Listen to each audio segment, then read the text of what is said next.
Alright,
yeah, we had a little technical difficulty, but we back. I just had to restart the shit real quick.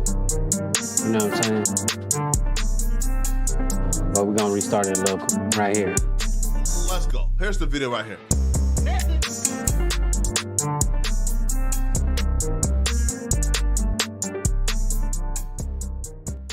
DJ Academics.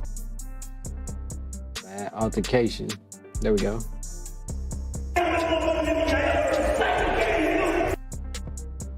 Hold up now, bro. Hold up now, bro. Should I play this? I'm trying to get the video so I can repost it. But I can't find the video without Flacco shit all over it. I can crop it out though, but I don't feel like it right now. This is Big Axe Girlfriend right here. Now I know for a fact, bruh. I know for a fact, bruh. They're gonna try to flip it and script it into this Me Too pitch. This is Big Axe Girl. First off, if this is the first time we're seeing Academic Girlfriend. Oh.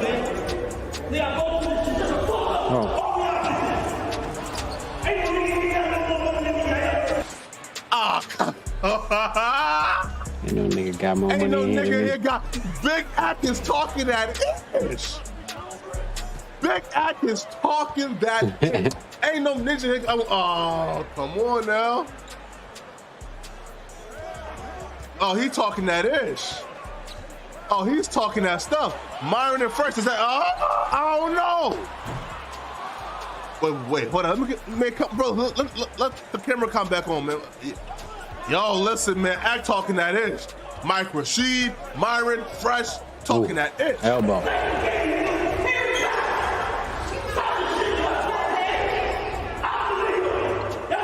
He's a only nigga. Big Axe. Big Axe. Man, I got the Let him have that shot all game. I got the pants sagging. I got the pants sagging. I got the pants sagging, man. Listen, man, I can't go in for none of that, man. I can't go in for none of that. I got the pants sagging. I looking brolic. Oh. I ain't gonna lie, bro. Act more red pill than everybody, man. There are high school. Act more red pill than anybody, bro. Way better. Act more red pill than anybody, bro. Act is on his ish right now. What?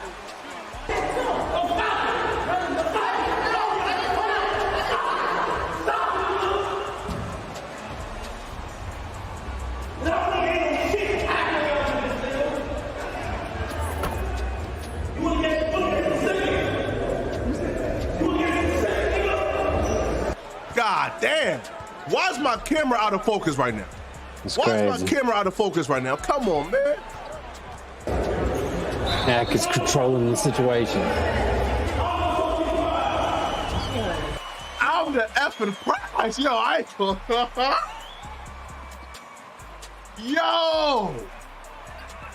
Yo, I'm the effing prize. Yo, I ain't gonna lie, bruh. I ain't gonna lie, bruh. Flacco on the job. Atkins Rap Hill, bruh. Is this academics' first introduction to the Rap Hill community, bruh? Because I ain't gonna lie, man, Ak had me scared of for a little bit. Feel me, bro? Like, Ak used to issue in our community, bro. Now, Atkins Rap Hill, bro.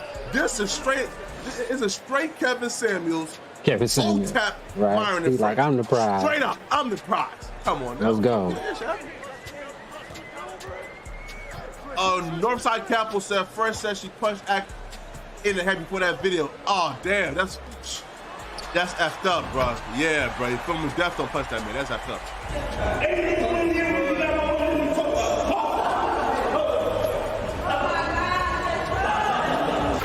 Oh, they jumping ex-girlfriend. Oh, man. Oh, they jumping ex-girlfriend. They definitely doing that. What activity is this? He holding the Birkin. Bitch, don't I get him? Oh, man. This is straight up faux baby daddy activities. Faux baby daddy. This is straight up faux baby daddy activities, yo. I'll be real, bro. Act too rich to be doing. Listen, act too rich to be in this situation, bro. Definitely. Act too rich to be in this situation, bro. I can't mess with no chick who gon' be involved with that. Like a scallywag, bro. Acting like a scandal. Acting like a woman of the night. Acting like a harlot. And nah, they don't even do that either. No chick who gonna be getting she just wild. She out of pocket. That's all. Like this, bro. Look at this, bro. This bird bitch took off her shoes and started. Like, why they even around you? You know you seen that stance in every hood fight, bro. Every world star seen, bro. There's a hood chick in every World Star video, bro. Off the shoes. Come on, man. Come on, bro. Nah, this is Big Ak who's talking about, man. Boom, this is new, man. I'm just trying to force it because I got that bag. This is new, man. First said Ak's girl used to sell cat. Nah, I don't believe it, bro. Nah, I don't believe it, bro. No. I don't believe it. That's not true. Fresh didn't say that. Nah, Fresh didn't say that. Oh, shit. Bro, this is straight baby mama activities, Section 8 vouchers, and I'll be real, bro. I'll be real, man. Y'all know I love my black women. I love them. But y'all know how some of our black women be acting when the Latinas come around. I'm sorry. I'm sorry. Is that raccoon behavior? That's funny. Is that raccoon behavior? Is that raccoon behavior? Is what Flacco just said raccoon behavior? I love our black women, but y'all know how they be acting when them Latinas come around. I can almost guarantee you, this shorty right here was waiting for a reason to fuck up the Latina with silky hair. She was waiting for a reason to fuck up to F up the Latina with the natural bundles, y'all. She was looking for a reason to F up the Latina with the bundles, bro. Y'all know how our women be doing. I'm sorry. Especially if the richest dude in the room walks in with a Latina, you can tell me she wasn't ready to violate. Man, come on, man.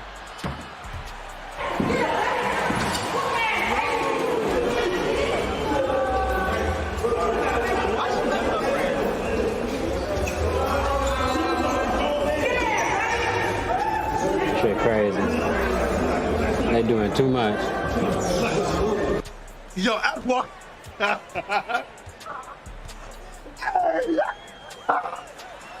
Hold on, is that him in the background? Boss. Hold on, let me see. Act walking like a boss, bro. Fuck up the Latina with silky hair. He was waiting for a reason to fuck up and the security trying to break it up all south because Ak is a good customer and they want to keep his business and shit. To F up the Latina with the bundles, bro. So they trying to break up the fight, but like not trying to piss Ak off. I'm sorry. That's right. Especially if the richest dude in the room walks in with a Latina, you can't tell me she wasn't ready to violate. Man, come on, man. Hold on, let me see. Let me see this shit.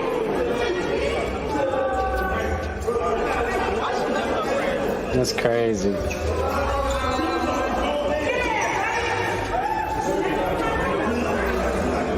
That's embarrassing. Yo, he did come around the corner. He did come around the corner like, nigga, look at it. Ike Turner and shit coming around the corner. Like a boss. Oh, that shit funny. Act walking like a boss, look at bro. it. He coming around the corner coming in like a bully. Look at boss, man. Come on, man. That shit Come is on, funny. bro. All right, folks. All right, folks. Now Fresh talked about it too, right? All right, man. 1 second. I think Fresh talked about it, so let's pull up Fresh. Yo, listen. This what I be telling y'all, man, to drop clips in the Discord that y'all want me to react to. Oh shit! I know. That's why I gotta get me one. Oh shit. That's what I be telling y'all, man. Drop the clips in the Discord that y'all want me to react to. But let's go ahead and put this up right now. 1 second. Got him. Oh, yeah. Oh, he got the block. Let me go ahead and pull up the Fresh. It's Fresh Prince CEO, right? I think. I mean, Fresh Prince CEO.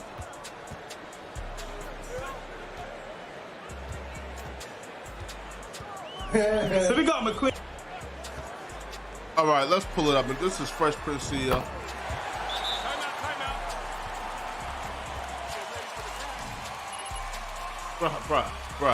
Bruh, how do I add this to the... All right, this is Fresh Prince CEO.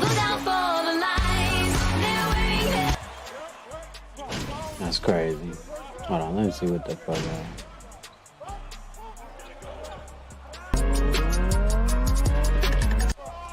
Way worse stuff happened on the show. Like, it was way worse. Just like, you know, she dissed them, they dissed her back. You know, it was back and forth. But I will say this though. You know, maybe it might have been a bit too extreme on, you know, the guy's side. But either way, you know, we spoke about it after the show, so everyone's good. Definitely, people are being held accountable. So don't think that hasn't happened. So everyone's cool. You know, we talked about it, and you know, I spoke to the girl as well. Make sure she was fine after the show. She wasn't bad at all, guys. She wasn't that crazy. And bro, Fresh, tell me what happened, bro. Fresh, tell me what happened, bro. Bro, so you know a little bit about it, but like, dude, when I say it was like a world storm, like, dude, that was crazy, bro. Crazy. What up, chat? What up, chat? CKB says, Fresh, why did AK put your business out there with Miranda and he has no control over his own girl? Hey, man, I ain't saying nothing, bro. All I'm gonna say is, come on, Fresh. That's all I'm gonna say, man. Ah, well, yeah, bro. You feel me? We get out here, bro. Let's move on. Let's move on. All right, people. So and forth on stream, going back and forth. I don't know if that's true or not. Shit. I ain't watching. I ain't see it. I ain't see it. But apparently, Toke apologized. They talked through it. And now Toke is now on Disconnected tonight. But yeah, though, that shit was funny, bro.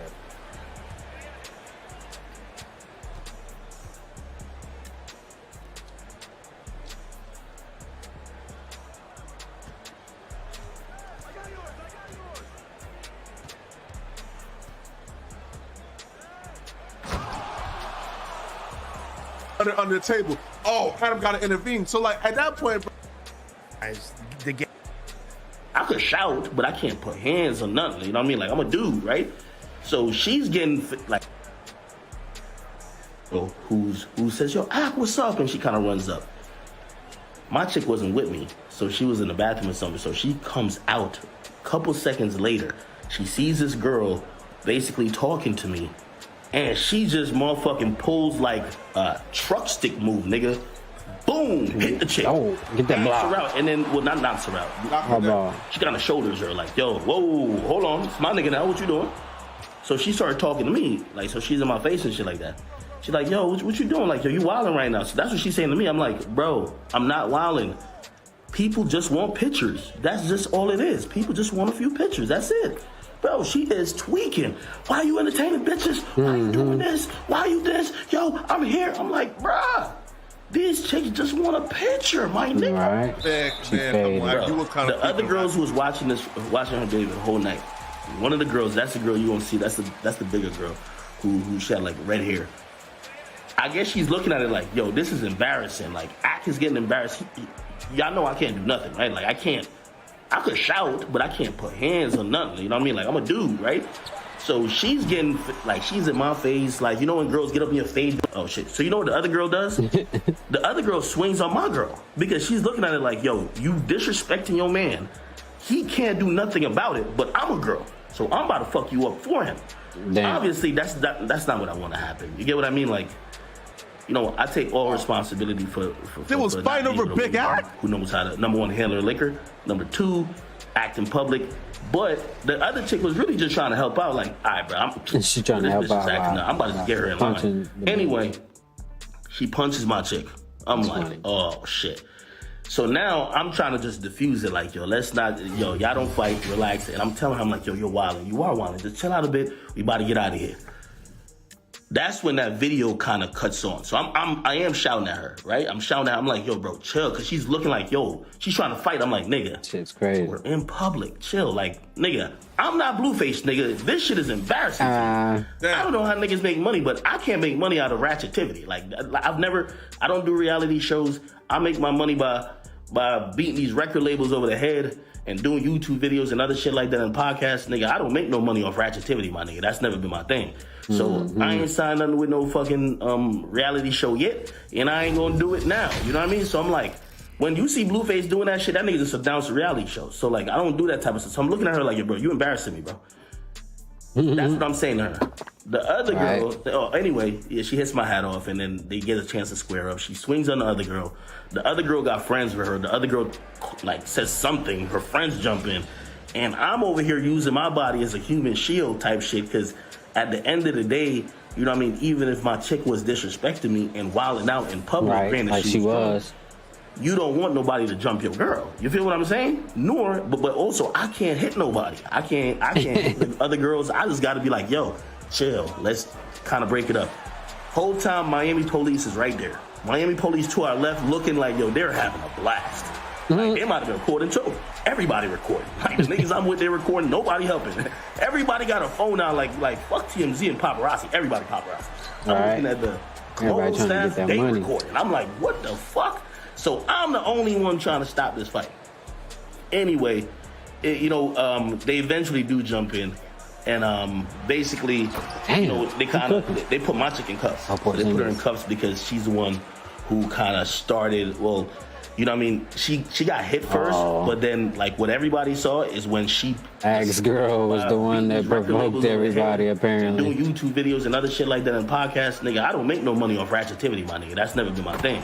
So I ain't signed nothing with no fucking reality show yet, and I ain't gonna do it now. You know what I mean? So I'm like, when you see Blueface doing that shit, that nigga just announced a reality show. So, like, I don't do that type of stuff. So I'm looking at her like, yo, bro, you embarrassing me, bro. That's what I'm saying to her. The other girl, she hits my hat off, and then they get a chance to square up. She swings on the other girl. The other girl got friends with her. The other girl, like, says something. Her friends jump in.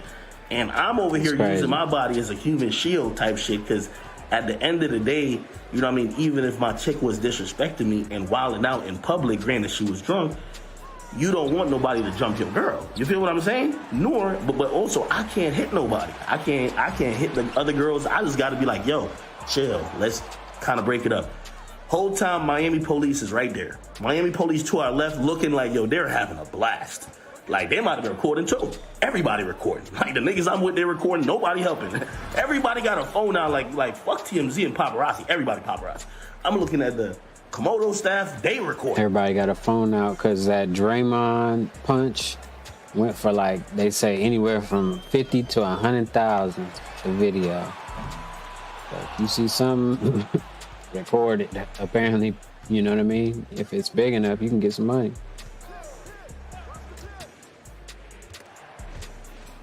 Oh. And I'm like, what the fuck? So I'm the only one trying to stop this fight. Anyway, they eventually do jump in, and basically, they put my chick in cuffs. So they put her in cuffs because she's the one who kind of started. Well, she got hit first, but then like what everybody saw is when the second round of it, she kind of like punched the girl first. So anyway, she ain't get locked up or nothing like that. But this shit is embarrassing. You know what I mean? Like, again, number one, I was having a conversation with her today, trying to explain. I'm like, bruh, you're with a nigga who they want to see in some dumb shit like this. You're with the nigga who they can't wait for me to, like, if they have me throwing a punch on a woman, oh my God. Niggas, when Shade Room first posted it, this shit had 10,000 comments, like 10 minutes. So I'm hitting them up. I'm like, bro, this what really went on. This I bet we reposted. First off, shout out to Dot Focus, man. He just gave a $19.99 $20 special, bro. Dot Focus, I appreciate you, bro. Let's go. Thank you so much, man. Real nigga shit, man. Thank you, man. No charges being pressed between the women. But that was my role. I was just trying to break up the fight.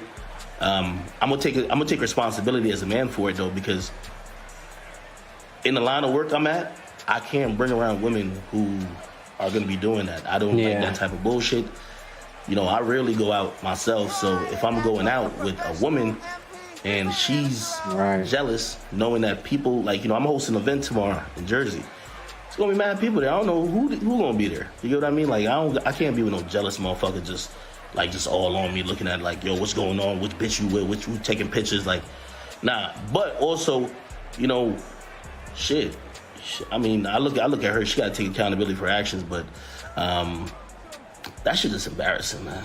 Yeah, that shit is embarrassing, bro. That's what I'm saying. That shit is just embarrassing.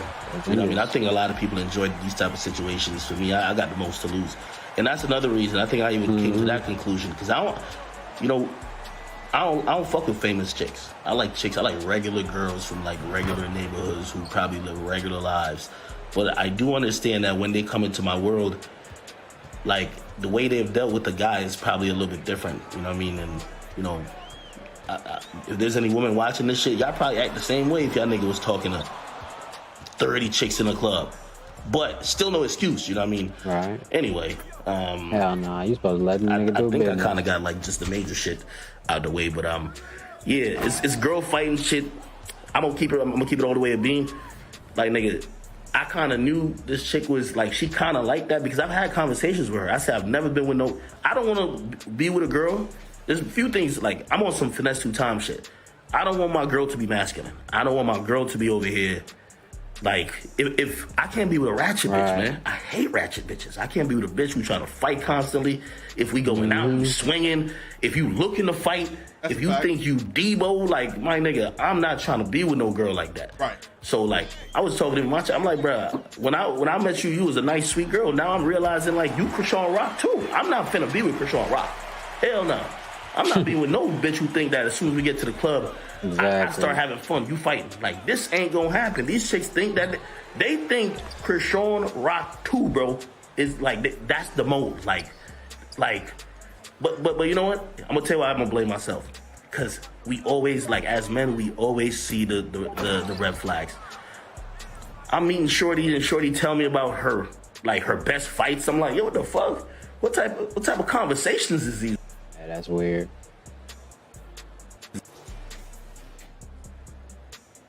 His video cut now. Alright. Yeah. And yeah, and by the way, yo, the Shade Room, you can't win on there as a guy. Last thing.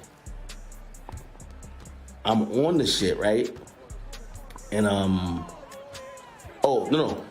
They were like, yo, since they couldn't say, oh, I hit nobody, you know, they said, yo, you were shouting. Bro, you ever see 2 women when they lock eyes and now they're ready to throw heels, they're ready to pull hair, they're trying to snatch wigs. Yes, I agree.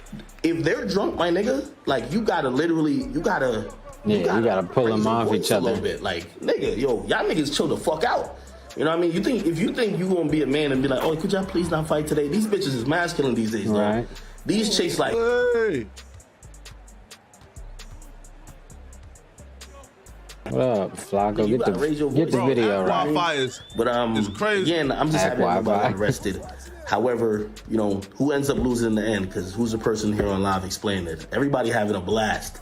Everybody recorded it. Everybody put it on YouTube. Everybody's loving it. And my nigga Meezy called me. He was like, yo, Act, you going through the same thing you do with rappers? And I'm like, I wouldn't even care about the situation if it wasn't sensitive, because anything with women, they trying to get mad at me. Like, yo, I seen some of these dumb hoes in the comments say, yo, don't it. Yo, listen, man, let Act know, man. Come on now. What the fuck Reginae got to do with this shit, nigga? You know what I mean? So, again, unfortunately, oh God, you know, unfortunately it happened. Unfortunately, there's a video like that. And unfortunately, you know, I'll never like seeing women fight. Like, I'm one of those dudes. I don't want to see women fight. But I'm very happy that some people have some common sense and they kind of put it together to be like, okay, bro, it just clearly looks like he's breaking up a fight. What do you want him to do? Now, granted, this is how you can't win. I'm gonna tell you how you can't win. If I step back, because that's what everybody should do. Nigga, Komodo staff not doing anything. Nigga, the cops over there, they're laughing. Like, them niggas is laughing like, yo, let bitches fight, man. Tonight been boring. The other dudes I'm with, they got the cameras out, which I'm looking at them like, yo, damn. Like, nigga, nobody. So anyway. Nah, ain't nobody trying to break up a girl fight. Oh, nah, Act. Send them niggas home. Send them niggas home with no bus fare. They ain't step in, send them niggas home. And he does nothing. He don't even try to stop it. Draymond got dunked still be on my head. Yeah, I knew this was a bitch ass nigga right here. He didn't even stop his girl from getting jumped. This nigga's a hoe. You know what I mean? We need a real man. You know what I mean? You can't win, nigga. You just can't win. You know what I mean? So somebody said I got my hat tossed like Bobby Schmurday. That's a fact. That's a fact. You feel me? Yo, Act Wi-Fi is crazy, bro. His Wi-Fi bugging right now. Yeah, the hotel room. That's probably why. Yeah. Now, other than that, man, yo, I appreciate y'all. All right, listen, thank y'all for God, just like using a little bit of common sense and just not riding with the narrative. Anyway, I'm out of here. We'll talk more about it on stream. I'll be on stream tomorrow. All right, love.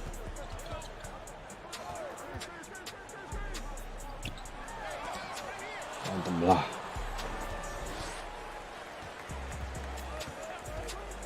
Ack was looking like a young Ike Turner out there, boy.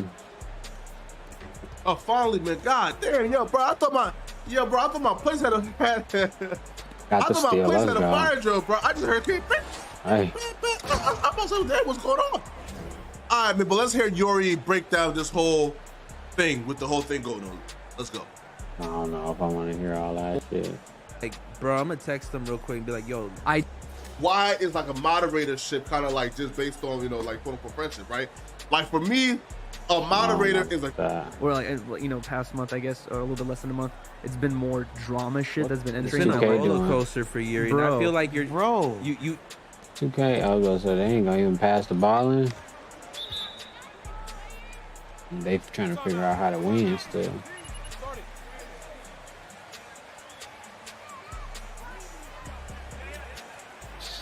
That shit's crazy, man. There's so much shit going on nowadays. Every day, something new.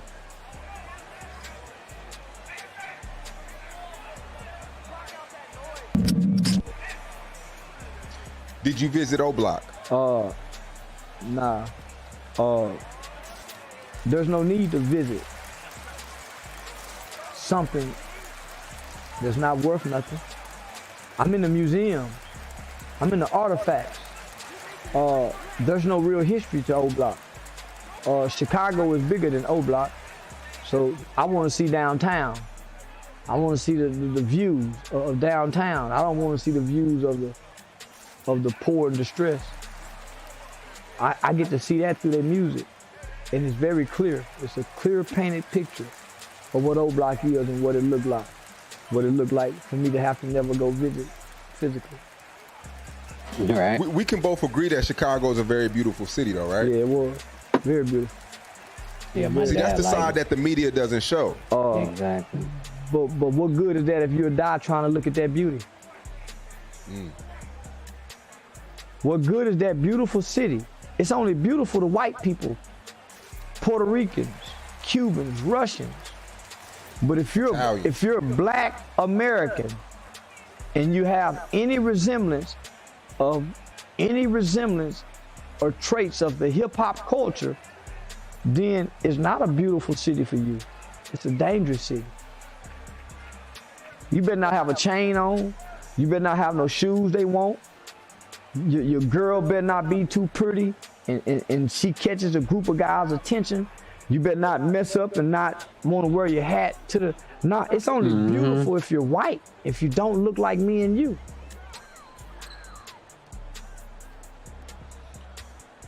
Did you leave right away after the interview? You got right, I did.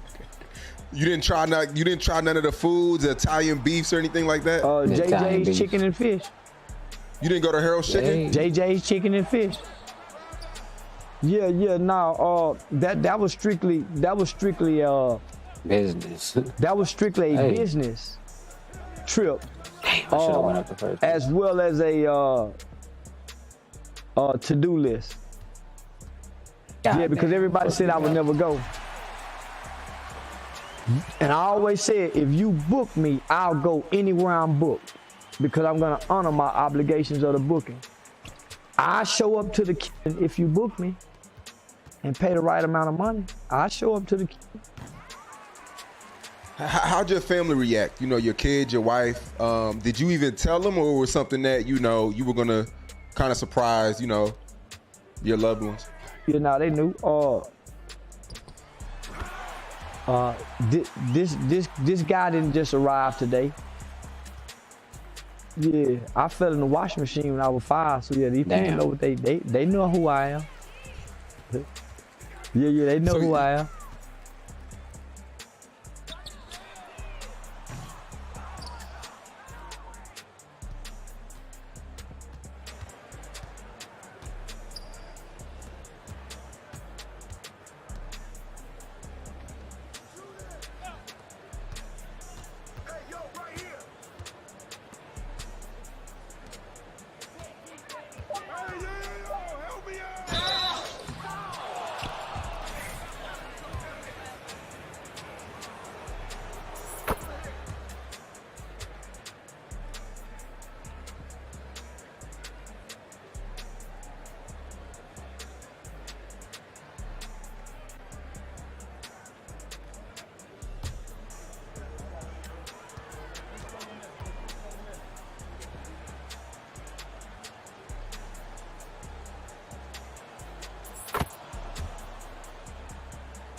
Got the steal again.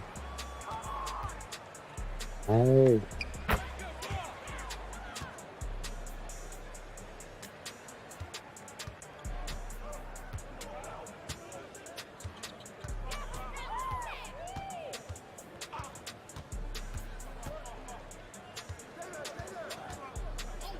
Oh, another one. Oh, you're Odie. Going crazy. I just didn't know what just hit him. I was like, he said, what? I'm playing with one hand. Episodes that went viral was the Tony Rock episode about the Will and Jada situation, man. You being a comedian, what was your first thought when that happened? Because I thought it was fake. Like, a lot of people was like, nah, this got to be fake. Yeah, I was with you. Like, the Will slap was really crazy because I thought it was a skit. Because, Hollywood, and it was Will Packer. I'm thinking maybe they doing like a throwback joint. But then I took 2 more beats. I was like, nah, this might be real. Exactly.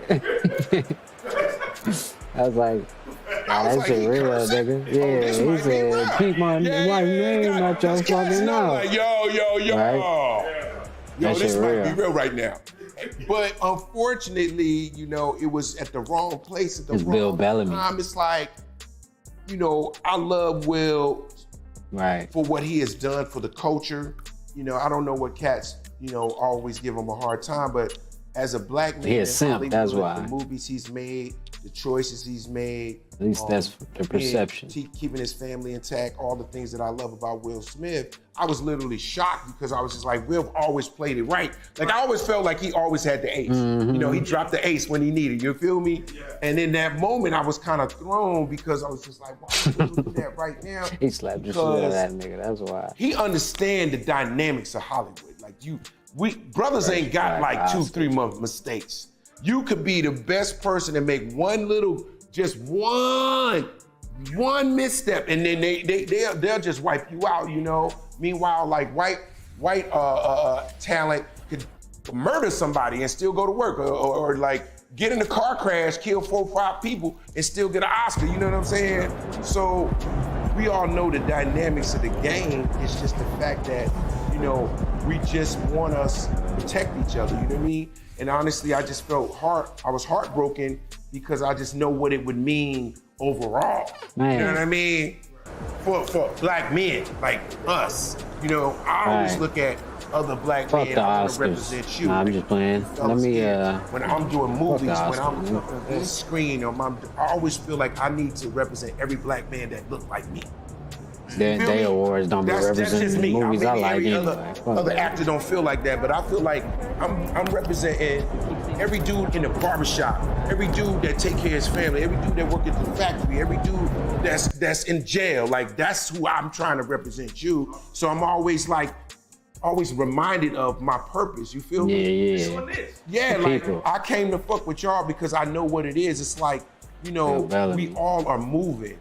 And so if I can do something to help move the culture and help pull up the next wave, let's get it.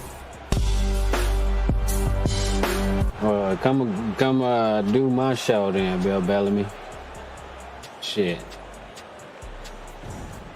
Just joking. I mean, I'm not, but you know what I mean. Come on, man. Let me see. I'm not setting that. Hold on, we're about to get into this 2K real quick.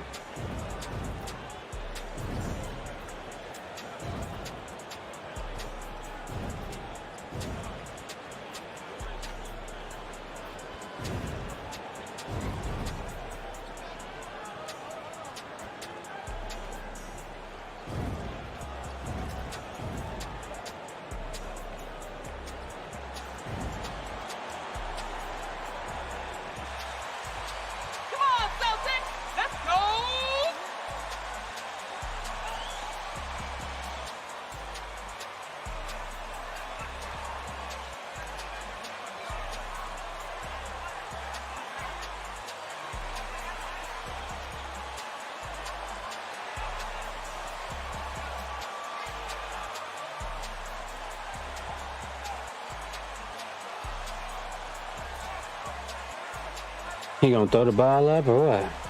Nah, that nigga still walking on the court and stuff.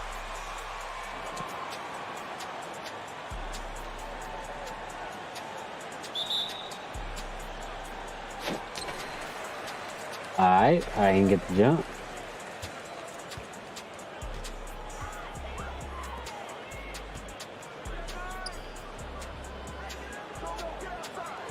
Oh, come on. Like I said, trying to think of some new ways to make some new videos, or the live streams to be able to cut through the live stream and make more videos out of it. But about to download DaVinci Resolve after this stream and see what that do. Oh, look at Curry going crazy with the hop step. Oh, they about to replay that, but now Ooh, okay, that was fire. Why? I got a question. Hold on, this shit low. Where is the King of Terror Boulevard come from, but Tip is from Bankhead? Cause I grew up like with my grandma, and that's where we stayed on Terror Boulevard. And I was always outside, like I was not like the negative outside, but just outside like a kid would be, neighborhood playing basketball. Like I remember I was just young, stupid. Yeah. I think I gave a home person like $500. right there in front of the Dollar General. Damn. I was on the way to Whitewaters. I was just young. Like one time, my dad had a bag of ones. Big bag. Big bag of what? Big bag. He left. The big bag. On a flight or something, he left. I was like 6, 8, around that. Damn, around that's that good age. block. I took like 10 steps, 1,000.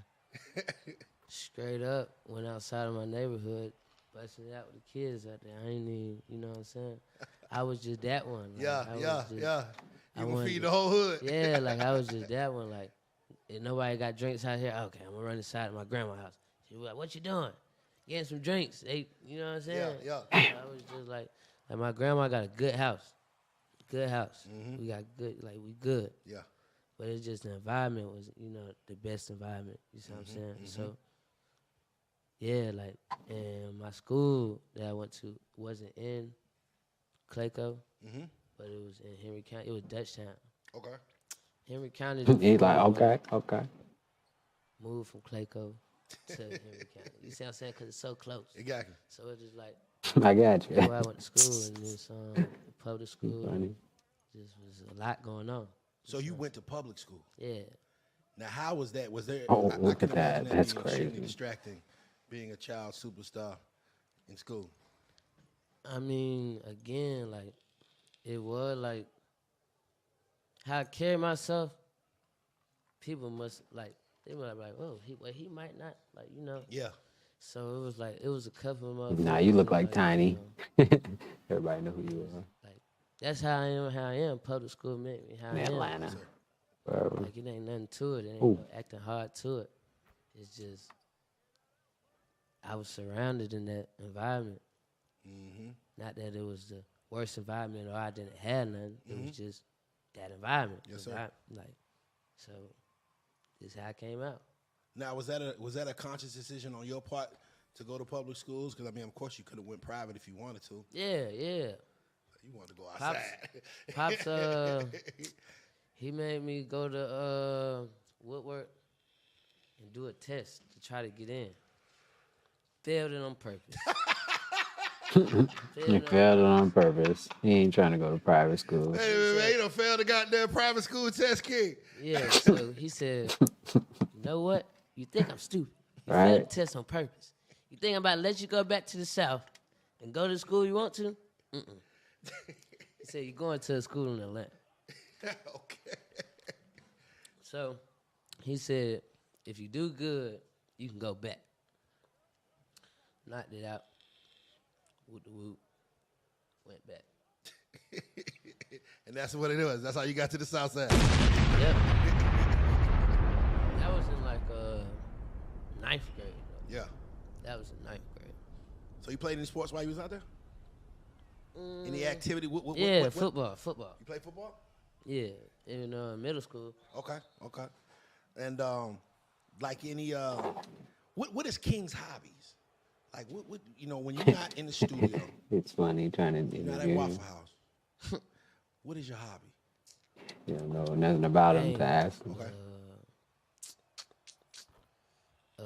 Competing, like sports. I like sports. Yes, sir. Paintballing, like a lot. Just laughing. Yes, sir. Like laughing, racing. He's like, yes, sir. It's funny. What do you like to do? He's like, I don't know anything about you. Other than you're a kid, T.I.'s kid. It's funny. And Charleston White made him famous, more famous than last week or two. It's crazy. Much shit going on. The war. Even though I don't talk about the war, that shit's crazy too. All right, here we go. We get back to the 2K for a second.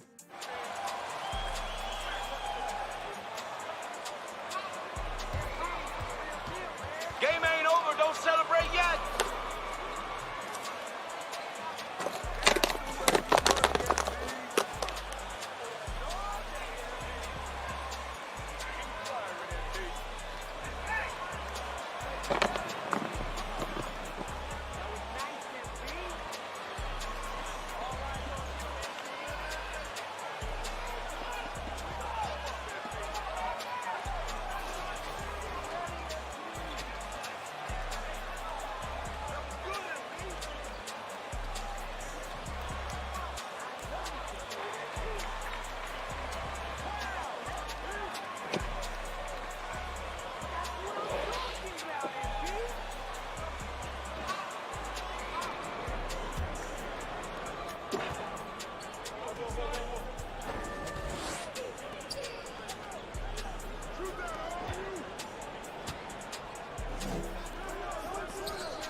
What's the deal? Welcome or welcome back.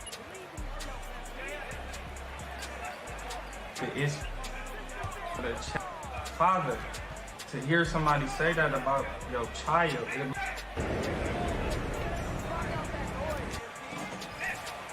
Charleston White and T.I. Milk 7 Pro video reaction shit. Hey. I just watched the dude say he was gonna shoot my son in the throat. Mm-hmm. He was gonna shoot my son in the throat like Trayvon Martin. Watch him die. Said he was gonna do that to my son. After he called my son out his name. Nah, I ain't gonna lie. I'm pretty sure for a father to hear somebody say that about your child, it'll make you go crazy. Like, low key. Like a rage in you that ain't never been before. But at the same time, you a celebrity. Like, you can't respond to everybody love. Right. And you ain't heard about Charleston White and his MO. But I get you. He did say he'll put one in your son's throat. And he went far because he said he'd do him like Trayvon Martin. That was foul, bro, but it's just like, wow, why are you responding to this? I wouldn't. But who am I? Just the Gilligan Slayer Milk on Instagram. Come on. A real tune. Along with another black father's son. Called our sons out their name. My son responded. He said he gonna shoot my son in the throat. Watch him die. Like Trayvon Martin. Y'all watch it and laugh. Y'all look at it. Kiki hee hee. Comment. Like it. Share it. But I do something, I'm stupid. I respond to him, I'm stupid. Yeah. But how about all of y'all? How about all of y'all who hit my phone every time you need something from me? The fuck are you doing? Any of you motherfuckers associated with, don't slap my hand, don't reach out to me. Any of you motherfuckers let them in your bed, don't reach out to me. I don't give a fuck what you need. I don't give a fuck if it's Christmas and all the orphans need motherfucking teddy bear. Don't reach out to me. Don't call me. Yeah, I don't want that.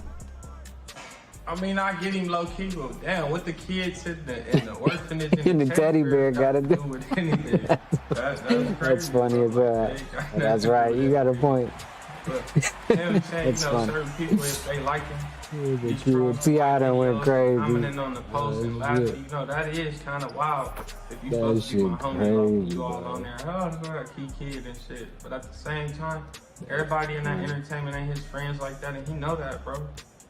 He just finding out. That's the problem. You be doing responding. You look stupid as hell. Right. And you on the internet some more, but come on. Mad at children and the orphans. Find you another to use. My family being targeted because we the ones who standing in the gap and supporting the people in the underserved areas of society and ain't nobody fucking with. And we the one putting our money and our time and our presence in the place. We've been doing this shit 20 motherfucking years. Y'all gonna let a motherfucking little peon ass, feeding ass, peasant ass, little parasite ass. You gonna let this motherfucker come and attack motherfuckers who been there for you for decades? Right. And what is you finna do?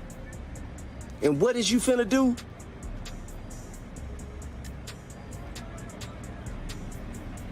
Y'all motherfucker don't mean no motherfucking good to nobody. What do he expect somebody to do? Do, right? Especially silence the internet beef between somebody and your son, fool. Like, what you expect somebody else to do with a family and a son? You want him to go crash out because your son then responded to Charleston White on the internet, low? Right.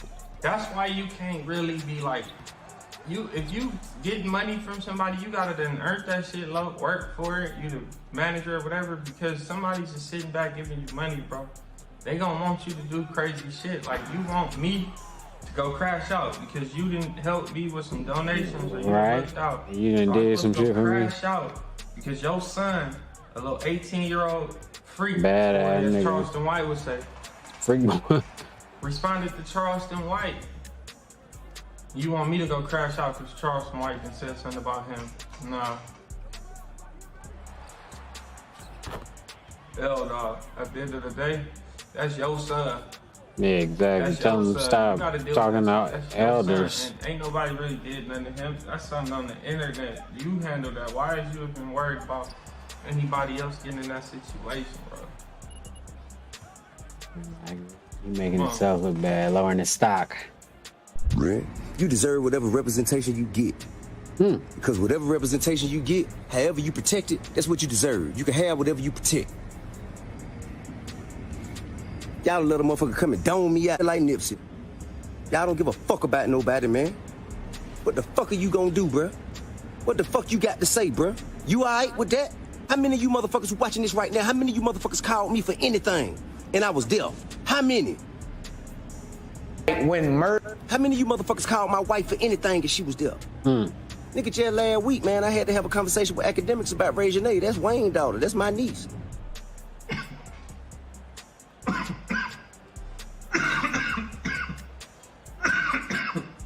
Whoa, you tripping. This his kid. When murder? This is his son.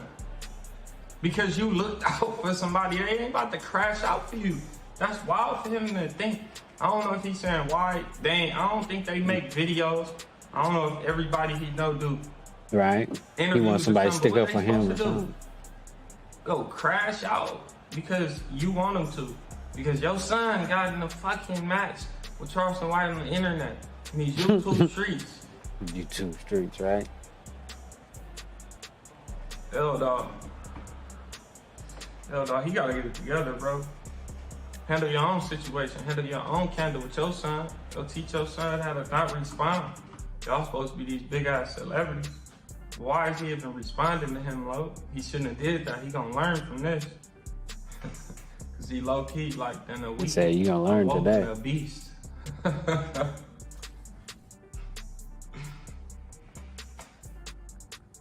I did that not because nobody called me and asked me to do it. That's because I'm a father and I know how I feel and I did what was right. Y'all ain't shit, bro. Ain't shit. You don't stand for nothing. Yeah, I'm going crazy. Bunch of motherfucking cowards. And don't even slap my hand, don't call my phone. Quit calling my phone, asking me am I alright, nigga. Nah, I ain't alright, nigga. I'm being used, nigga. Nah, I ain't alright. Niggas use me for when they want me. They want me for something, and then when they can do something for me, get where they at? They quiet. So now, nigga, I ain't alright, but don't call me, nigga. I'll be alright. Fuck out of here, nigga. Yeah, going bad. He can't expect everybody to jump, especially for no internet beef between your son and some old ass man who MO on the internet is to get people like y'all to respond to him. He fell into that trap, Lo. You go handle that. That's your son. You can't. And I understand if it's people that you really fucking with and they own like a post with Charleston White going in on your son or you and they all under there laughing and he commenting ha and shit. I would understand that, but just generally speaking, like you gotta get out your feelings about that shit, Lo. What you want somebody that don't do videos to start doing videos and talking about that? Like what do you want people to say, bro? Exactly. You shouldn't have responded to that. He definitely misguided a little bit. You wanted to. He just hot-headed. He hurt. He don't know how to take it. Did you want to respond to it for the clout? Is that what you searching for? Probably that too. That's a good point. Now I know None of this I shit. get it. He going in on your son. I understand that, but you not like him, bro. You supposed to be on a whole nother level. No responding to him, bro. That's crazy. You even did that. You open to both. And like I said, like I made the video, he tricked him. He tricked him. Charleston White been telling people don't fuck with him. He gonna get you. He gonna benefit off of it more cause you up there. He's still on his way up. T.I. gotta get control of his own son. Right. My homie. Definitely. Let's see. Hold on. Let's finish up this shit. This T.I. shit. Oh, come on. Let me get right. Let me get right real quick.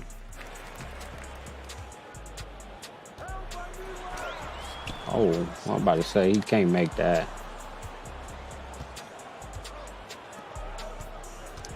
Oh shit. Brady just took it all the way. Thought he shouldn't have passed it at the last second. My bad. Oh shit, they called a timeout. I needed that. Thanks, coach. I didn't call it. The Celtics did.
What's the deal? Welcome back to It's Milk TV, It's Milk Game.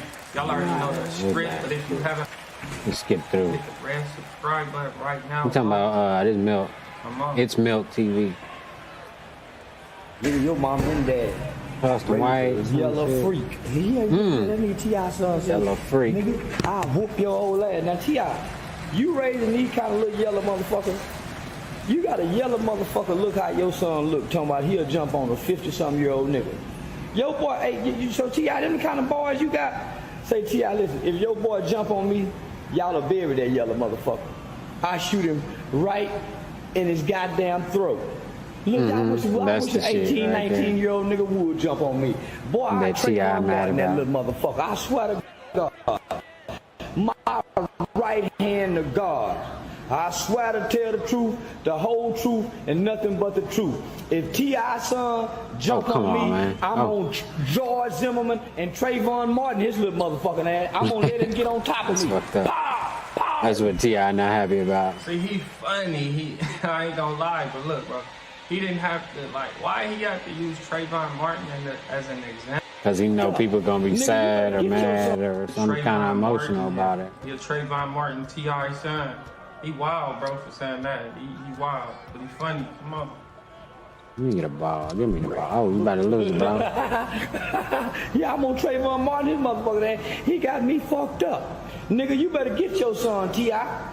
Little yellow motherfucker ain't never been hit across his goddamn head with a baton, with that Rodney King baton. Boy, hit that yellow motherfucker. Crack your skull, I'm telling you. Hurting me. Boy, you better get your boy, Till. He dazed and confused. You work for Crime Stoppers. He talking about I got a badge. You had a badge, so I had a badge, T.I. Remember? They had you going around doing a community service, talking to the kids about reporting crime, because you got caught with a bunch of guns on federal paper. We don't know how you beat them charges, T.I., because one thing every nigga in the feds know, nigga, they don't give a damn about that shit, nigga. Right. Oh, that's wild. He said, tell your son that you had a badge before me. That's crazy because if you really think about it. Yeah, he just now figuring this out. A lot of pistols. He definitely did. It was all on the news and all types of shit. Paperwork like parole or probation or whatever. And the amount of time he got, and then he did Crime Stoppers and shit like that, commercials and all that shit. Held meetings and seminars for that shit. That is wild, bro. He was suited and booted and talking correct for a while too. Really think about it. That shit wild, bro. That shit crazy. But you know, whatever. Oh, he got money. He got money, right? He got a lot of money. He was able to spend $10 million or something to wiggle his way up out of that.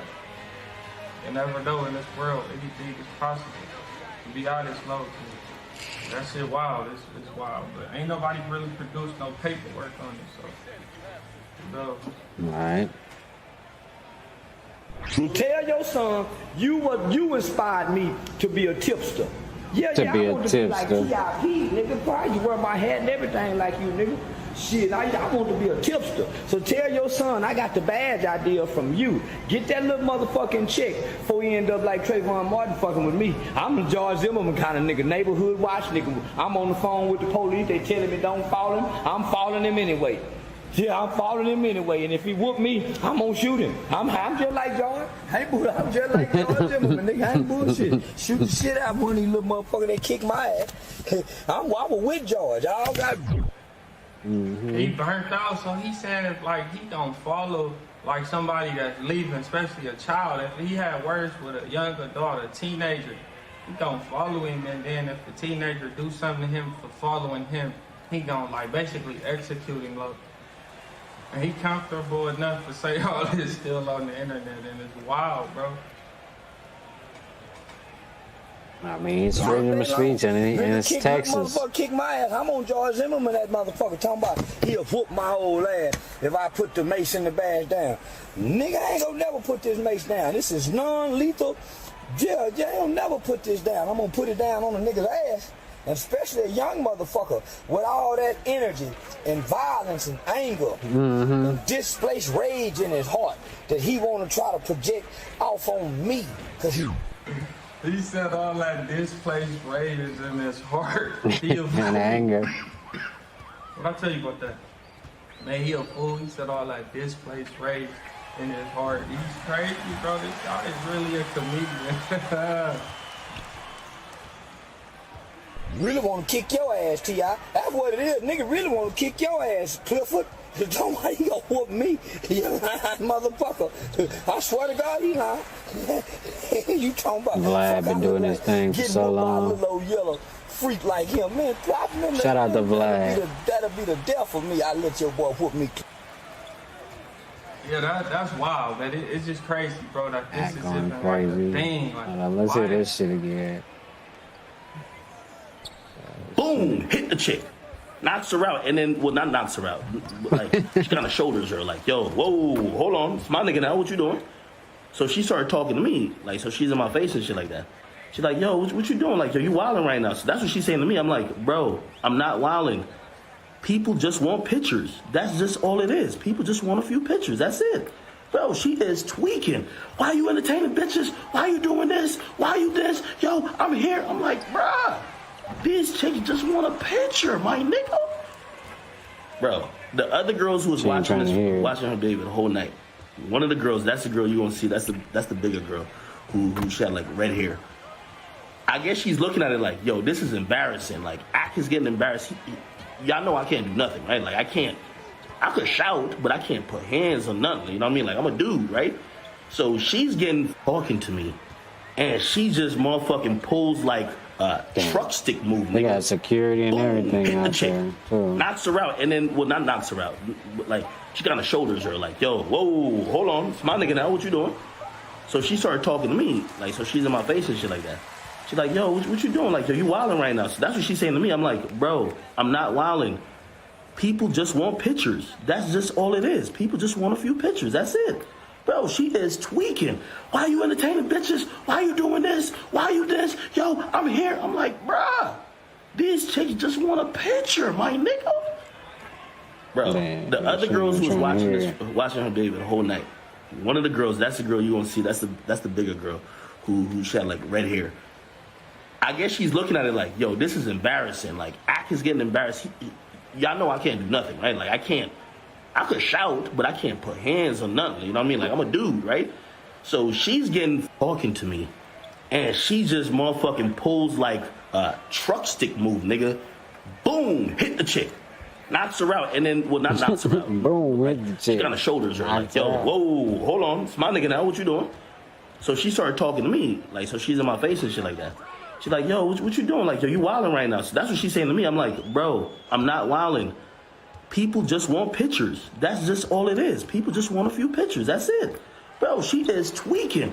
Why you entertaining bitches? Why you doing this? Why you this? Yo, I'm here. I'm like, bruh, these chicks just want a picture, my nigga. Yeah, that's funny. They have been responding to Charleston White, bro. They tell yo.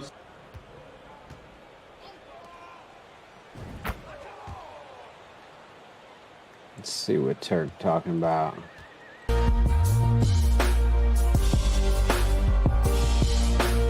Man, what's the worst shit you probably seen happen in the Magnolia that you witnessed with your eyes? I saw a nigga in a circle turning green and purple. What the fuck? You know, like literally green. Like, bro, I don't want to say dude name, but that was my first time seeing somebody get killed with a chopper. Like, that shit tear your body up. You in the vicinity. You see it. Like, when murders happen in the Magnolia when we were young, we want to see the dead body. Like, it might sound crazy, but we were so used to shootouts and all that. After the shooting stopped, now you Everybody got a gotta crowd run like over a there. concert. We want to see the body. Kill confirmed. And they left dude out so long, the nigga was turning green and purple. Damn. You know, and like, that shit kind of like, when you seeing that shit as a young age, bro, young, you know, it don't even fuck with you. Like, it's like you. I'm trying to get this video, y'all. My bad. Like right now, I might show somebody that got killed or something, and it be on social media, and their body be laying down there, and I show it to my wife. It might fuck with her stomach or something. Download But me, I be Twitter like, video. cause I'm, you know, it's all right. Go to the next. You know what I'm saying? Goddamn.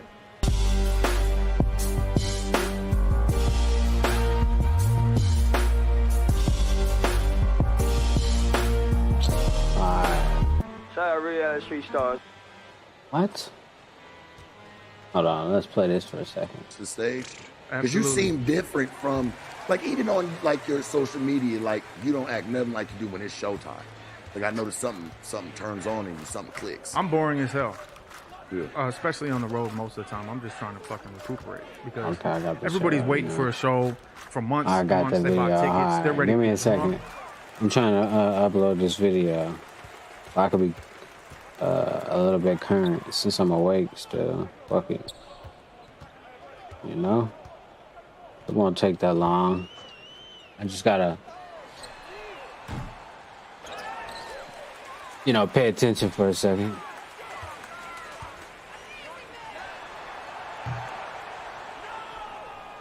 Get my thoughts together and shit. Hold on. Give me a second. You guys can be a part of the process. How about that?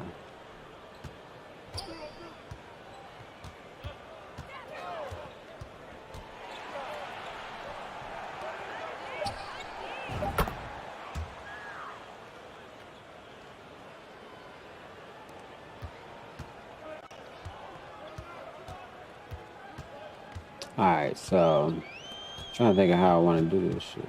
Oh yeah, that too. Let's get that. Motherfucker.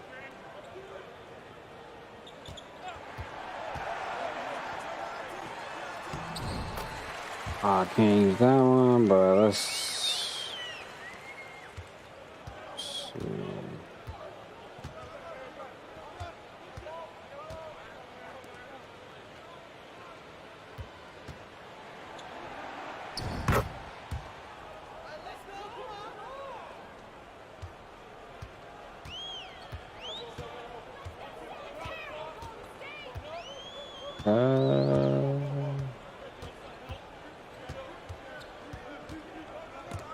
Oh, I'm gonna put it on this one. I forget.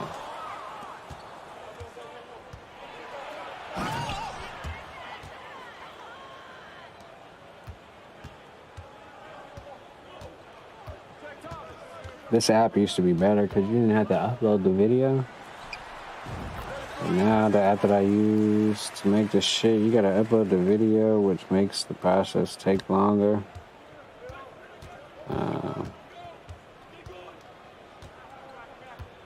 I like to do it on the phone because it's quicker.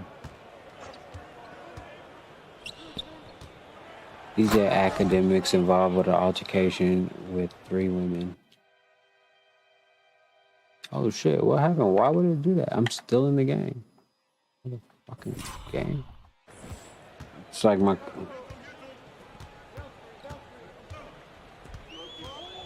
Like I thought I wasn't playing anymore, but I'm clearly playing.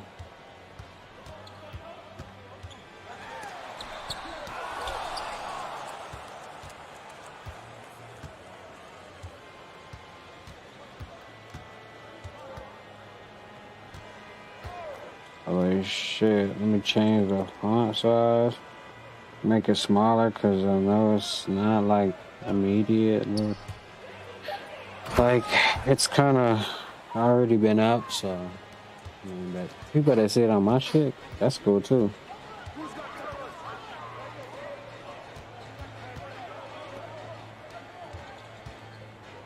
Let's. Now this app takes. I think maybe just the app servers are like overloaded because the app is getting more popular. But I don't know, man, because that shit used to work smooth like not too long ago. I know they obviously don't want people. Maybe not don't want people, but like I don't know. The shit is running a lot slower right now.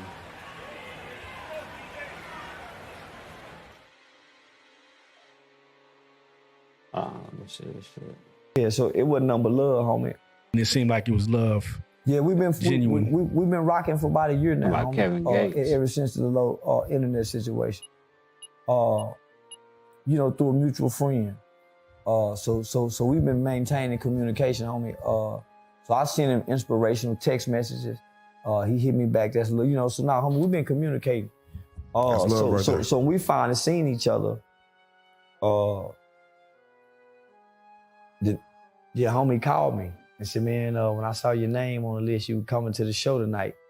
Yeah, I got lit because I didn't really feel like doing a show. So nigga, when I saw your name, that nigga said, nah, nigga, I got excited. So, you know, the homie OG Booby Black was back there. Shout out Booby Black for real. Yeah, so it wasn't nothing but love, homie, because hate was meant to divide us. Oh yeah, now they tried it. Nah, nigga, hate. So for two alpha males, nigga, I don't apologize to nobody. Nah, nigga, I stand on what I say. But nigga, not often do I have a black man saying, I love you, my nigga.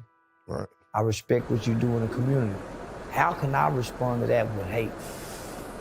No, now you got to say, oh man, you wrong for fucking with that nigga. And so, nah, nigga, so we seen each other. Nah, that's what two black men supposed to do. That's what they supposed to do. That's the representation of two kings. Nah, for real. We had a lot of cats come on and say like they love to see that. Now the only thing they were saying was like he held you a little long. Did you feel like did you feel like it was embraced for a little longer? Like were you like when you and your brother sharing the emotional moment, what's too long? There you go. Touch on it. Now touch on it. No, homie. That's a nigga who ain't comfortable in who he is as a man. Touch on it. Yeah, niggas will wake up and be with the same nigga every day. Like they're in a relationship and that woman will be questioning them. They talk about me hugging a nigga too long, and me and this nigga, no, woman, we openly embracing one another, sharing love. But niggas ain't knowing what's really going on though. They don't know the story. They don't know what's going on. How long y'all been talking and right. Yeah, nigga, and we come up out them boys' homes together. Yeah, me and nigga got a lot in common, homie. So, nigga, and then just exchange of knowledge that me and that nigga share with each other, homie. Nigga, that was me and my brother hug. That's what's up. Yeah, my brother been gone 30 years, so when he come home at the end of this year, me and him hug and cry together, that's just like that, nigga. Mm-hmm. Yeah. Each with his own kind. I was with my kind, nigga.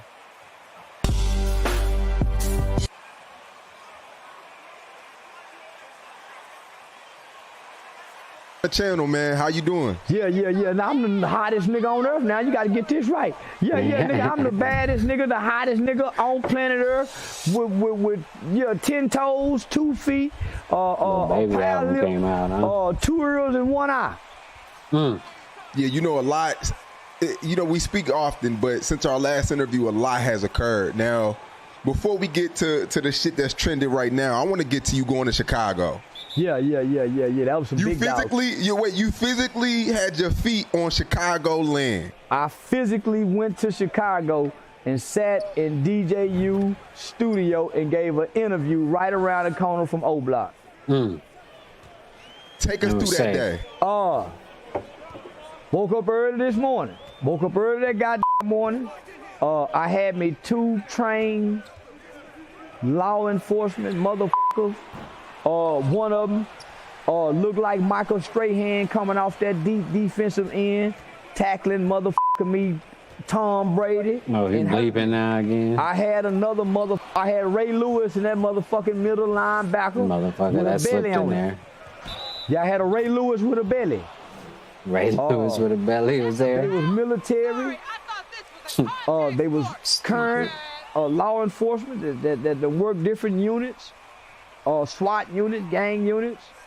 I flew in Atlanta, met with them. They secured the weapons. He checked in with them. We flew to Chicago. I had a itinerary that we followed. I got off the goddamn plane, and I'm trying to sneak through without notifying, alerting somebody. And one of them old wheelchair pushing ass niggas is standing at the damn door. Charleston White. And he say, Charleston White. Yeah. God. The first person. I got a mask on trying to ignore the nigga. Exactly. And the nigga steady talking. Security tell, okay, cool. The nigga said, shit, nigga, I ain't done nothing to you.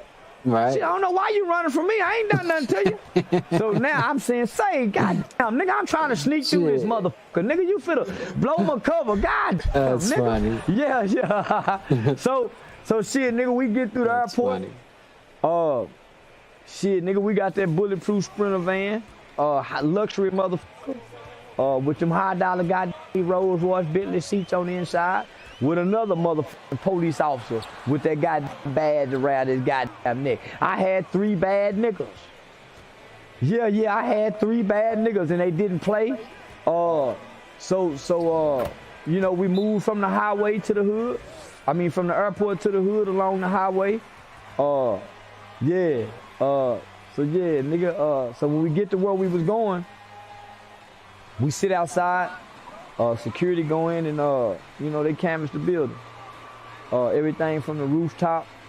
Nigga, when I got in there, they was still opening up drawers and cabinets and looking in, nigga, they was opening up everything, nigga. So, very professional. The energy that I received from the outside of what was in the studio was very welcoming. A lot of young people trying to seek to understand. They wasn't on no trip shit. DJ U was it was personal for him because he was King Von's DJ. So a lot of things I said were personal to him, struck some personal emotions. He did his best to try to challenge my positions, my dispositions, my words, my narrative, and some of my accusations, as well as some of the facts that I spoke on. But at the end, he too had to submit to not just the truth and the facts, but even the game that was being imparted into him. Because I watched him. He soaked it up.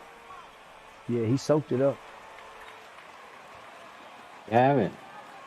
Charleston White made it to Chicago. And got out alive, which is good. Like I said, they need to leave that people alone. I mean, some of the shit he's saying is fucked up, but you gotta think about. I mean, you just gotta think about it. Like, you know what I mean? He just saying words, though. People can't, you know what I'm saying? They're just words.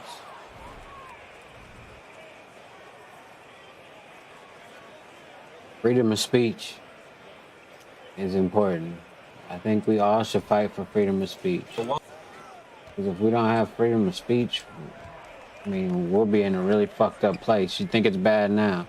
I mean, we already don't really have freedom of speech because they can ban us and, demonetize you or just, shadow ban you and shit like that. But We all should fight for freedom of speech and fair use as well.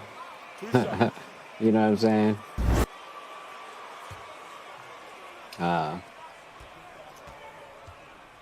Yeah. And I mean a myriad of other things as well. It was just scratching the surface. I mean, we can go on and on. But definitely, we gotta make sure we're able to have our voices heard, or at least be able to say stuff. Oh.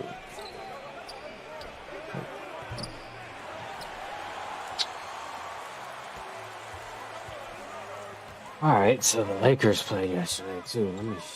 That's crazy. I don't want to show no NBA clips because the NBA be tripping like hard, like most copyright shit. Like we all know you own the NBA, but like damn, like don't you want to like free marketing NBA? Or nah, you just don't want to be associated with nothing but Nike, and Nike has like people in camps because they're Muslim. But the NBA will be associated with them, but they won't let me show their video without copyright claiming me. Whatever. Everybody's a fucking hypocrite. Like the JP Morgan bank is mad at Kanye and stuff, but they used to hold accounts for Jeffrey Epstein and shit, But never mind. Let's get back to the entertainment shit. Last year, sometime last year, a year ago, I was sucker punched and I had a broken jaw. And knocked his teeth out and shit. To go 6 weeks like Venice Beach. Eating. I had my mouth wired shut for 6 weeks. He learned not to talk shit no more. He went religious after that.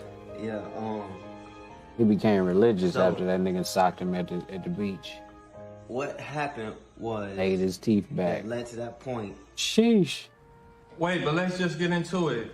Like that little message so far, that's just ain't. I understand it's for the youth, but that's not really for the youth. I mean, you said you got sucker punched and your jaw was like broke or whatever for 6 weeks. That's a message for anybody, my G. I just had to throw that in there, but come on. I was jumped into a game, a Crip game. Oh, he was jumped in. And first off, the initiation was 4 against 1 in the alleyway. 3 rounds, 15 seconds. So I was jumped in. What the fuck is he talking about? Okay. What led me to doing that, making that decision for myself, is because I was seeking love, acceptance, and overall attention. Protection? No protection. Thinking it would help my music career. Oh, right? Shit. You ain't want to get punched in the face no more, I think. You don't say. He said the reason he and joined help his the music gang, career. Yeah, but like this man is already grown. He's not from California. He's kind of already on with the little social media and shit like that, doing the little videos, the prank videos. Right. He was already kind of on. So you joined the gang for love and acceptance. Like, come on, bro. What is you talking about? You could have went and got a woman, or what? You could have went. You could have got a woman. Anybody for that? A best friend, a pet, a dog. A Rottweiler would have gave your ass love and affection. Any a terrier, a pit bull, any kind of dog would have gave your ass let me love finish and doing affection. this shit too. Hold on, let me see. The real reason you joined the gang, you said it. Your overall real reason was to it's really doing make it, your but rap career like pop. That's what you thought was gonna happen. Oh, look, if I go join this gang, my rap career gonna pop. Or was it like a little bit of you was trying to be like Fatboy SSC too as well? I don't know who that is. It's not funny. So for 15 seconds a piece. That was cool. Basically like 3 pack-outs, really. Okay, so a little while after that, I'm getting hit with all type of politics and everything like that. Now, I didn't get jumped into the gang because I want to be a gang member. That's not why it was. I gotta update my LinkedIn. Apparently, people keep going and looking at my LinkedIn or something. And but it came with so many politics, and I'm like, okay, this not for me. So even then, when I thought it wasn't for me, I remember going to jail, and I had to rep the gang that I was jumped in. And I mean, look how he just shaking his head like, you know, it was just so many politics. That's what I'm saying. A lot of people be jumping into shit that they really don't even know about, love. Right. It's crazy. Like, how you gonna join a gang It's a whole history. without even knowing the whole script? Like, what they expect, what's going on, like, what's the norm, that type of shit. Like, you how you crazy. gonna do that, bro? That's low-key Gilligan activity, if you would ask me, bro, because you didn't really, for love and affection, you could have went to a gym. Like, you could have went and got That's a crazy. membership at a gym, or one of them little gyms you walk by or drive by, and they be all working out and, like, on the balls and the weights and, you know, stuff like that. You could have did that if you needed some affection and some type of love, bro. It's 1,000 pet shelters. He go running down the fucking hallway at his apartments. I think that's some weird They base joined the shit. gang. I don't know what the fuck that shit is. And didn't even know the Come on, insides give me and the that. outs. That would be kind of lame. I'm just saying, bro, but come on. Oh, White too. I got him. In jail for it. Block. Let's go. At one point, I'm like, I'm thinking like, bruh, I'm about to be living a life. I'm about to be living a life that I truly don't want to. Oh shit. Because at that Now he point, went out like, the gang. Keep going to jail, and it's like, Holy shit. you know, just I don't know, just He didn't want to go to prison. truly felt like I was about to be living a life I didn't want to. Okay, so that day on the beach, I was out to go buy some drugs. Okay, and my intuition told me not to go out there on the beach. Is this nigga's video playing that piano shit? Yeah, okay. I'm tripping because I was like, what the fuck is that shit coming from? I'm looking over here thinking, man, is that? Alright, never mind. He trying to really put it on with the sad music and shit. What's the name? Won't Gang. I remember when he was stealing shit and all types of causing ruckus. Then he went join a gang, start going to jail, and now he went, oh, never mind, man. He want people to feel sorry for him and shit with just sad ass music. But because I was so full of myself, I ignored my intuition, and I went to the beach anyway. So, when we get to the beach, the gang that I was jumped in approached me. Oh, that's why he got his teeth knocked out. You know, he was carrying this shit and thinking this was a game. Like, he saying he was going in and out of jail, but that don't mean he was really, like, still going back to the gang he got put on. Like, you feel me? He just got put on. So it's like, what's your excuse, Lo? But it's wild. He said he was about to live a life that he didn't want to live. But shouldn't you have thought about that before you made that decision? That's wild. But I mean, I'm grateful that he made that decision. Like, that he, like, just understood. Like, So they put him off at the beach. They The caught up situation on could have his been ass worse at the with beach. him realizing this. He Laid could his have teeth realized back. this in a damn interrogation room on the first 48 or something, bro. And got the, like, ramble in that mouth and got somebody life sentences a long time, football numbers and shit like that. And where you from, this, that, and the third. I'm like, oh, F this, F that. Then boom, I get punched once. My right side. Instantly, I felt my jaw, like. And then Instantly. Like, go in the alleyway. Now, what's the fool and get the whole game going? Like, I'm not going in the alleyway. nah, we ain't gonna do nothing. It's just they wanted me to fight everybody that was there. Back, I'm like, so it's 3 of us in the circle, 4 of us. 3 of them wanted me. Equals 4 of us in the circle. We politicking on what's going on. And nobody liked what I was saying. Like, no word. Nobody liked Get sucker punched with some brass knuckles. He said, did nobody like what I was saying? And, yeah. No, that's funny. That's funny. The sad music is making it more funny. So I don't know if the intention was to make it funny, because this shit, the sad music bump put in the background, or whatever you call himself. I think it's John Gabbana or something. I don't want to say his name wrong, but Bunk Gang, John Gabbana or whatever. My jaw instantly fell out my mouth. Oh shit. And I say F this, and I just run to my car and drive to the hospital. Right? Wait, so did he come out here and get put on Venice show line? Because that, I don't know, like, I remember that video, and I think people were saying that was at Venice Beach. It was. So he came out here and got put on Venice show line. Figured, like, oh, it's too much, you feel me, because the politics, they telling him he got to be over there, or I don't know, whatever they just telling him, he figured like, oh, that's too much. This ain't what I thought it was going to be. I just thought I was going to use y'all to be able to rap, and y'all going to come in my videos and do this and do shit like that. You know, that's what he thought.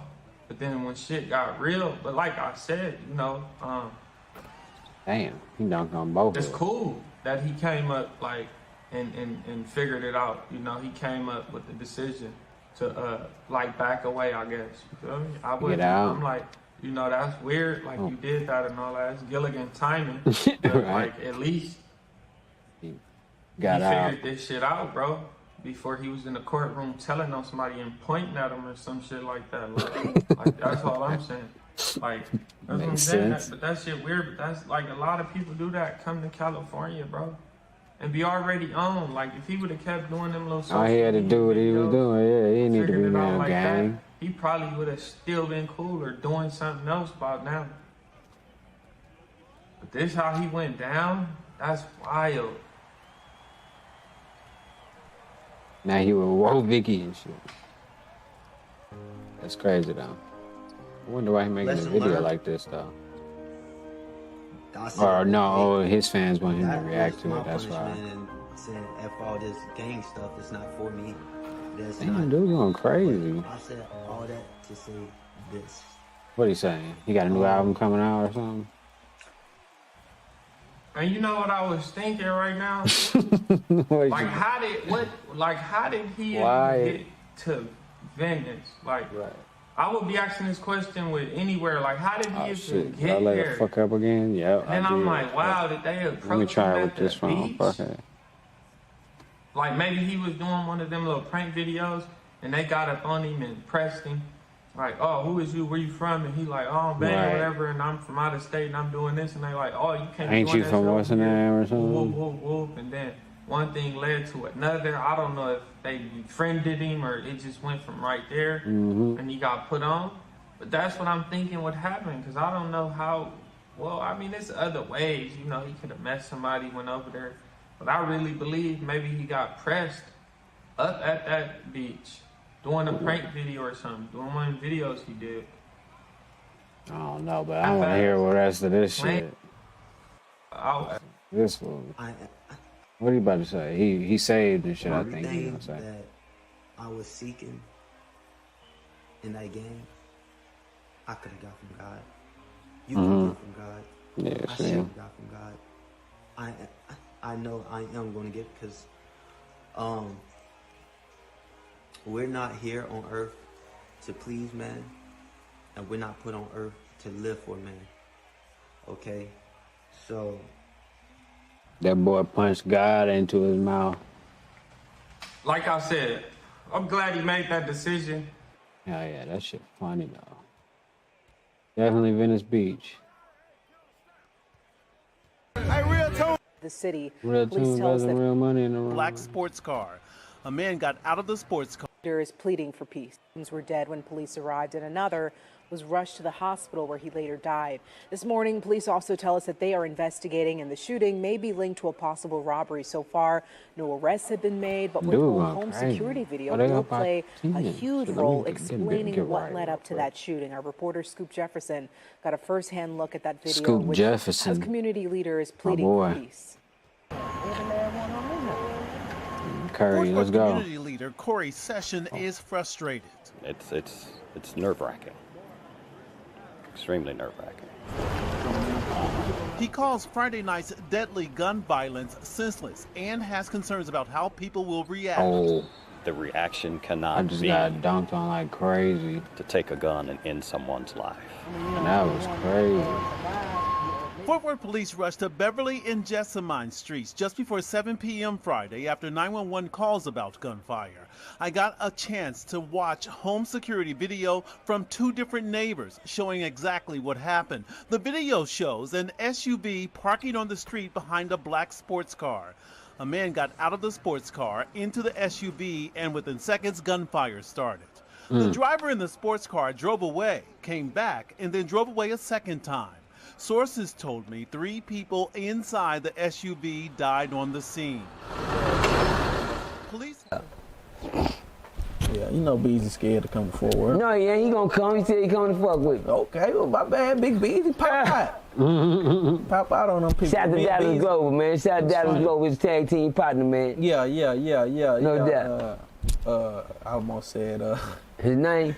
No, not his name. I call him Dallas Glover. He know what the fuck I'm talking about. You know, Dallas Glover was the nigga, and Beezy was the backup dancer. But I don't do Beezy like that, man. I fuck with Beezy. Beezy, my nigga. On my Beezy, mama. you ain't can't fuck with me either, nigga. Beezy, you bullshit, nigga. You supposed to been to popped up on me. You gotta check in with OG Percy. No. Gotta check in. Beezy's come fuck with me. Beezy's good people, man. I remember me and Beezy. Oh, college boy Beezy. Was that a Benz you driving, Beezy? Oh, that white, that cocaine white shit. I remember me and Beezy. This how I ended up doing the hood vlog on the south side of Fort Worth in the Hooverland in the bottom. What? You know what I'm saying? Yeah, right there, Hattie and Tucker. You know what I'm seen you saying? down in the bottom. Yeah, In the we was gutter, down there with my nigga Hooverland. You keep it live in the Trayvon. trenches. Yeah. My we nigga was down in the there. trenches, man. My nigga Beezy, my nigga Beezy, Trayvon after the club, it was shooting Fort Worth niggas, you know what I'm saying, in that whole kind of live, you know what I'm saying? At the end of the club, we in Arlington. The shooting come off, Twin was in there, you know what I'm saying? Twin, see, funny story about Twin is Twin's dad is Shakun. Okay. You know what I'm saying? Well, yeah, what you know about okay. Shakun? What I don't know about him. Yeah. So Shakun, that's Twin daddy. You know, I talked to him about it because when he said his dad's name, you know, I be paying, I study. You know what I'm saying? So I'm not just interviewing you, I'm studying. Oh yeah, I understand. So when a nigga say I got put down by Lil Rank, Shakun, Duke, you know, and then I talk to Twin say his dad's name Shakun, I say who? And he get the busted down the store, you know. Anyway, we're gonna talk about that one day. We're gonna get on down through that. We can vibe. Yeah, we're gonna get on down through that. Yeah. But you know, so salute to Beezy. You know what I'm saying? We ended up pulling up and pulling up and dropping my nigga Trayvon off that night. And I ended up getting the pass to come to the Hooverland, and they rolled out the blue carpet on me, you know. No doubt. Lil Rank was out there. No doubt. You know what I'm saying? The whole little YTN movement, you know what I'm saying? It was live. I ain't gonna lie, it was live. OG Dog, salute to all them that showed me love. We went to the stove. No doubt. You know what I'm saying? We went to the stove? Man, we went to the stove, man. No doubt. Yeah, but four kids were killed. Kids. Yeah, kids. Kids. And you said 2 been identified? Yeah, 2 have been identified. Can I interrupt, please? Go ahead. Meaning they couldn't identify the other 2? Hey. Oh, I forgot to tell y'all down here in Fort Worth, they do face shots. Yeah. I'll let y'all soak in that for a minute. That's what I it's gonna be a lot of closed caskets. I forgot shooting in the big toe ain't in no more. Shooting him in the leg so you won't kill him, that ain't in no more.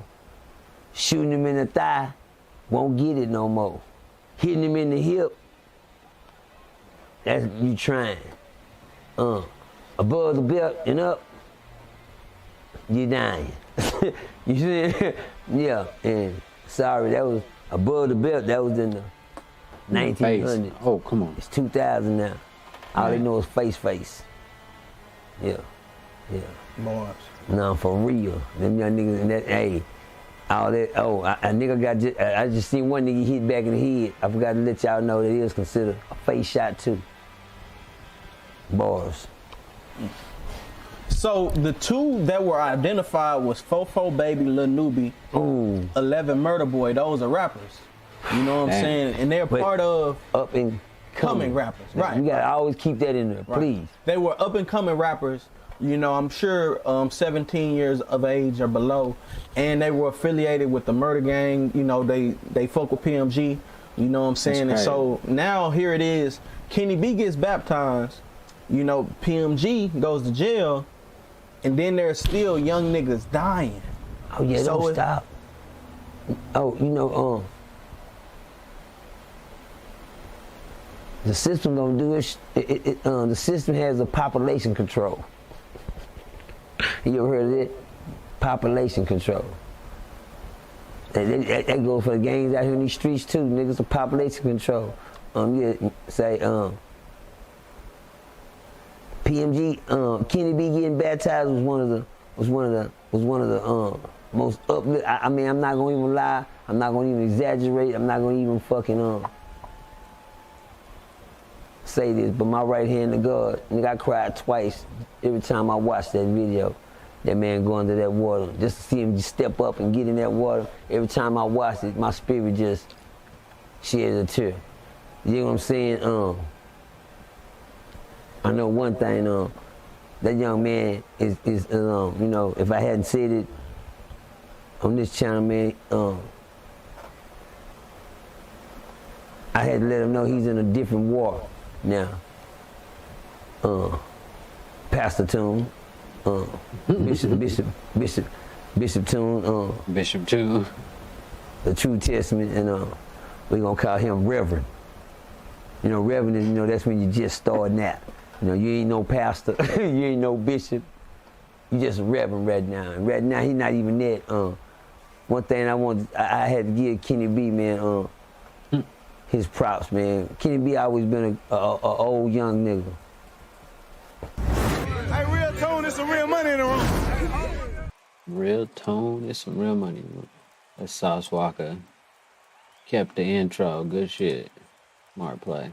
I might use the one I got, but he ain't say you people, so I ain't using it.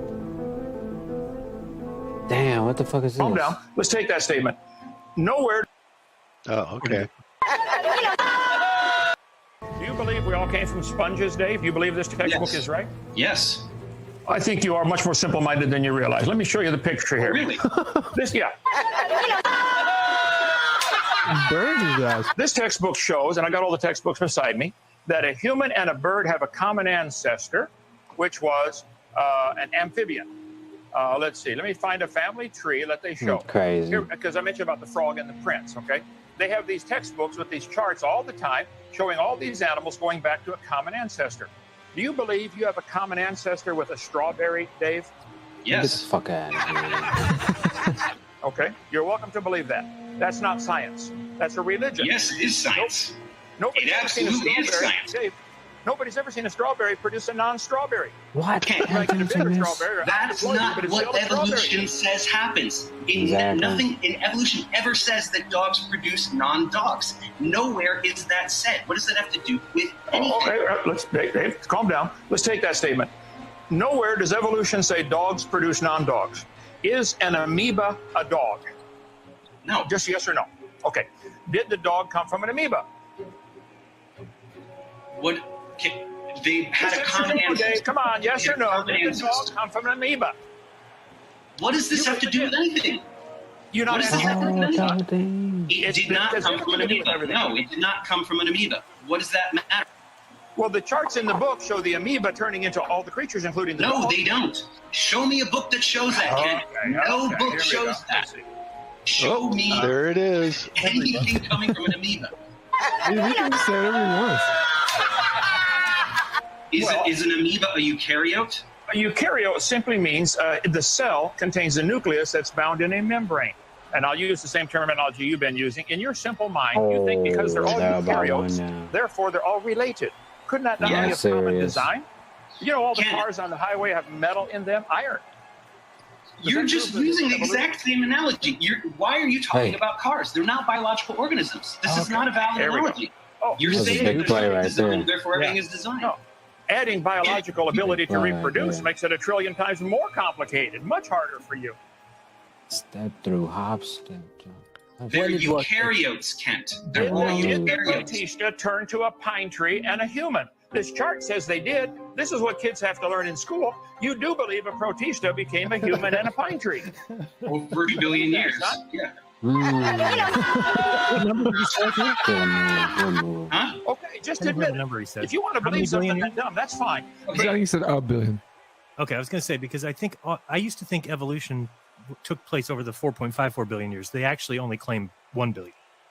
Before that, there was no life. Oh, okay. According to them. Well, you know, it's their story. They can change it. Well, it's like I even thought 4.54 wasn't enough to get from an amoeba to a human anyway. So if it's only a billion, good luck. Especially if after 67 million years ago, all the animals got wiped out or anything of any good size. And so all that was left was like a badger. So a badger had to turn into a human in some 65 million years. Good luck. Yeah, it's ridiculous. One animal has to give birth to a different kind of animal. That's not the way it works. You don't understand. No, you don't understand it. You don't get it. You don't understand it. It's over time. Right. What's over time?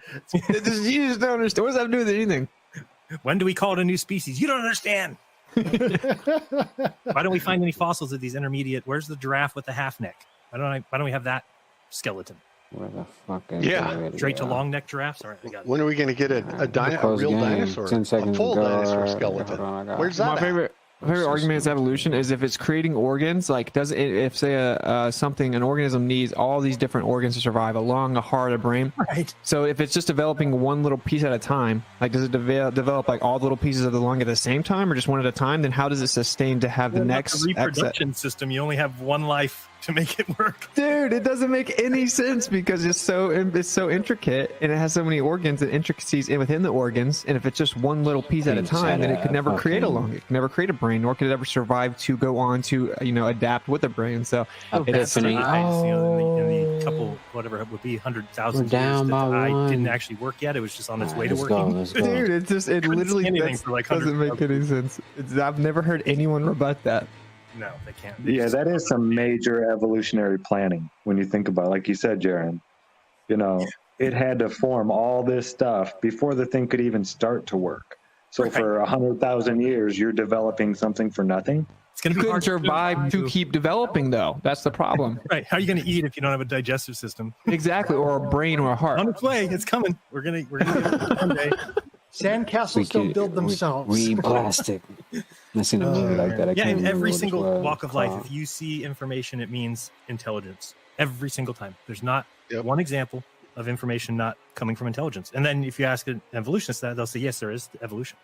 So, again, if that's well, then it needs to be somewhere else. Nothing else catastrophic happens and turns into life and information and intelligence. No way. Dude, I was talking to an atheist evolutionist the other day. I'm like, so if I took the most intricate watch ever made, I took every little intricate little piece apart and I put it in a mason jar and started shaking it, you think eventually it'd make that watch? He's like, yeah, of course. In a couple billion. Oh my God, you're an idiot, bro. Like, a couple billion, yes. Yep, that's. I always use the Scrabble factory. If it blew up and all the pieces came down and wrote a Shakespeare novel, it's like, in fact, right. I wish we could argue against the people like what's his name, Brian Cox, who says if you had an infinite amount of monkeys and they had an infinite amount of typewriters, that they would eventually type Shakespeare. I still don't even think that's true. I mean, I guess when you're using the word infinite, then everything has to be included. Let's go. But anything less than infinite, they would never. It takes intelligence to write, not just random letters thrown together over and over and over again. Well, how is that intellectually superior to the gap of the God of the gaps? Like that's what they're kind of fighting against, is the God of the gaps. But that's the same thing. Everything. I mean, I've heard Rogan say, Joe Rogan has sat across from somebody and said that in somewhere else in the universe, there's the exact life that he's living now, except for at that moment he's going to veer a little bit. But he believes that. He has to he has to. Infinite universe is the new norm because of the fine tuning Rick and Morty. That's Rick and Morty. No other excuse for the fine tuning. Exactly. Did you know when they do the math for the universe, they just skip the Earth? because the Earth just doesn't fit into their probabilistic equations. They literally just skip the Earth. They just factor it in as if it's not actually the Earth. It's like an anomaly. Yeah, like they don't even account for it in their mathematical probabilistic equation. That's too funny to me. Like, it's just so stupid. It's all so stupid. That's how we do it. Yep. They just acknowledge it. You know, we could have some conversations with them. I mean, that's the thing. Put me in. That's why I went into Red Redux chats when I was first starting. I went into Sean Hufford's chats because I thought that we could have a conversation about it and realized quickly, oh no, you can't. They're religious zealots, bro. Yeah, they just will not hear it. They'll just make fun of you and even pretend to be your friends and be like, hey, you want to come on my channel? We'll talk about it publicly. Sure. Have a good night, man. I'm a holler. We'll do better next time. GG. The depth of their arguments come down to, well, you just don't understand. Right. That's it.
What's up, y'all?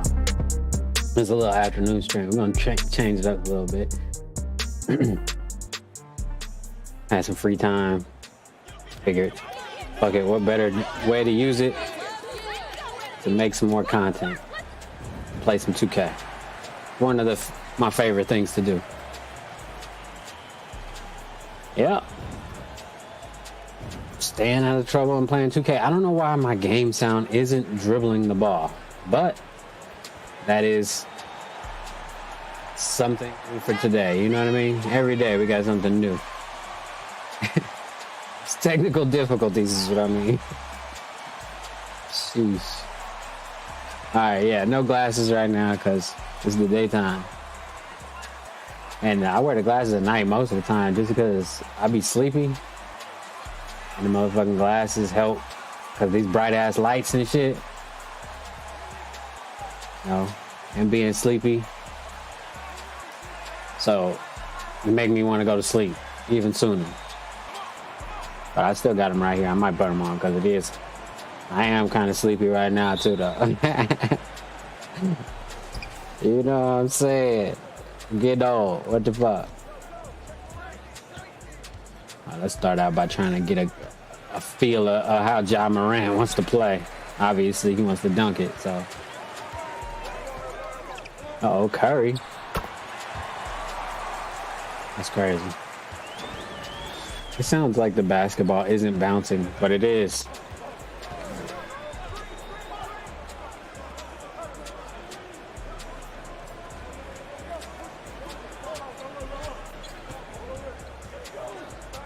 I'm just deaf, that's what it is. Damn.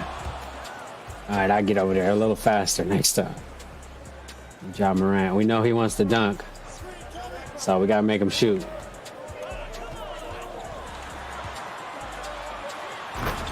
My fingers got all fucked up. I would have dunked that sooner.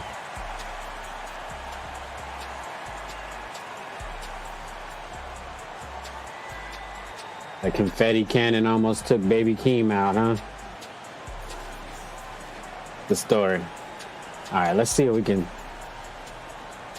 That's not me passing the ball in. Adams about to get their team 3 seconds. What the fuck is going on? Is the game glitching? Of course, another technical difficulty. Oh no, shit. They let that nigga stand there for 10 seconds. He ain't getting a 5-second violation. Favoritism, man.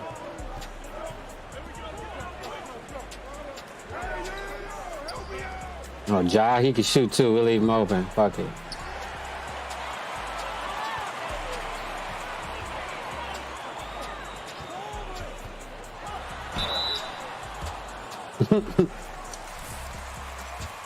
Draymond is at the line.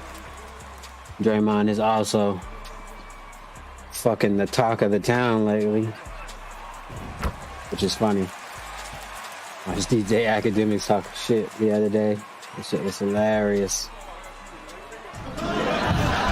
And we might not even do that. We might just turn on the water and look back. Like, is he looking or is he watching me fake watch? Are you talking about washing hands? Sometimes you even want to tell the dude, like, yo, you don't gotta wash them. I'm not judging you, bro. Just go. Go be great. I know you didn't pee on your hand. Man, we do not wash our hands. If I wipe and nothing comes on the toilet paper, I'm not washing my hands either. I'm not gonna do it. For what reason? My shit is magical. And my shit told me I don't need to wash. Welcome back. Did you wash your hands? Oh, okay. Man, we don't do that. We only wash our hands if someone else is in the bathroom. Right. And we might not even do that. We might just turn on the water and look back. Like, is he looking or is he watching me fake wash my hands?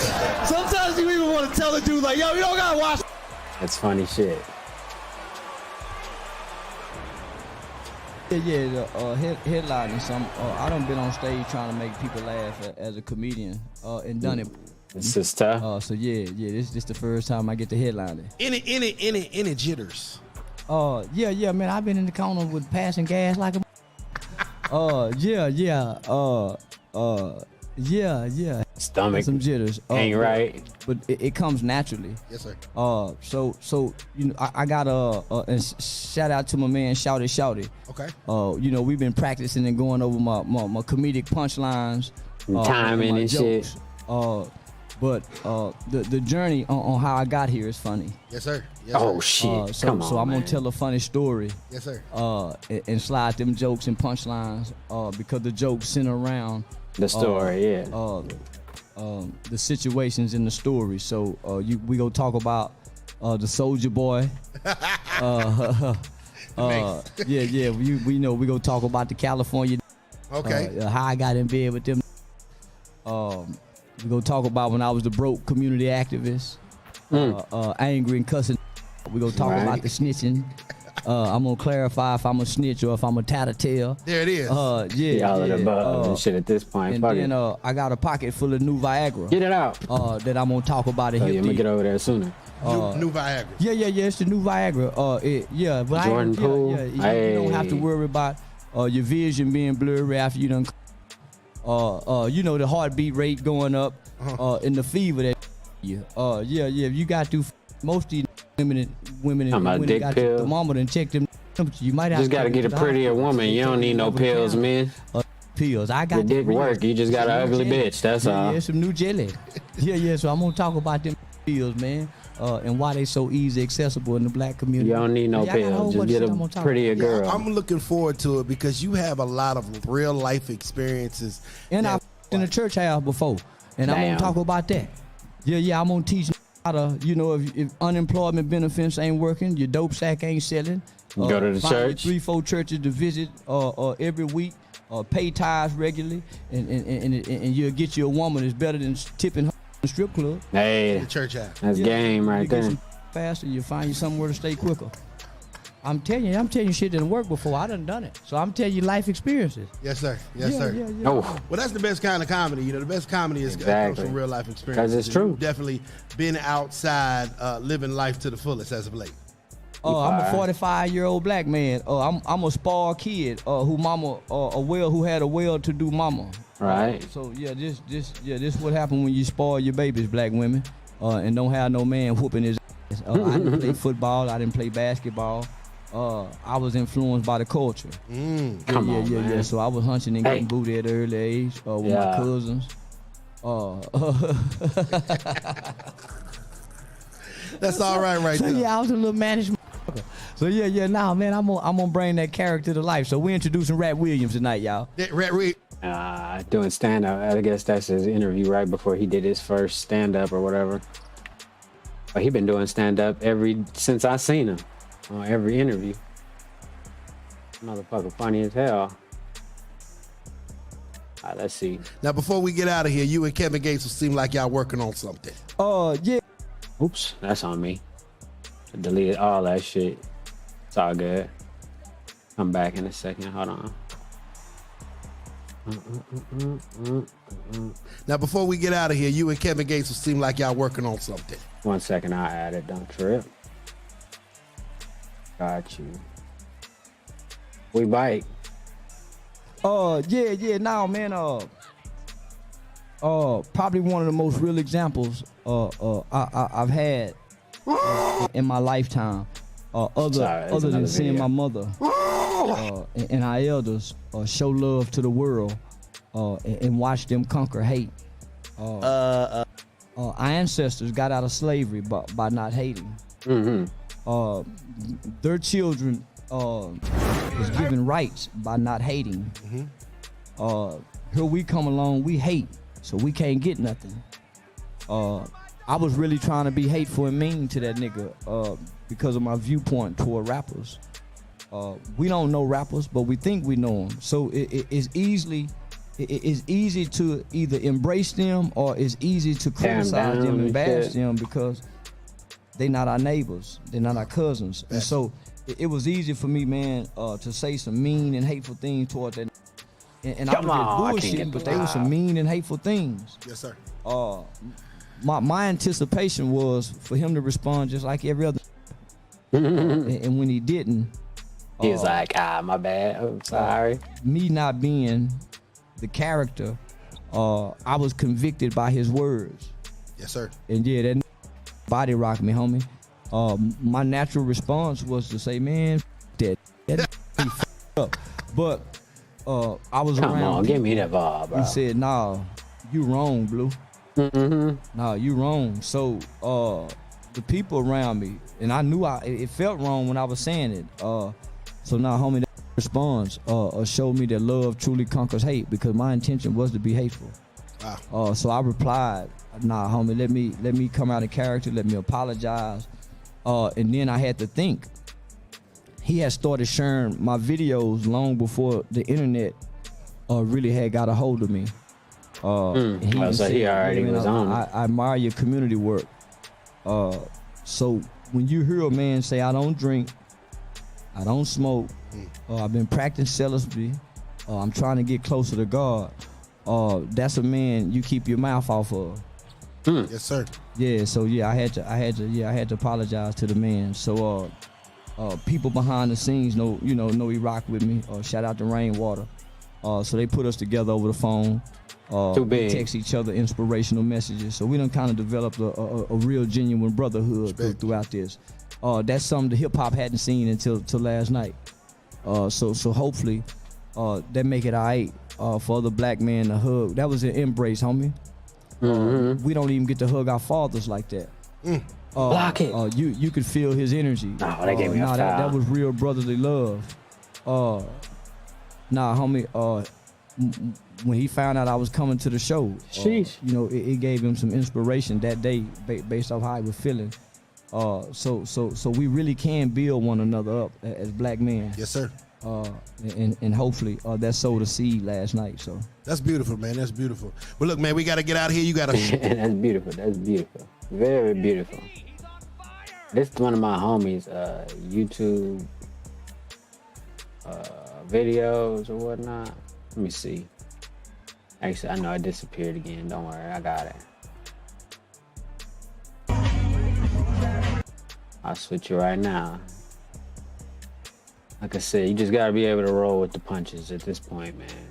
Shit's gonna change all the time. Gotta be ready to adapt and shit, you know. So this is me adapting. Oh. But I'll just do it like that then. Oh no, I can do it like this. Hold on. Fuck that. Alright, yeah, we're good now. Look like I know what I was doing. Alright. This is the homie G. I used to make music with him back in the day. Let's skip that intro because I don't know if that's copyright music, but it's the homie G. He used to make music. I mean, we used to make music together. Him and his homeboy Vic White, his dad, R.I.P. Vic White's dad. He the one that got us in Jamie Foxx's house and shit, and that was cool. And like I said, that was young. When I was young, I think I was like 18, maybe 17 or 16 or something. I don't even know. But yeah, that's when I got to meet Jamie Foxx and go to his house. This is the homie that hooked it all up, made it possible. My homeboy G and Vic White. Going down out here, man. Y'all can see it's a hella fight. I'm out to get off this copyright reasons. Yeah, he ain't trying to fucking copyright neither. I think he still got a trucking company, so if you need trucking or towing work or whatever, not like pickup trucks. See, there's some trucks right there. Like, I think he got a towing company, so if you need to transport from state to state, I think it's GG Precision. But the homie, he out here local in Vegas. I don't know where this is shot at, but it's pretty cool. Hey man, it's a whole lot of new shit, the whole lot of rack going on, man. The biker stuff. Yeah. We already ran into each other. Yeah. Cool. What's up? Like I said, so go check out the channel if y'all want. It's called We're All Related. The homie G. My thug out with me, my wannabe thug. Shut up. She thinks shit, thug. Can't cross no poles and shit like that. So anyway, we came out, supported Soul Brothers annual event, you know what I'm saying?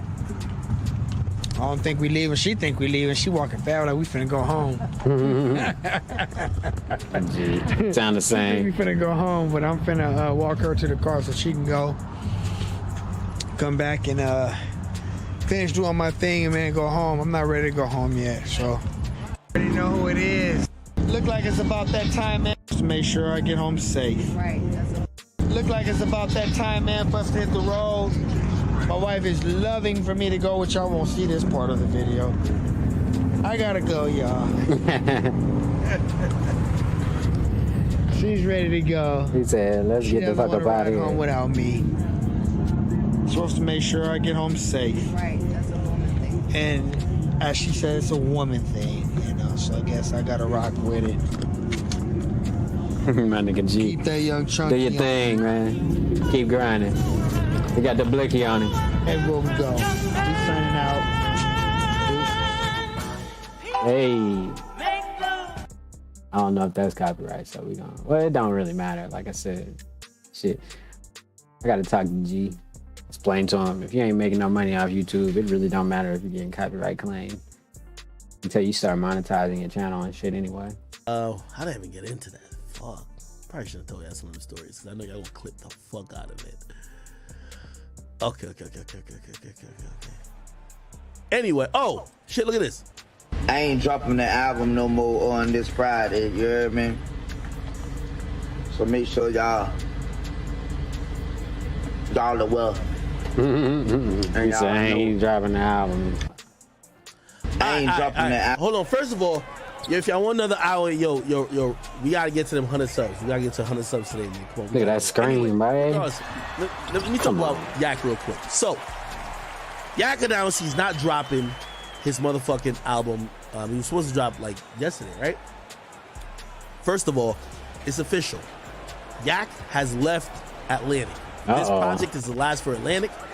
So they trying to push that thing. This, he's gonna be on Capitol Records. So he's moving over. Atlantic, we don't know, is on Warner. That's a Warner Music Group. I can tell you it's a mass exodus from Warner.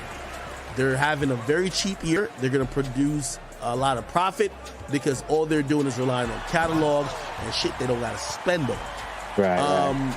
Makes sense. People in contract years, unless you're that nigga, or you don't want that much of a bag, they're not gonna keep you. Kodak is looking for that bag. Kodak initially even said he's trying to get that 40 there we million. Go.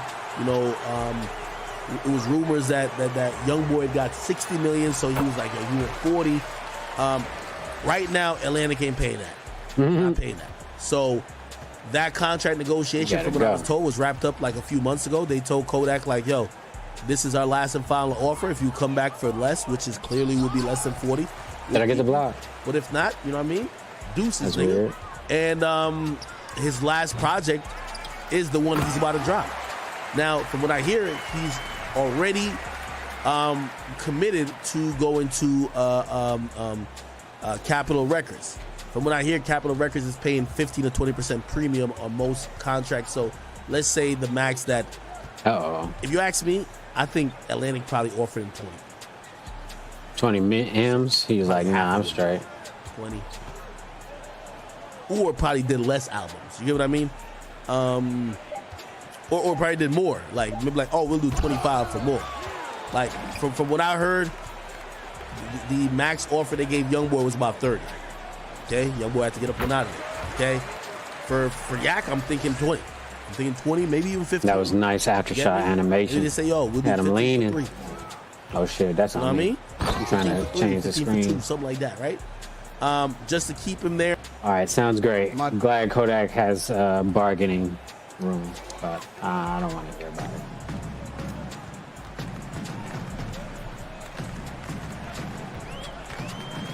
Just gonna leave me open? Yeah. Crazy.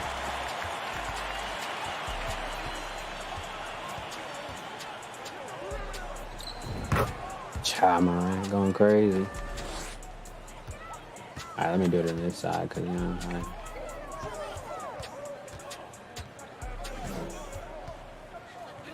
there we go.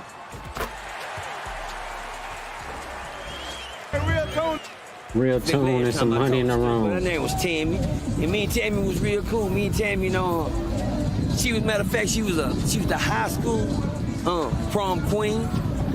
She's the high school. She won a little thing where you walk out on the Too easy. He green that doing too. the goddamn doing the homecoming queen. She was that. Oh When I say yeah. beautiful. That was nice. Beautiful. Everything she participated in, she was the truth. Time went by and she got out in the streets and started doing her thing. But anyway, we went to church together. We grew up together in church. But anyway, make a long story short, me and her got in them streets and I said, man, I'm finna go get my shit together. I'm finna get out these streets like this, baby girl. She said, right. I go with you. I say, cool, let's go. So we had rolled ourselves inside this motherfucking place, man, and the day that we supposed to been going, she disappeared on. Damn. I'm like, damn. Hell nah, man. So I never forget the lady that was coming to get me to go to the place. She said, baby, don't let her stop you from going. Go get your blessing.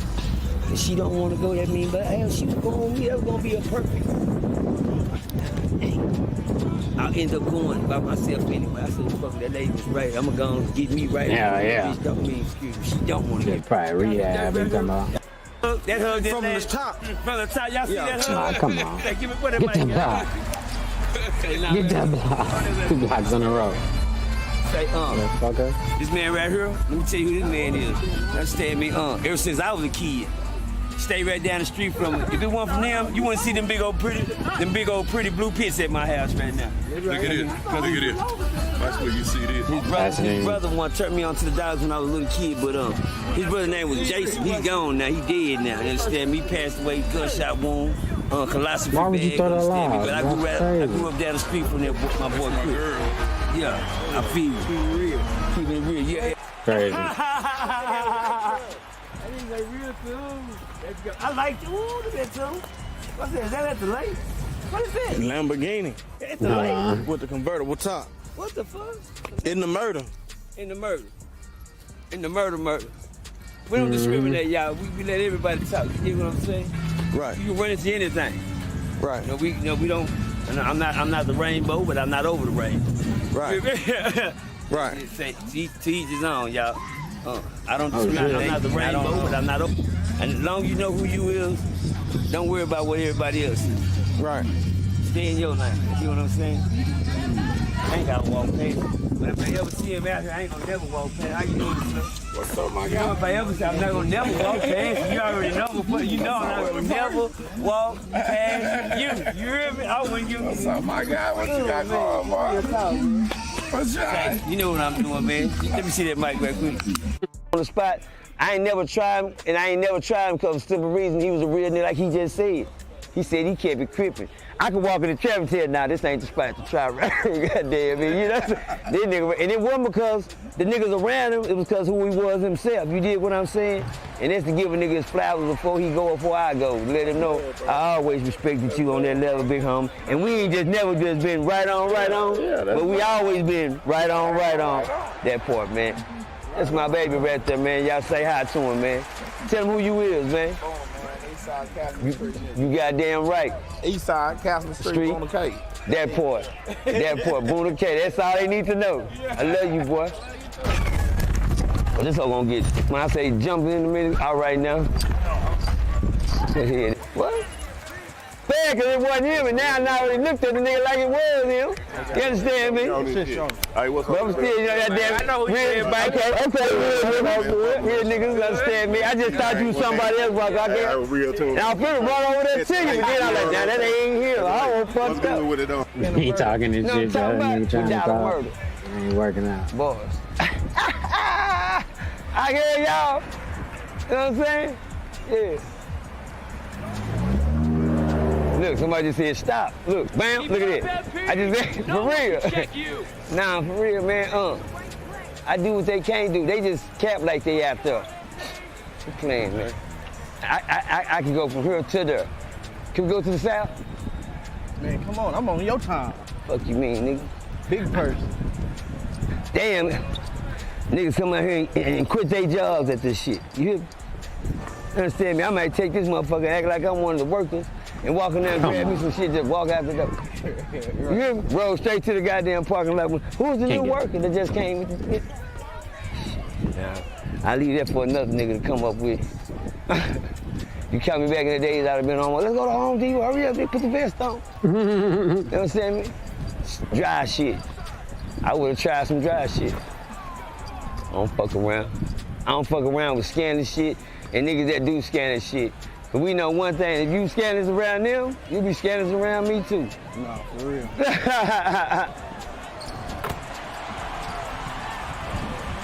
Well.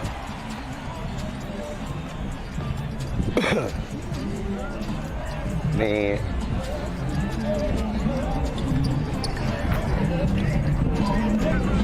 All right, real quick, you know I'm gonna say what's up, right there.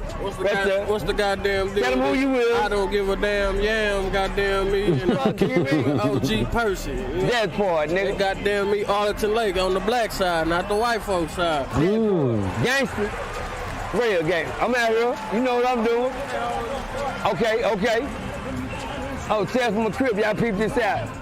One of my niggas turned around, they hit a lick. When they hit the lick, they robbed the wrong motherfucker. So on that wrong motherfucker, they took my girl Shay. They took my nigga Lil Rod. Hey. I like that hoe real. We gonna keep that hoe, bro. Yeah. I look like old police car. Hold on, here, hold this mic, man. Please get this nigga the mic right here. Please. Text that motherfucker to you or something. Goddamn me. Yeah, nigga, it don't get no sweeter.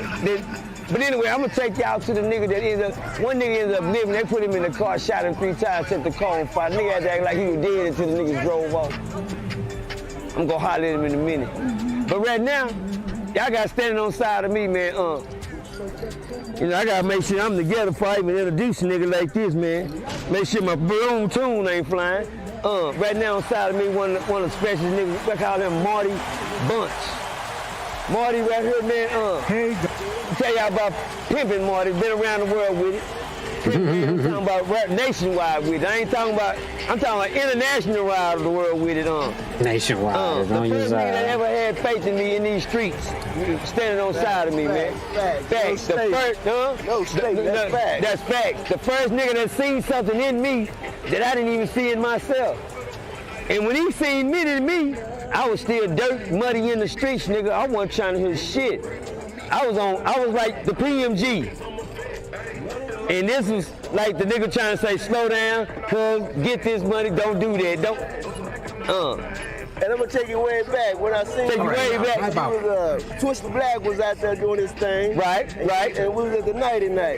And then you had opened it up. That's right. When you was spitting, I looked, I said, man, who was that little youngster up there? Yeah. I think I was 5 deep at the time. You feel me? He's 5 deep, no sleep. But when you got out off that stage, that's when I pulled you to the side. Goddamn right. I say, man, I need to holler at you. Pimpin' Marty. Let's get this money. And that nigga came and asked me, where did I stay? And the next day he showed up at my crib. And that nigga took me out and he took me to make my first motherfucking CD. Take it straight to the studio. What? Straight to the studio. I said, what I do? The first thing you say, I know a studio. I said, man, let's go check it out. Is that one of your Padres right there? Yeah, this right here. This dog got 2 names. His name is Unload and Reload. Unload and Reload? Yeah. And the reason why I named him that, because my nephew, he's a rapper. And they call him Full Clip. Full Clip, and this dog well trained, 7 months old. You feel me? Yeah. R.I.P. to my big brother AD. This is month, man. That's why I'm down here. Can you say something about my brother AD? Man, I can say much about his brother. You feel me? His brother AD, my day one homie. You feel me? Damn, man. Man, when I seen AD, man, when I first met AD, I'ma tell you.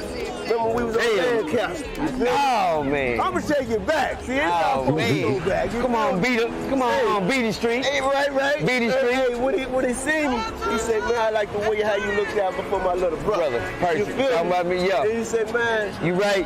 You showed him the map, you gave him some good gift of game, and he ran with it. You feel me? Yeah, AD was 100, man. And every time I seen, he stayed solid, he stayed solo. Goddamn right. You know what I'm saying? He never wrote deep. Never, you feel me? And if he know you, he gonna give you the respect that you need in your life. Yeah, man. And he always had knowledge and wisdom to give you that gift to stay on his game. You feel me? No cap, That's man. what I like about AD, man. R.I.P. my big brother, man. Love him, and man. it's my birthday month. I'm a Libra. You feel me? Man, all the Libras out there, my niggas. This one right here, man, is OG person, man. Yeah. I had changed his name one time. Yes, he did. To Platinum. No cap. Hey, nigga got Platinum. Me was just a ride together. You feel me? Nigga called me Platinum. I ain't know what Platinum was. I told him, I said, say, man. No shit. You know, most writers write stuff down. But when he was spitting, he said, man, I do write stuff down, but I got something I got to just spit out for you. Say, when I heard how he spit. Yeah. This one right here, CJ, that's my little brother CJ right there. Get CJ on there. Okay. For real though. Okay. Safe person. Yes, sir. Say, man, you still growing. Thank you, man. I thank you. I be following you. You don't know I be following you. Thank you, but I be buddy. listening to that motivation speech you be giving out there to them young ones. Okay. And that's what they need, man. We need to clean up the street with some good prayer and some good gift. No doubt. And show them some hella game. Now, a black person or any other person can live like the right way. Right. Instead of staying out there in penitentiary. And staying alive. Staying alive. And staying alive. And breathing every day. And staying alive. Right. And every time you see me, look like a glow, I'm always gonna be a show. Cause I shine like brand new money. I don't make it. It comes to me. That part. I got that gift of grab. That part, man. Sometimes somebody got to open up the bag. All you got to do is spit and be you. Right. Don't let nobody change you. Right. You showed me that when I say I changed the name to Platinum, but when I hit the street, you old enough. Yeah. They say OG person, this and that, OG person, this and that, and I was hearing your name, you doing battle rap. Yeah, I started battle rapping. Yeah, I was hearing about you. Appreciate you. Always. Marty Bunch, man. Hey, Marty man, Bunch. I tell y'all, True. Worldwide Marty Bunch. For real, For true, man. Get out across the world. This now. You see the cities, Cali, Vegas. You see the cities, Louisiana, Arkansas. Talk your shit, man. Yeah, you see it. Nah, it ain't no flugazi. And I mean, that's facts. Yeah, that's facts. In all these cities. These niggas know me out there. That's Nigga facts. Worldwide Marty Bunch, Real, man. though. Fuck If you they talking don't know about, me, nigga. I bet y'all don't cool you do. Got my game. All I like baby dolls and like stars. And that's facts, no stamp. Yeah, no Look cap. at my dog, Let me get the mic. Look at it. There we is. Whenever you ready. Damn. Hello. Come on, low. That's gonna meet Farmer Bill. Gonna meet Farmer Bill, man. Damn. Go say hi. Notice the burns, nigga. I give a story before I get there. You hear me? All right now. All right, champ. You stay up at OG Person, man. You stay up out here, man. Y'all see who we is? Already. Cap.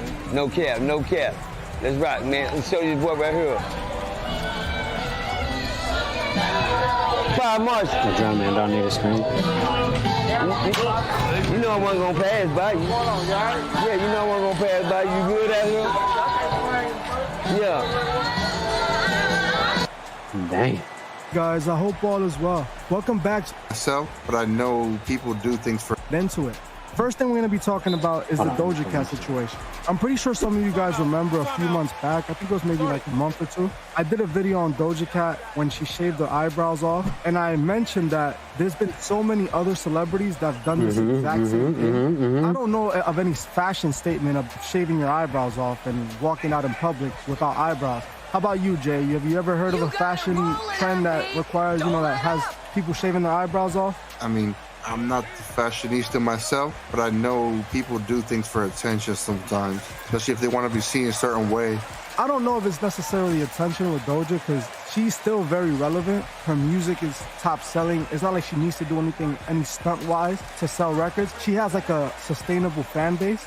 In my opinion, the eyebrow shaving has something to do with like a ritual of some sort. If we go back to the rest of the celebrities that done it, like Madonna's already admitted that she's an occultist. I don't remember the names of the other people that have done it, but it was a few other celebrities that were known occultists as well. And in my previous video, I spoke about all the Egyptian imagery that she puts in her music video. And when I was looking into the shaving the eyebrow thing, it actually was a ritual that the Egyptians used to do. When I found out, it made perfect sense because with all her Egyptian imagery and all this symbolism that's coming from her that links back to Egypt. And we already know on this channel that the Masons love using Egyptian imagery. When you know the Egyptians used to do this, if I'm not mistaken, they used to do it when one of their cats passed away. And that's strange because you see how her name is Doja Cat. To me, that made it even more suspicious. What do you think about that? It's funny you say that.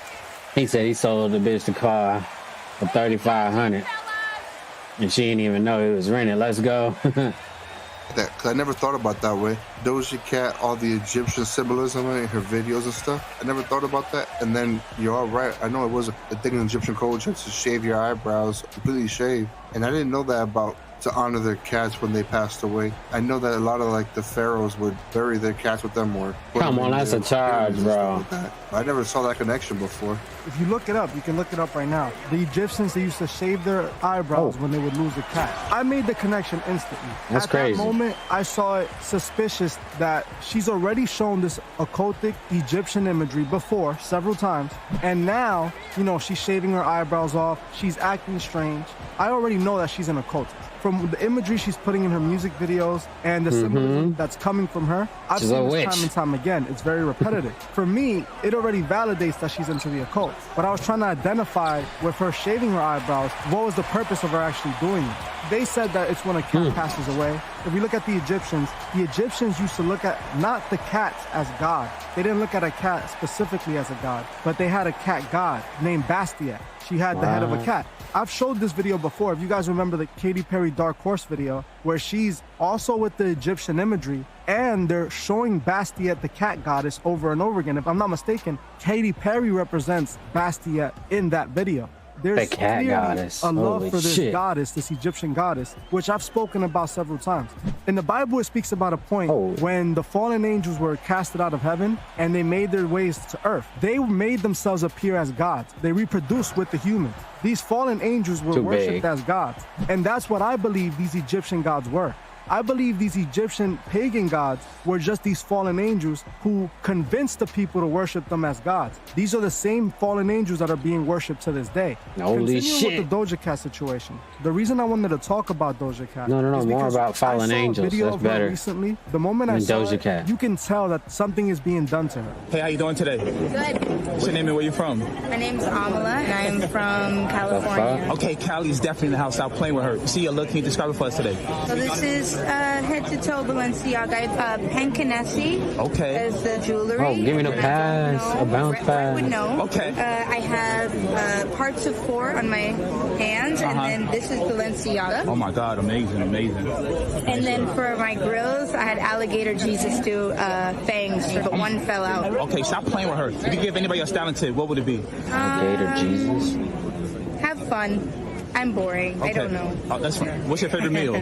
Sorry? What's your favorite meal? Lobster. Ooh, and what's your zodiac sign? Favorite what? Your zodiac sign. Libra. Libra, thank you so much for your time. Appreciate you. Libra Like I says said, she twice shaved her in the eyebrows, last she 5 shaved her minutes. head. Okay, but now she's putting makeup on herself to make herself look like she's like been Dead injured and or something. demonic In the and shit. video, I'm not sure if it's makeup or not, but I believe it's makeup. It looks like she put makeup on her Like a eyes to zombie. make herself appear like something happened to her. I don't know what she's going with, but she's talking almost like if she's delusional, almost like if something was done to her mind. And in my opinion, it starts to seem strange. We can say that she's just going through the stresses of the entertainment industry. How many people do we have to see do the same exact thing for us to not realize that it's a pattern? In that same video that I'm talking about, we see Doja Cat talking, and before she even finishes talking, someone comes and grabs her and pulls her away. Like to me, that she found that busy. strange. What do you think about MK Ultra? Do you She think gotta that go. MK What do you Ultra is mean? done to In a celebrities? tight You know schedule. what? It would make a lot of sense because, like what you said with Doja Cat, the stuff she's doing is really, really weird. And when I mentioned about maybe it's for attention, but you're right, she is in the spotlight. She's not one to be doing stuff for attention right now. Looking at that video, the way that she was dressed and the way like her makeup was done, like she had a scar on her face, a couple of scars. She had like her knuckles that they were bloody, like she had been punching something. It all like just seemed weird to me. That to me just doesn't add up. MK Ultra was done to people, and the people that it was done to, they don't remember it was done to them. If you personally ask them, they have I'm about to go watch through an MK extensive Ultra movie therapy tonight, to be able actually. to remember just It's some with of that the trauma actor that from they Hell went on through Wheels. during I don't know the these name of the experiments. movie, but it's now new. I know it might sound far-fetched, but you have to understand, half of these artists are miserable. They're into contracts where they become slaves to the music industry, and they work harder than anybody else can imagine. They're no longer a person, they become a property of a company. They become the company itself. They have to operate and work all the time, just like a regular company would. The fact that Doja Cat is acting in this manner, to me, just screams MK Ultra. And then if we think about it, Britney Spears shaved her head. She did the same thing. Now the way she's talking in these conversations, in these interviews, they sound like, They you know, fucked her up. like something, either she's using something, which could be a possibility, don't get me wrong. These people are known for using something. Drugs It and wouldn't shit. explain why she shaved her eyebrows off. It wouldn't explain why she's putting this type of makeup and going for this look. It's all suspicious to me. It's funny that you say that because when you talk about MK Ultra and like kind of like maybe creating like these sleeper cell people where people shit. can like live their normal lives but have something else in them completely. When they sign these The contracts with signal. the record labels and become these people, Oh, you have to Gotti. live with it. At the end of the day, they're still Step humans, through. and somehow they gotta find a way to do their job and be themselves, even if it's conflicting. And how would you do that? Maybe some of that crazy stuff that happened with MK Ultra. You make a very valid point. Do you think that it's happening to them willingly? do you Got think it. They know that it's happening. They know it's gonna happen once they get involved. Or do you think that this is just something that happens out of nowhere? I mean, I Holy think it's shit. definitely transactional. They're getting something from it. They're getting fame. They're getting money. So they have to give something up. And yeah, it's hard work, but like you could say you work hard, I work hard, and we're not getting back the kind of recognition, fame, money that artists are getting. So I definitely think they're in on it. Artist. And it might be one of those things that once they get in, they're in too deep and you can't get out. And maybe this is like her form of lashing out, like the shaving the eyebrows and doing the crazy makeup, the scars and stuff. Maybe that's like her inner self fighting the self that's outside. This whole thing that she's done to herself from the transaction. I mean, that's one way to look at it.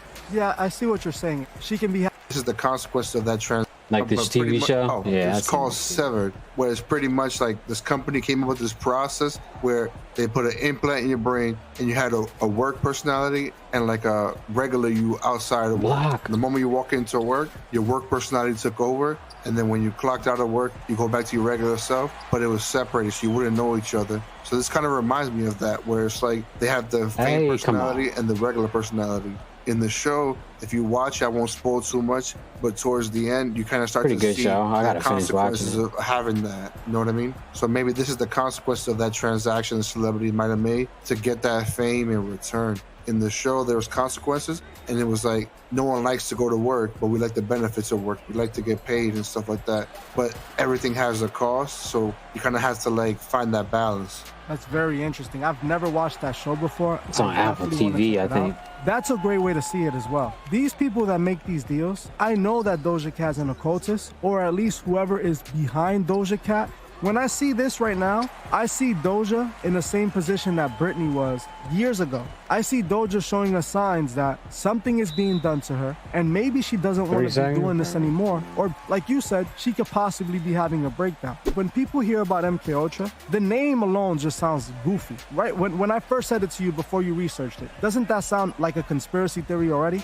Yeah, the name doesn't make sense to me. I don't know the meaning behind the name, but it doesn't sound like a whole name that you want to have. And on top of that, like, remember one of the first songs I heard for her, wasn't it like about a cow?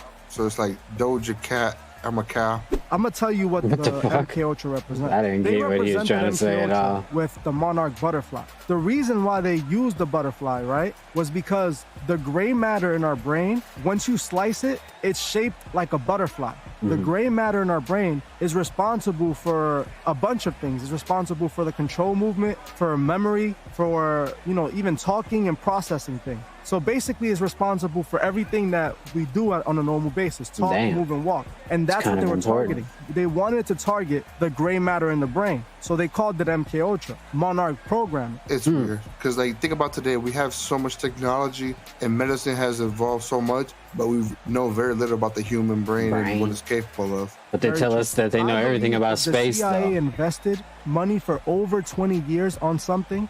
I honestly feel like they didn't do it for no reason. I don't think that they were working on something for 20 years and spending millions and millions of dollars to not get results or to just abandon their project. I go by the belief that we're all under the MK Ultra spell a little bit.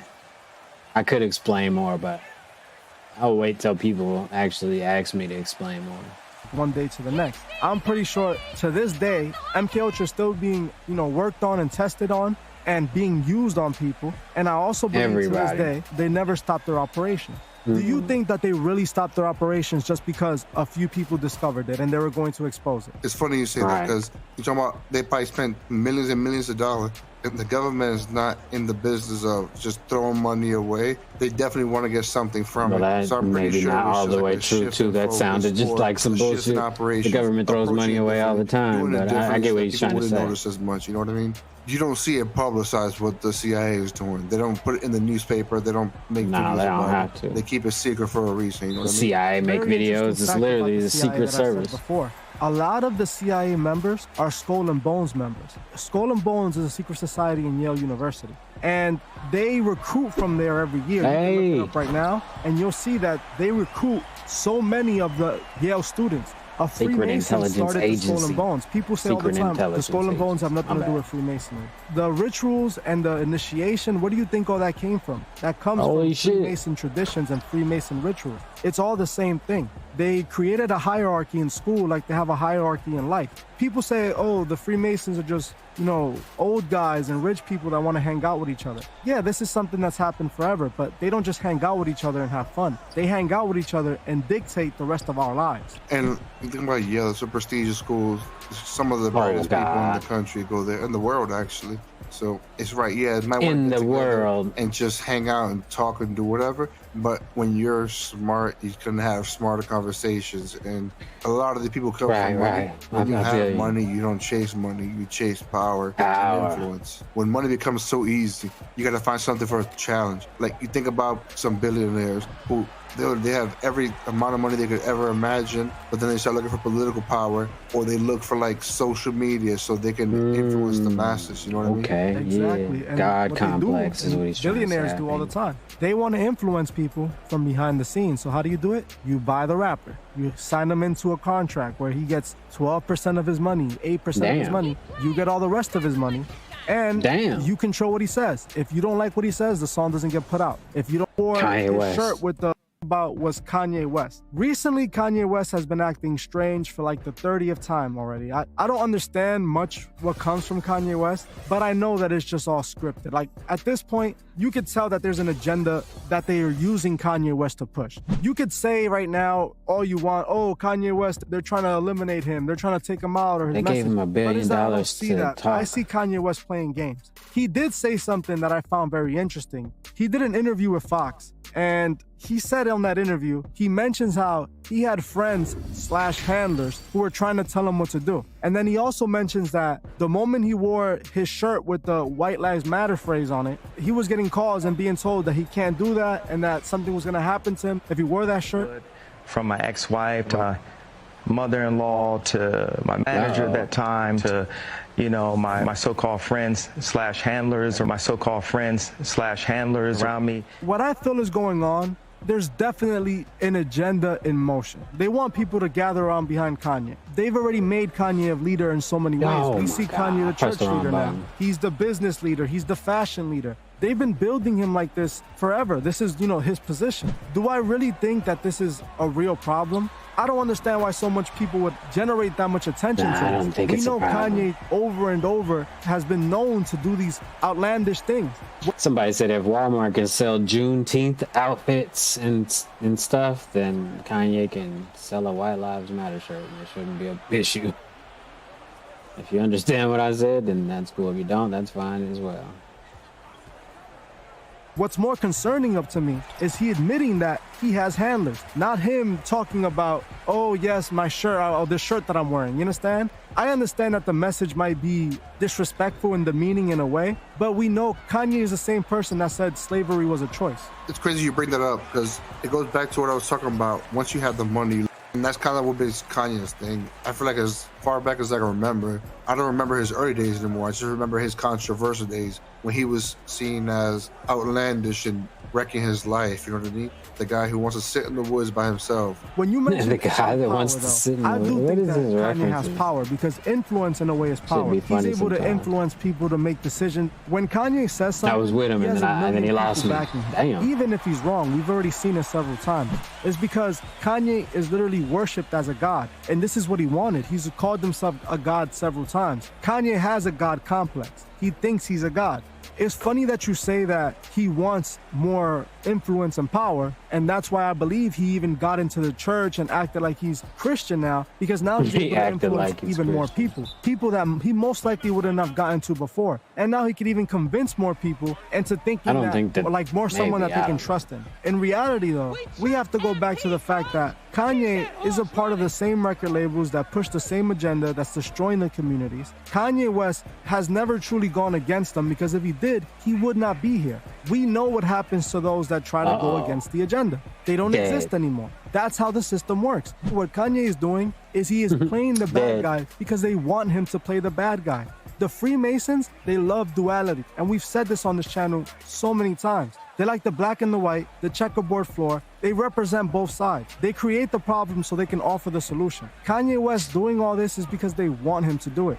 If Kanye West was truly doing anything out that he wasn't supposed to do, he wouldn't be here. Something else that I found I'm not sure if you saw it. Kanye West is having like some beef with P. Diddy right now. I find it interesting because I just did a video, I just did a podcast P. Diddy, I don't know. P. What Diddy. do you call him? In that podcast, I mentioned how P. Diddy is known to like get his way with men that want to make it in the industry. Yeah. You know what I'm saying? He likes to take advantage of those who want to, make it in the industry so he can get whatever he wants from them. Literally everything from them. In this conversation, Kanye West mentions that he's P. Diddy is only insinuating hitting him sex, up I think. and telling him not to wear the White Lives Matter shirt because the Jewish people that control him are telling him to. Some of this, to me, I find interesting. I wonder, is Kanye really trying to stand up against the industry? Is this something that he's really trying to do? If he is, I don't think he would have made it this Let's hold on. Let's see what this kid got to say. He's like producer kid.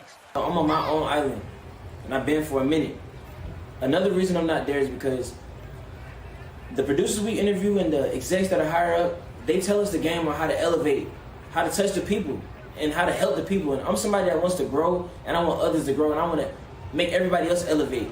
The company isn't really just for that. The company is for more of just selling kits and just doing the business part. I'm for the community. That's what started us and fueled us up. So at the end of the day, I'm a grower, and I can't stay where things are not. Let's get straight to the chase. This is why I'm not with Producer Grind anymore.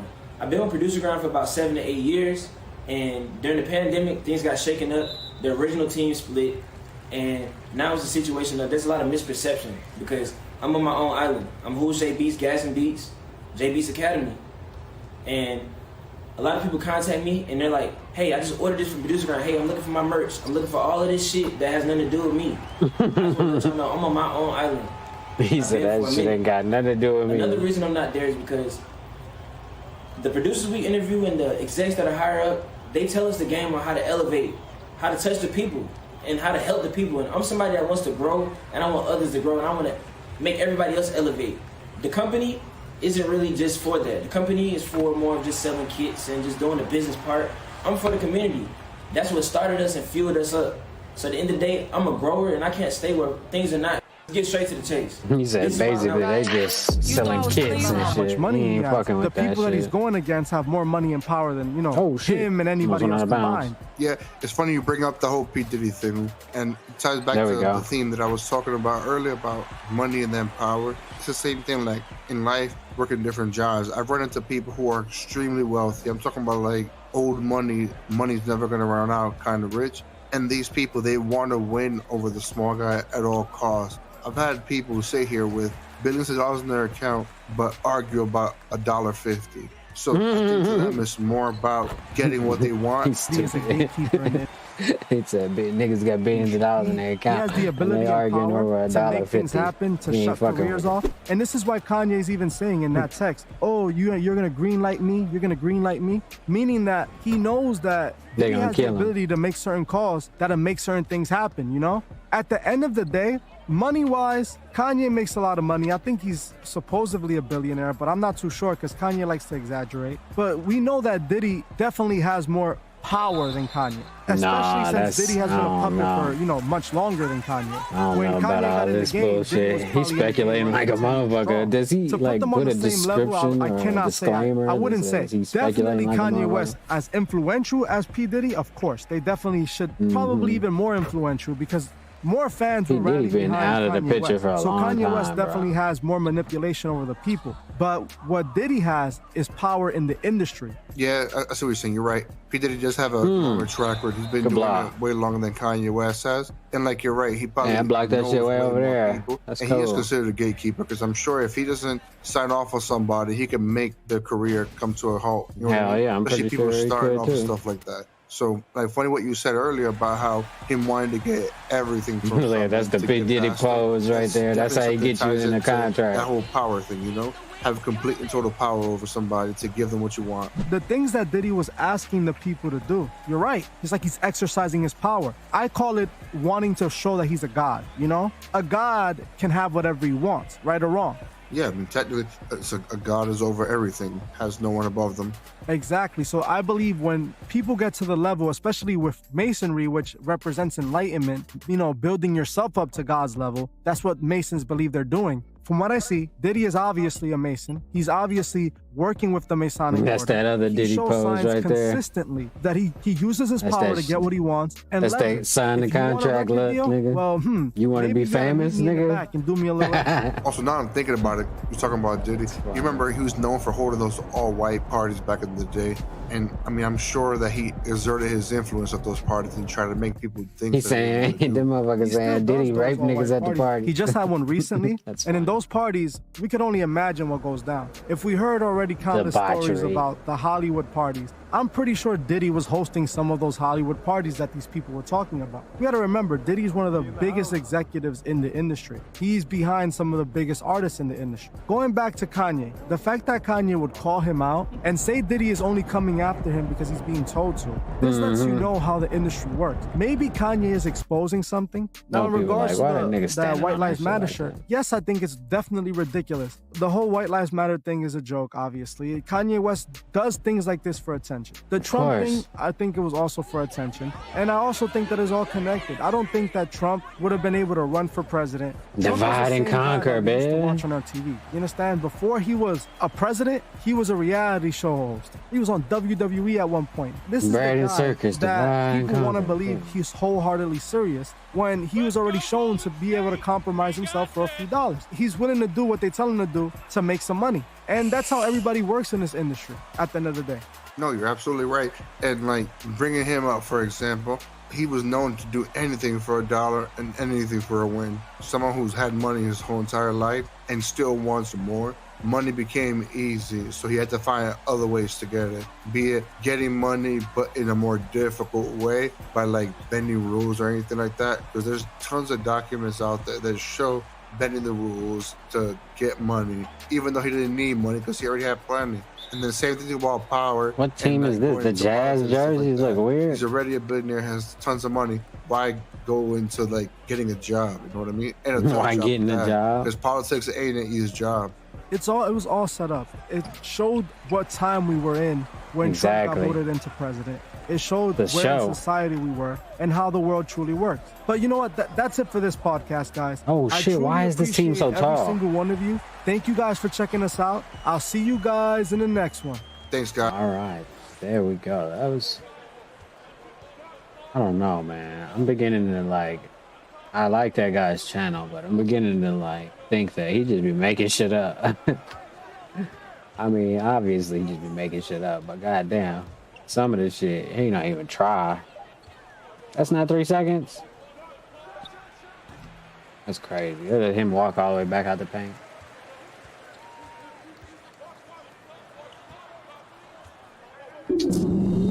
My bad. Charles the White about to get whooped in the West.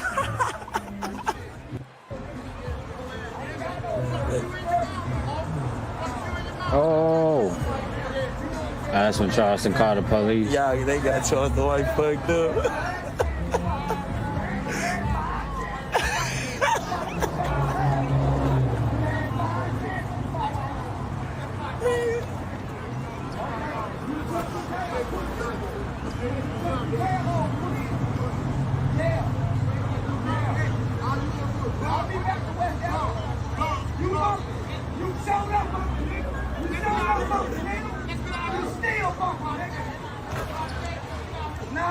No, you don't get to pick how we go, how this go, nigga. You don't get to choose how this go, nigga. Yeah, bitch ass nigga. I'm still the West. Bitch ass nigga. I'm still the West Dallas. You ain't proving. You just got the nigga holding everybody out here, nigga. You ain't the truth, nigga. Nah, I ain't gonna lie.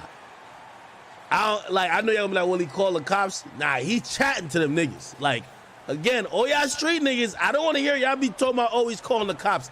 I've never seen, like, it's only when it comes to, like, Charleston White and 6ix9ine niggas is mad scared of the law. Oh, we don't want to go to jail. Which I do shit to go to jail all the time. Like, like, why these two niggas is the two niggas that when they confront y'all with, they might call the cops on y'all, y'all like, oh, no, we're shook. Nah, Charleston stand his ground. I'm keeping it 100. He stand his ground. That nigga say, you and your crew, nigga.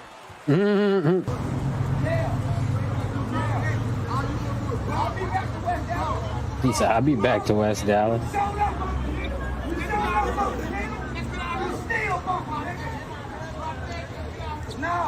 No, you don't get to see how we go, how this go, nigga. You don't get to choose how this go, nigga. Yeah, bitch ass nigga. I'm still worked out. Nah. Charleston Sanders ground. Yeah, bitch ass nigga. You and your crew. Nah. Hey, listen. I've seen niggas do crazier shit in broad daylight when there's known cameras around. You telling me that, oh, just because this nigga, nah. Charleston caught the dub. I don't care if you call the cops. I'm still worked out. You ain't cruising. You look like a nigga holding everybody out here, nigga. You and your crew, nigga. Look at he put a gun on me. He said, fuck that. He pulled a gun on me. Hey, Joey, Nah. the law. Oh, he a hoe. That's crazy. You just not knowing that? He a hoe. This nigga really called the law. They crazy. When somebody pull a gun on you, you gonna just let them do that? And they kind. That's crazy. He over there fucking with him.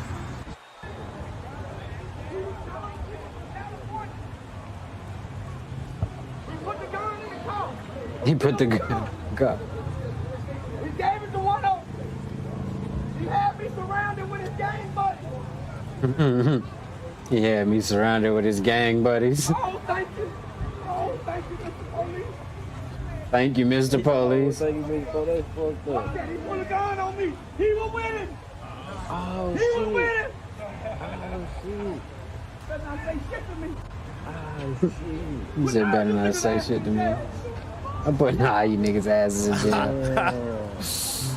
Charleston White. That nigga said, I'm putting all y'all niggas' ass in jail. He put the gun in the car. A silver gun. He gave it to one of them. He had me surrounded with his gang buddies. One thing Charleston White gonna do is give probable cause to the cops to search your shit, man. If you fucking with a nigga like that, you shouldn't be out there threatening him, especially if you got a warrant or something. Just do it. Put his mouth and run, nigga. Like, just leave immediately. You gonna wait for the cops and not expect to get searched or shit? If it's a probation violation or some shit, you going to jail. Anything. Oh, thank you. Oh, thank you, Mr. Police. Thank you, Mr. Police. Oh, thank you, Mr. Police. Fucked up. He put a gun on me. He was with him. He was with him. Oh, He was with him. Oh, shit. Better not say shit to me. Hmm. Oh, shit. But now you niggas ass to be dead. Yeah. Damn. He got the gun, man.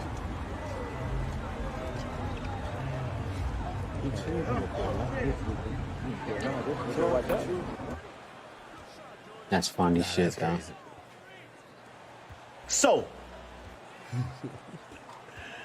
hey, at this point, man, I gotta say, anybody who's messing with Charleston White deserve what they it's get. not Charleston White's fault. It's your fault. You're clearly playing with a guy who will definitely put you in jail. But I also heard that real street niggas ain't scared of cops. So, like, you shouldn't be scared of no little assault charge. If you don't like him, or if he's been talking about you online, catch the little assault charge and go to jail. Right. Go Do for your thing. Go for whatever, or shit, they might just let you out on a summons. You never know. I'm gonna be honest with you. Y'all Do looking your crazy thing. when Charleston White is literally standing there and he's talking shit to y'all. Then he called the cops behind him, and he's talking even more shit. And then everybody's excuses, oh yeah, he's the law. Nigga, he been told you he's the law. Right. It wasn't never no debate about that. He been told people what he gonna do. Yeah, he called all them bitches, they did nothing. Yo, They it's did always nothing. interesting to me, right? It's like, The head fake. The head and Like- shoulder fake. yo, street niggas, like, here's the point. By the way, of course the streets is real in the sense of, bro, there's violence really out here. But, bro, everybody online really be capping. You're not about to risk your... This is how much you know niggas Right. don't even hate people. Charleston online talking usually generally to like, just the streets in general. Bro, there's no martyr for the streets that's going to be like, oh, I'll take this assault charge for everybody in the streets. No. You get what I mean? So that's why nobody's doing nothing to him. It's the same thing with 6ix9ine. Everybody was just like, nah, the only reason why we don't do nothing to him is because he got 59 security. Bro, he got punched in the head or somebody saw him in the club. Stealing Did that chicken. nigga go to jail? No. Look at this shit. That nigga never went to jail. It just disproves what everybody Just says. slid up out of there. You know what everybody says? Yo, nah, he's just trying to trick us off the street. If you That's punch funny. a federal Bitch agent, went you back know there what and type got of her time some you chicken getting. like, Well, fuck what it. about the nigga who tried to punch him in the club? Did that nigga get life? That nigga never got no time. Oh. Niggas just make up excuses. But here's a real point. Niggas be acting like they're the defenders and the avengers of the streets when in reality, you won't do nothing to nobody who didn't do nothing to you. And a bunch of words online, yes, you might not fuck with someone. Yes, you might not like them. But you really don't want to get locked up and really get into some real issues over it. You get what I mean? Like, just think about it. Now, granted, if Charleston White did something to those guys, pretty sure they would do something to them. But you know what it is? The same way how Charleston White's yapping online, when they see him in person, they're just going to yap to him too.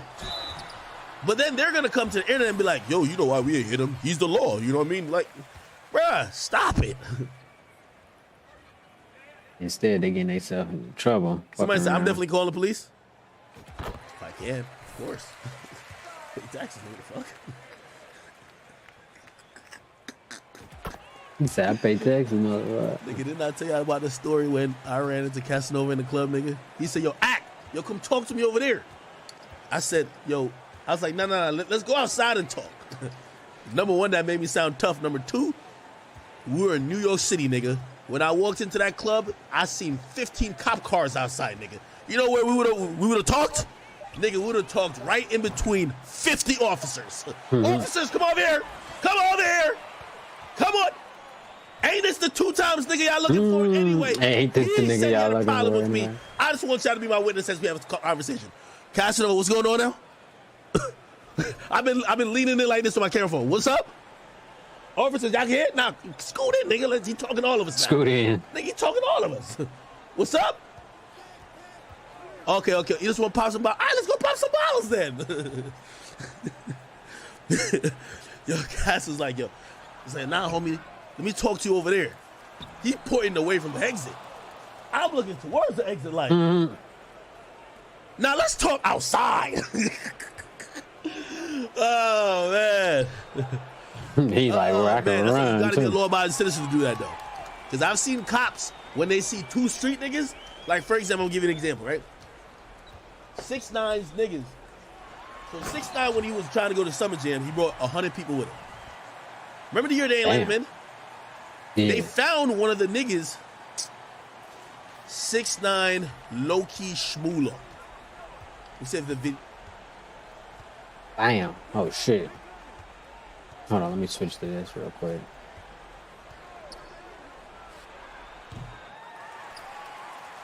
Get the motherfucking rebound.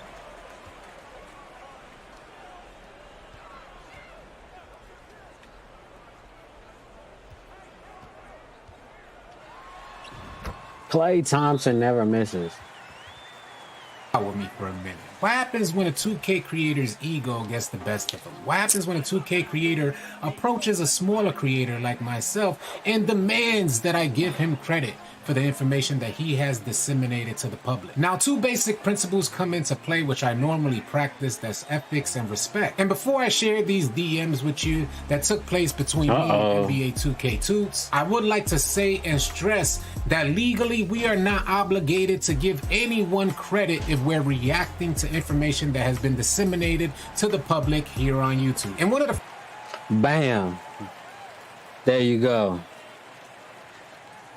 I'm gonna let y'all hear that one more time. principles come into play which I normally practice, that's ethics and respect. And before I share these DMs with you that took place between me and NBA 2K Toots, I would like to say and stress that legally we are not obligated to give anyone credit if we're reacting to information that has been disseminated to the public here on YouTube. And what because I just saw too in this other video, it explains basically that YouTube, once you upload something to YouTube, YouTube low-key has the rights to it. So like, yeah, if I react to something that's on YouTube already, it's kind of like, you know, Thanks, YouTube. I appreciate it. I don't have to ask the original creator. One of the first messages I mean, they could still copyright claim you and stuff like that. Don't get me wrong, but at the end of the day, you couldn't be less necessarily legally liable, you know, for any damages, I guess. I want to share with you, 2K2s tells me it doesn't work like that, unfortunately. Giving credit is not like a gift that you just give it to someone as you please. Me as a creator, giving credit to the sources of information that I disseminate here on this channel is a luxury. It's not an obligation. There's a whole genre of reaction videos here on YouTube, and I don't necessarily want to get into technical.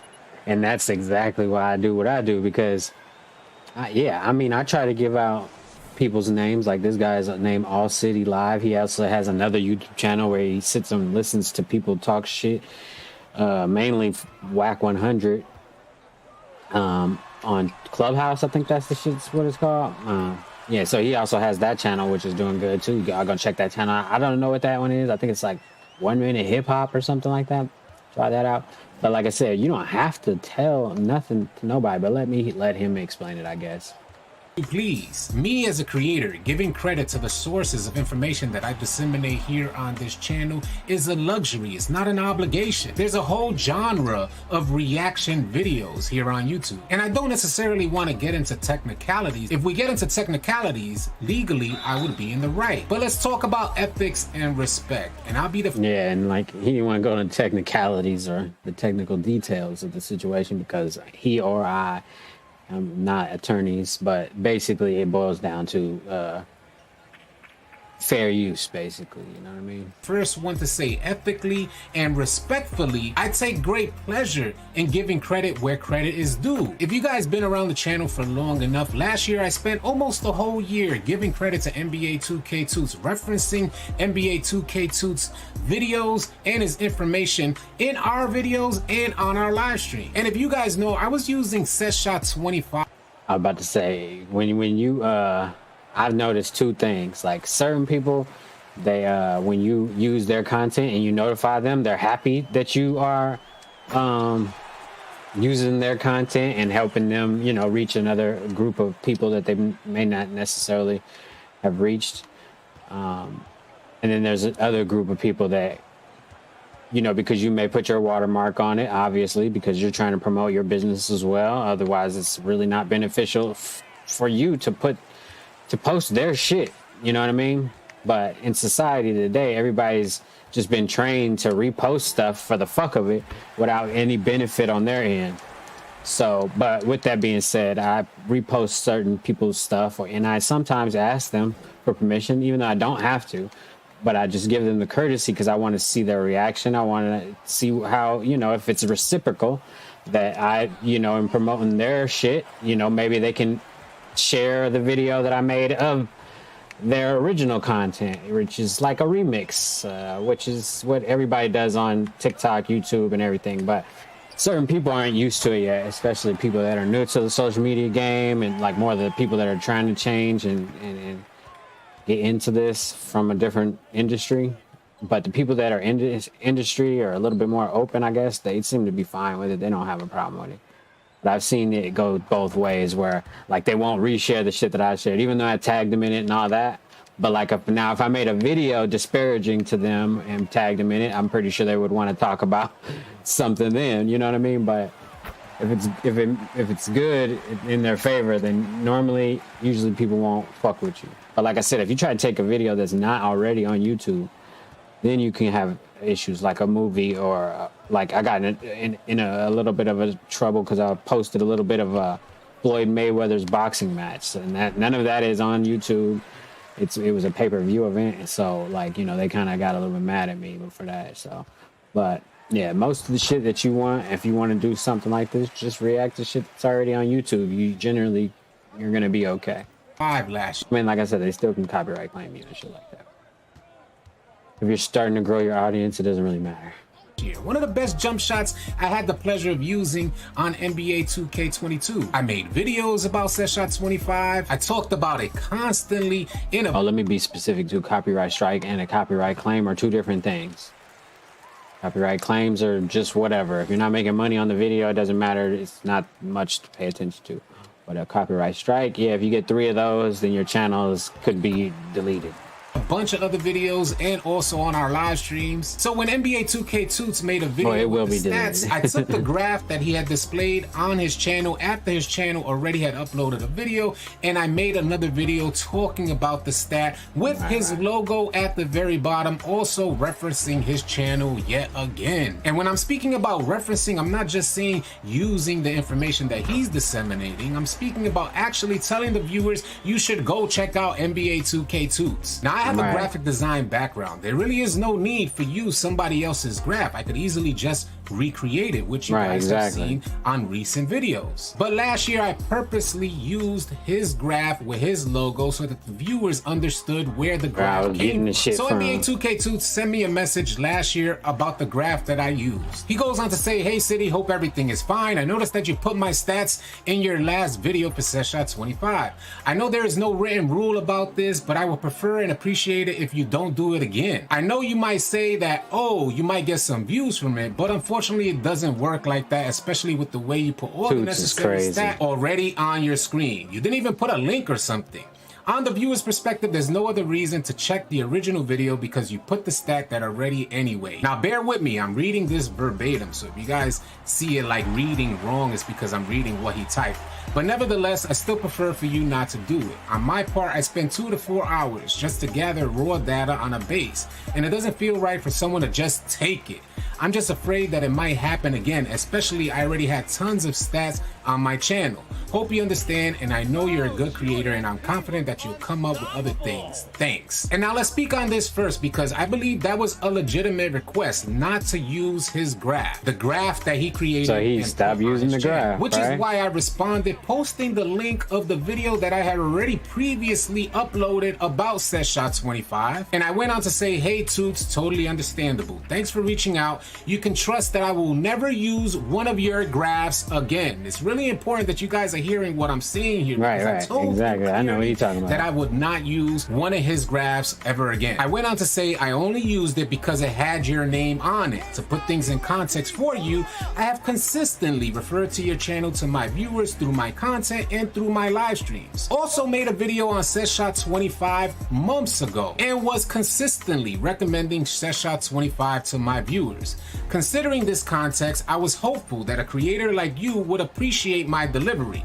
Unfortunately, that is not the case. You can rest assured this will never happen again. And never have I ever used or referenced NBA 2K Toots again. Now let's put this in perspective, because I don't want to be someone who disregards another man's hard work. I truly appreciate the efforts that 2K Toots has put out for the 2K community, along with other great creators like 2K Labs. And surely I understand the request from NBA 2K Toots saying, "Hey, I would prefer if you do not use my graphs in your videos." But where things go left between me and NBA 2K Toots is that Toots thinks I cannot speak on the findings. So between 2K Toots and NBA 2K Labs, I often speak about the results that they find out in their tests. And after receiving this first message last year from NBA 2K Toots, I no longer even reference his channel because I already had spent a good year referencing his channel to my viewers. Being that there was a lack of appreciation for those efforts on my behalf, and the one time that I used a graph with his logo on it to help reference viewers to his channel, his response was not to use his graph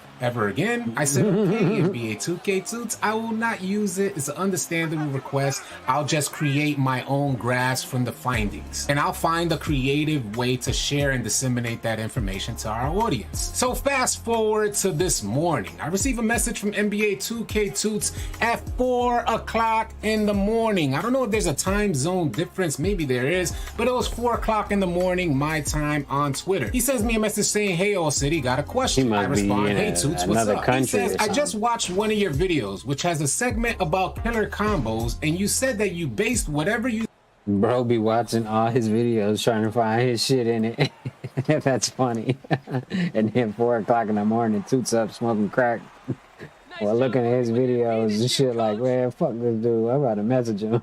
Said to an in quotations test funny. video. He goes on to ask, can Y'all I know crazy. which test video is that? I respond with, what leads you to ask me which test video I watched? Now the video in question is this video here that you guys see behind me. It was about That nigga saving keep your trying to badge check boys him badges and that shit, you bro. may I be not like, need leave to me the fuck necessarily alone, equip. man. There was some tiny Get out my segment where I DM, mentioned bitch. Killer Combos and watching a test video on Killer Combos, but was sure not to mention NBA 2K Toots, as I am the one reacting to this information. Toots goes on to respond saying, because I'm pretty positive that at that point I'm the only tester that concludes that type of info, and you didn't put any credit to me. Not only that, because I've seen some other videos of you that have my results and didn't receive any credit as well. We talked about this already, City. Without even getting a chance to respond, Toots goes on to say, if you can show me another test video that you watched saying those stuff, I'm willing to apologize of accusing you. Admitting that he is accusing me of something, as if I have something to feel or be guilty about. Now again, I would like to reiterate, when thinking of ethics and respect, normally I would give credit, as you guys see my videos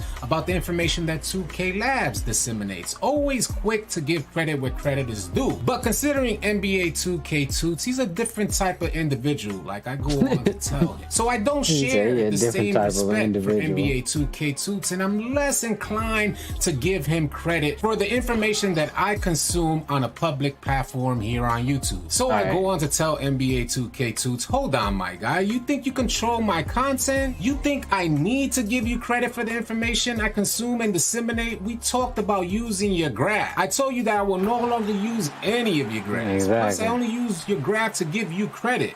Now I no longer give you credit and make videos on the video information I consume. You need to learn that you do not own this information. You also need to learn how to build bridges instead of burning them.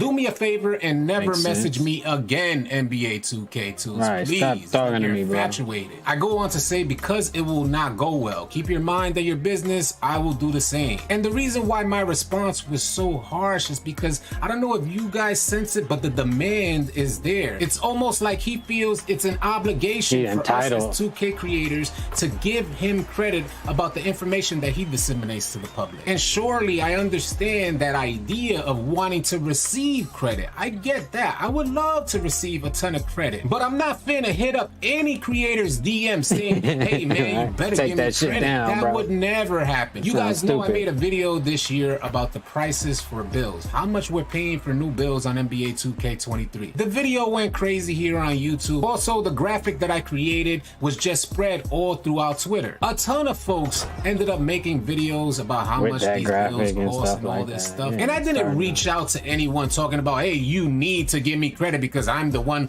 who found out how much bills cost, so that's my information. Never, man. We are creators. We are in this together. You make the video first. You disseminate the information similar to how I've disseminated information. I do not hold other creators to the obligation of giving credit. I understand that it's a luxury and more times than not given out of respect. But in my opinion, respect is always earned. And if I lack respect for you as a creator, trust and believe I will not mention your name. But my best interest is the 2K community. And if there's good information out there for the 2K community, then more than likely I will be speaking on it. And like I mentioned earlier, I understand ethics and I understand respect, but NBA 2K Toots, I do not respect you. Considering the idea that I receive these type of DMs, and 99% of the time, I be on some positive vibe stuff. I prefer to build bridges instead of burning them. So you will never ever catch me DMing another creator telling them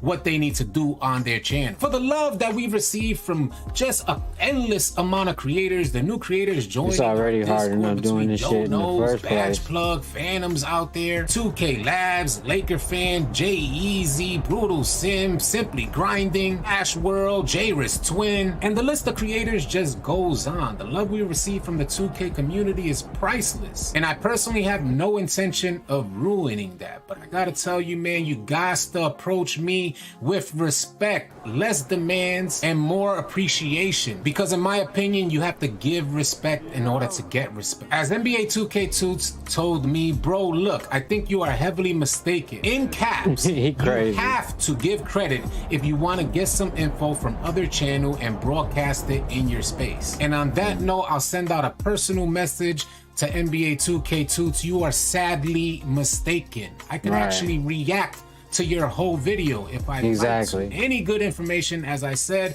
earlier, the 2K community is my best interest. So if there's good information out there about size ups, about animations, badges, or anything regarding NBA 2K23, best believe that information will be disseminated here at All City Live TV. Whether or not I give credit really depends on the working relationship I have with the source. As my response to that last message from NBA 2K Toots was, honestly, I would and normally do give credit where it's due, but you, my guy, are a different type of individual. I use this analogy. Imagine 2K told creators you can no longer make content out of our game because we created it. We're the ones who created badges. We're the ones who created builds. How dare you guys make build videos? How dare you guys make videos about badges? I believe one of two things may have happened. NBA 2K2's may have been mistaken on his perspective of how YouTube works, or his ego got the best of him because he was watching a video that I uploaded 7 days ago, and that segment that he referenced in the beginning of this video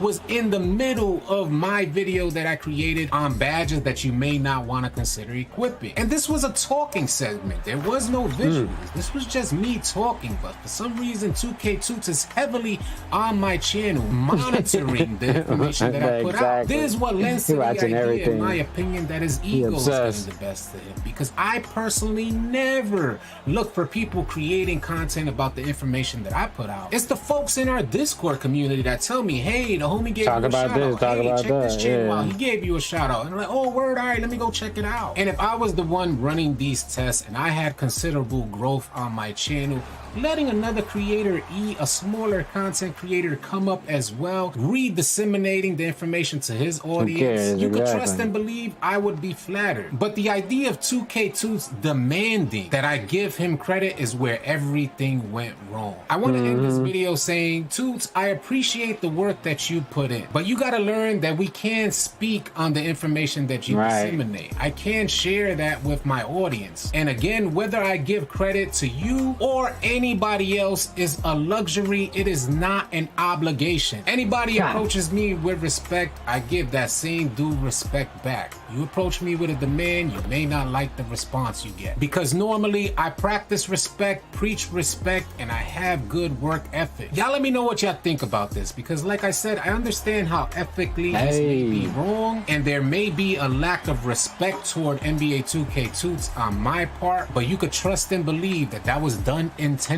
Because I find it hard to respect other men who watch other men and what they're doing. And there's a fine line between envy and admiration, because I admire infatuation, like you said.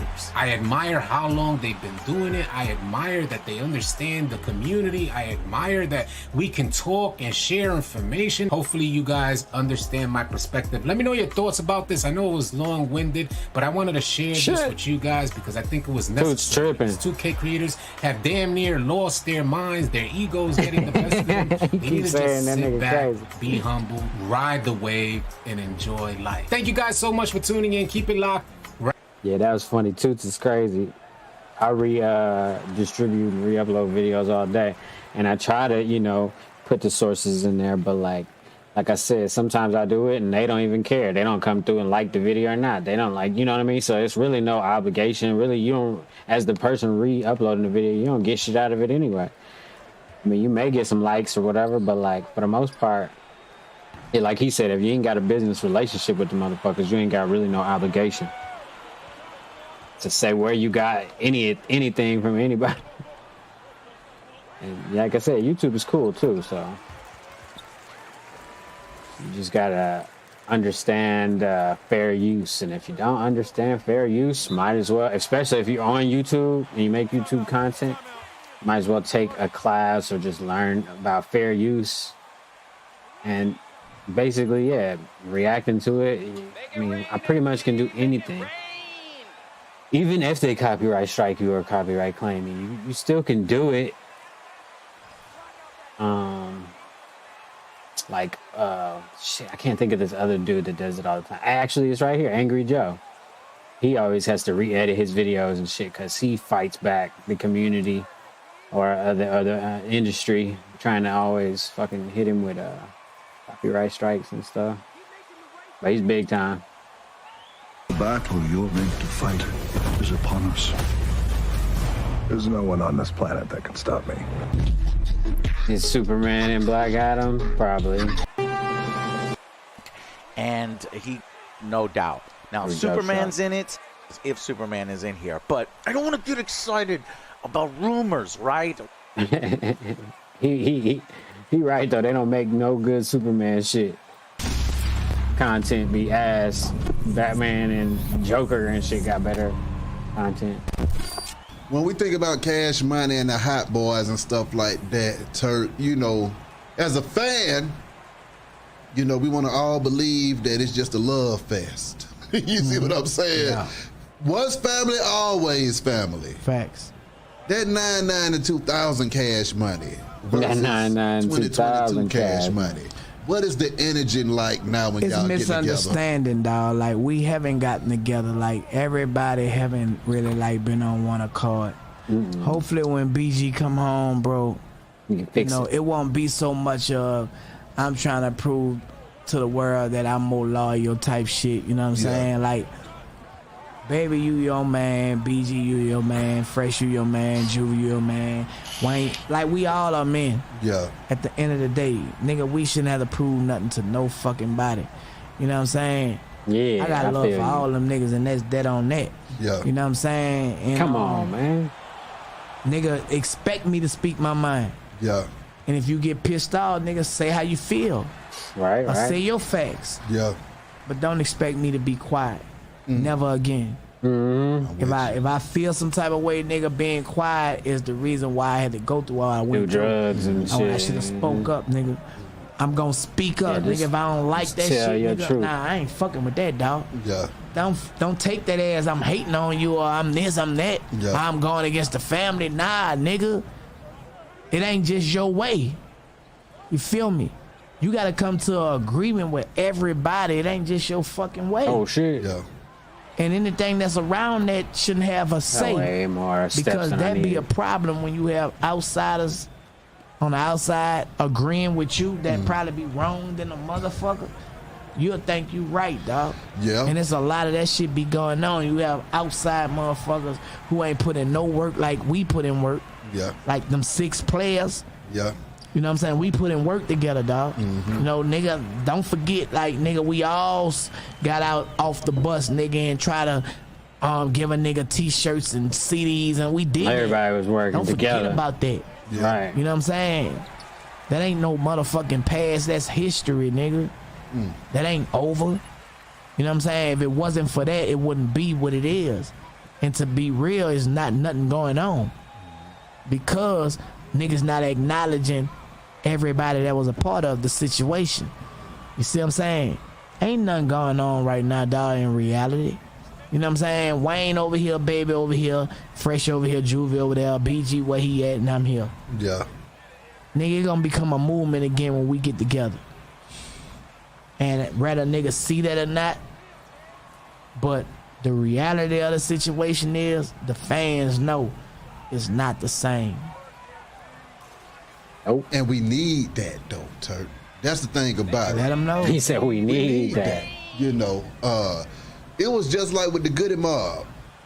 When CeeLo got back with the Goody, Gip came back, the Lumberjacks got back together, and the Goody Mob came back together, man. It's just been marvelous watching them perform all over the goddamn world since everybody got back together and are going crazy again. You know, another case is Outkast. I didn't know they back Can together we get like that. Big Boy and Dre back together? I just wish like everybody can let their pride go. Nigga, stop feeling like you are more than this man when you're not. You might got more money, you know, and what the fuck that mean? If you Right. grind with this man, he could get up there too, and it'll let what you that know you mean? can get a little bit more. Nigga, you a businessman, let's get the money. You gonna always be ahead because you never stop. You know what I'm saying? So I don't be understanding like the outside influence got to get the fuck Yeah. straight up. You know what I'm saying? We were Niggas talking. gotta stop being influenced by motherfuckers who don't want to see. It wasn't even shit there in the that first place, too. Started your shit, nigga. You say you want to finish how you started. Do that. Fuck how you feel, nigga. Go off the facts. Turk talking straight to Bird, man. You know what I'm saying? In every The people interview want I this. seen lately. You know what I really want?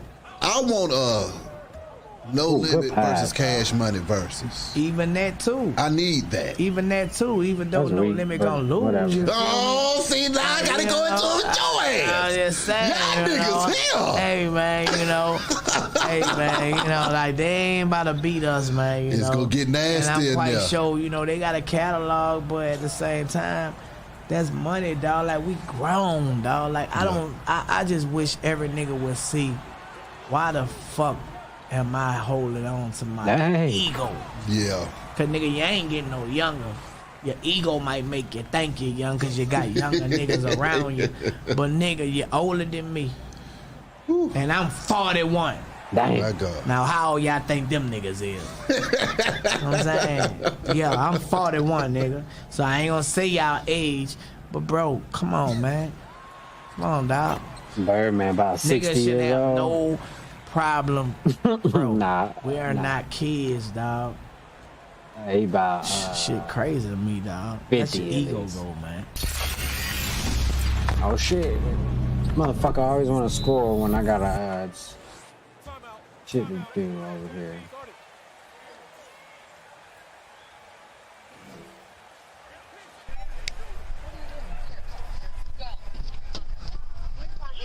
Say hello. Was that illegal?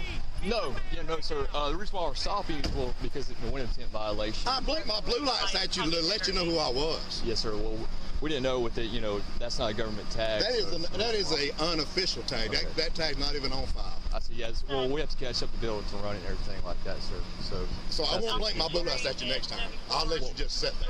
I was just speaking. I'm the police chief in Zebra. Well, nice to meet you, sir. Matt Pope worked for me. Your chief worked for me. Yes, sir. There's no need to get upset. I'm upset because I spoke to you when I come by, and now you're pulling me Sir, over. I've never made you I understand that. Why are you being hostile? Easy. I don't have to talk to you. Okay. Easy. I'm not talking to you. Why are you being I hostile? don't have to talk to you. Are y'all gonna write me a ticket? Are you gonna write me a ticket? Sir, we're just trying. I'm the police chief in Zebra. You wanna write me a ticket? Why are you coming up to me like write me a that? ticket? I'm doing my job, right? What are you stopping for? I'm stopping. Well, for one, the windows can start. I have blue lights in my car. Okay, you know how many officers have blue lights in Are their you writing me a ticket? Yes or no? I'm conducting my investigation. Are you writing me a ticket? I'm fixing to leave. Do you have your driver's license? What I wait? I'm fixing to make it a whole lot more. What the fuck is going 11. on? I'm out here with Illinois. Oh, he a police chief. That's why. Pulled over. He acting crazy. Registration showed expired, valid insurance, negative 99.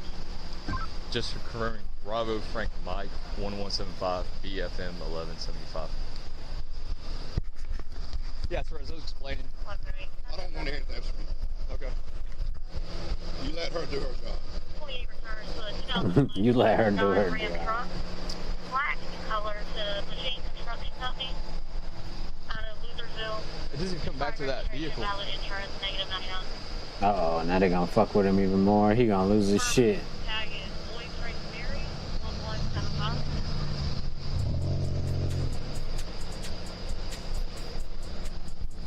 That's 28 returns, no vehicle found, negative 99.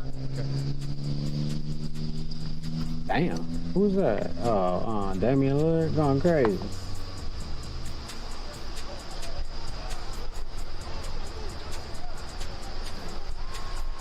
He ain't good at defense though. Ain't okay, here we go. Yeah. First when we ran the tag, it came back to like a Dodge Ram, so we're just confirming this. Yes, sir. It's a ghost tag. Yes, sir. We're making Yes, sir. Yeah, we're just. You must have run it wrong. You must have run it wrong because you wouldn't come back to a Dodge Ram. We were confirmed it. They let us know everything.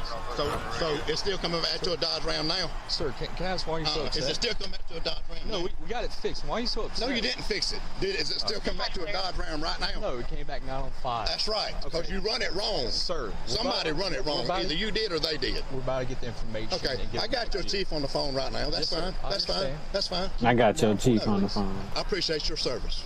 I appreciate your service. All right. I'm just saying, I spoke to you guys. I didn't have to do that. I could have eased on by y'all.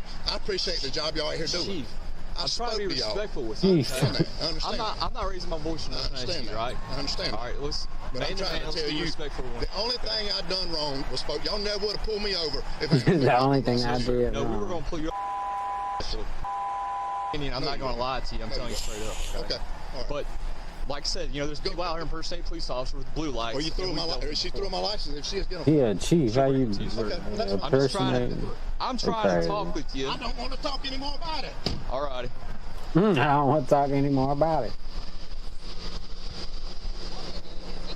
There you go. You don't want to talk about it. Oh, come on. We can get the slip screen popping. Own man, and no one. Suge Knight was a bad influence on Tupac, like people say. No, I don't think he was a bad influence. I just think that Tupac, as a grown man, and knowing where he came from, he should have been able to guide himself out of, because he didn't come from that shit. You get me? But like I said, unfortunately, he felt loyalty to Suge. And why wouldn't you? He got you out of jail. Why wouldn't you feel a nigga who just put up $2 million to get you out of jail? Right. And then bring you home and put you in the studio and help you out. Rolls Royces, bitches, and houses, and money. Exactly. You would feel loyal as a motherfucker to a nigga. You would feel loyal. I mean, who would turn that shit down? You Exactly. Oh man, I'm out of prison. Nigga, I'm drinking Cristal tonight and fucking bitches, and I'm driving around in a Rolls Royce and got thousands in my pocket. Nobody else was doing that for him. Nobody. He was rotting in jail finna do his time. Was it a good power move for Suge? Yeah, because look at what Tupac ended up doing for Death Row as far as everything, record sales and promotion and shit. But like I said, he felt loyal. So I don't think he was misguided, because he was a grown ass man. You ought to be able to figure out, what's good for you and what's bad for you as a grown man. But like I said, it's a difference between feeling loyalty for a motherfucker. You get me? If you broke, busted, and disgusted, nigga, you living in your car and can't feed yourself, and a nigga come along and take care of you, and the next thing you know, you going here and there, you living in the house, he done put you in a car, got you a job, paying you every night, and whoom-de-whoom, and the motherfucker go, hey, I need you to do something for me over here. Oh, we finna get into it. What? You gonna tell a nigga no? Exactly. You gonna feel loyalty.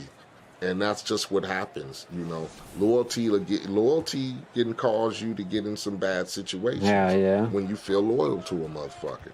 And like I said, knowing Tupac and knowing what where he came from and the struggles and all of that, he felt loyal. So I don't think Suge was the type of motherfucker, He winded him and dined him, basically. Go start some shit with a motherfucker. Go fuck up this, or go shoot at 2 Atlanta cops, or go do this. No, but I see, who Suge is, He a nigga from the neighborhood, and that's his mentality. So fuck it, I'm gonna roll with that. This what we doing? Fuck it, yup, come on. That's what I'm with you, my nigga. It's cause he wants to show his loyalty. That's what, like I said, it ain't nothing from any other nigga who a nigga, fuck it, put him on. You get me?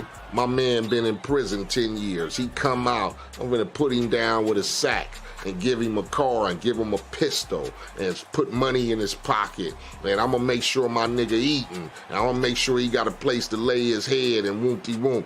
That nigga gonna be loyal to you. And if you call that nigga up and say, I'm beefing with some niggas down the street, ride with me, he gonna say, come get me, my nigga. You get me? And that's just what it is sometimes. It ain't the influence, it's just the nigga feel like, nigga, I owe this nigga. You like, again, Nigga, like I'm sitting in fucking prison, facing who knows how many years. This nigga come along and take $1 million, $2 million and go, yeah, get my nigga out of jail. My nigga, you hungry? Here. My nigga, what you need? What you need, a pistol? Here. What you need, a car? Here. Exactly. What you need, somewhere to record? Here. What you need, some bitches to fuck? Here. You get me? He had unlimited access of anything. Nigga, I'm loyal, nigga. Oh, my nigga. Thank you, my nigga. I appreciate it.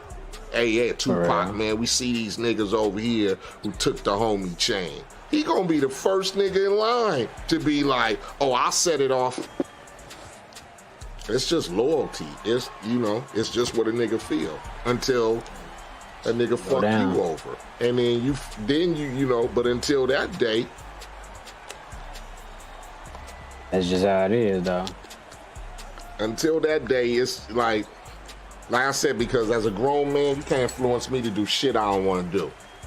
Exactly. And if me and you gonna have some beef, then fuck it. That's the way it's gonna be then. I'm not going to do that shit. That's your shit. You go do it.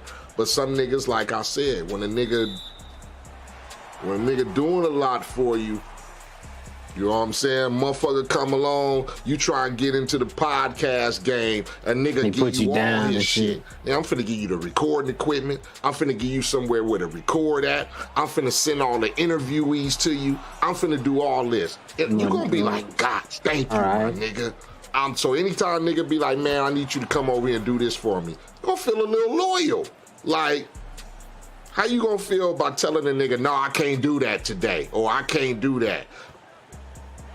So it's just the loyalty that some niggas have when they feel like this nigga respected me. You get me? He didn't judge me for the rape shit. He didn't judge me for what niggas were saying. You get me? This motherfucker came along, stepped up, didn't ask no questions and say, nigga, you want to get out? Yeah, I want out of here. Don't trip. I got a lawyer working on it right now. You'll be out of here in 30 days. Nigga, I'm loyal to you. Whatever you need. So people shouldn't look at it as Suge having a bad influence on him, or, you know, that's what you call feeling loyal, and is what you just obligated. Like, my nigga, you get me? I know regular niggas like that feel right now. Like, nigga, I'm loyal to a nigga because he loaned me $50.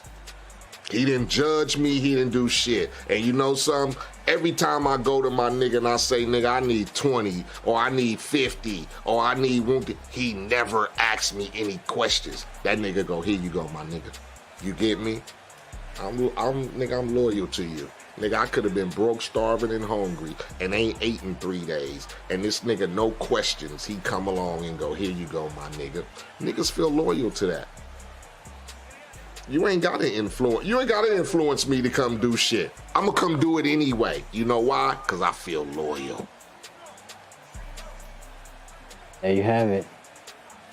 Hey, man, I might get back on a little bit later, but I'll holler at y'all. You know what I'm saying?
Bradley's checked in for Vucevic.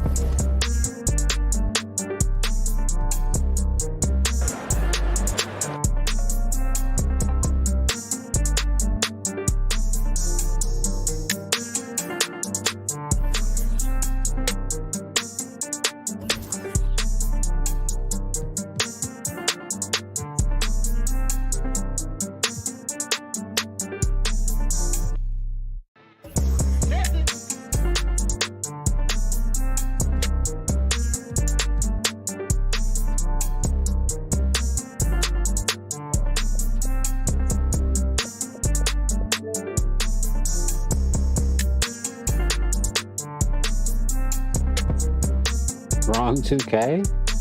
GG? There we go. Sheesh. I didn't even pay attention. There we go. I was like, what the fuck is going on? Update.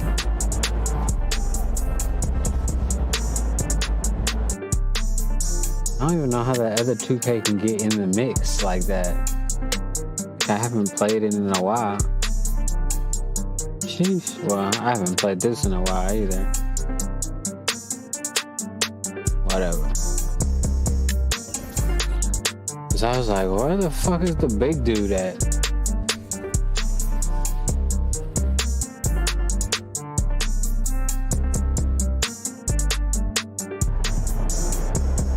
There we go.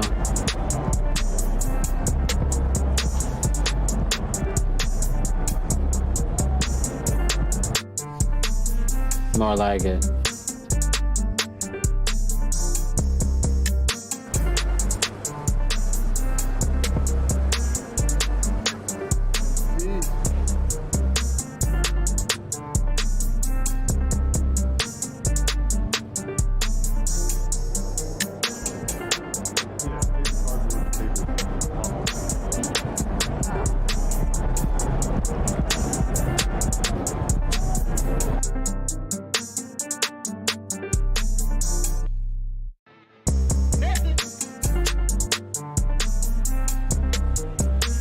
Oh, it's a little narrow walkway over there. What the camera? Okay. I'm out of there. Jeez. Got a little crazy.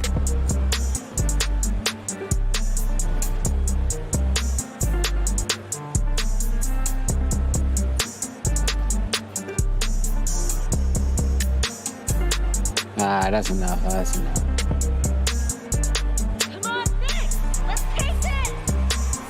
Sheesh. She going crazy, one of the fans. Didn't even jump. I'm kinda.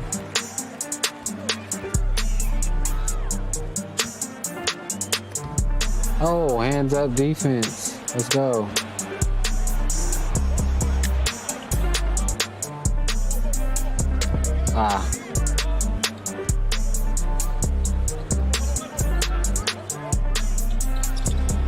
Hey, green.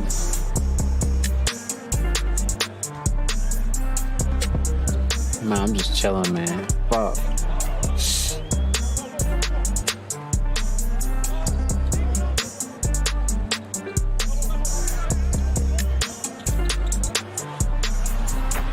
Dang. What? Oh, I got the ball. Oh. Derrick Rose? Can't guard Curry. That's funny.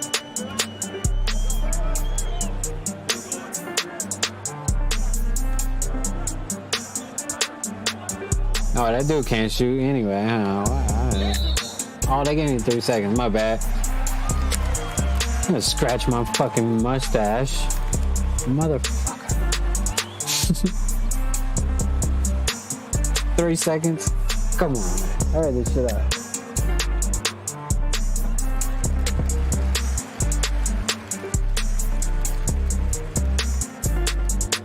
But when they in the paint, though, you know what I'm saying?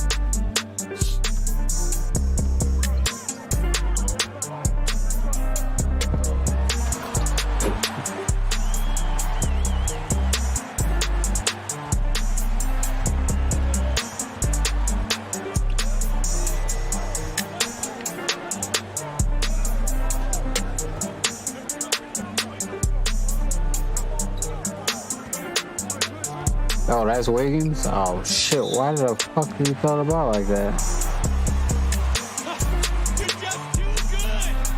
Alright. What?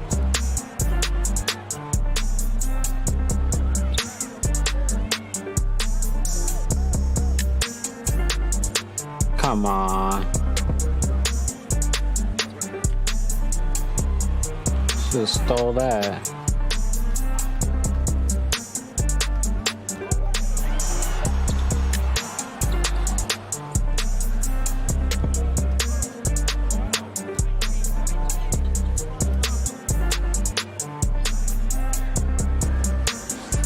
What kind of pass is that? They're doing some bullshit right now.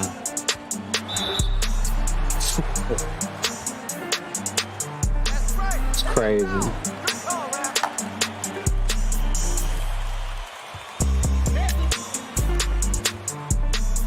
Alright.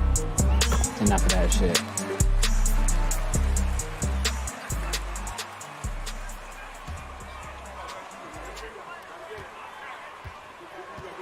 Alright.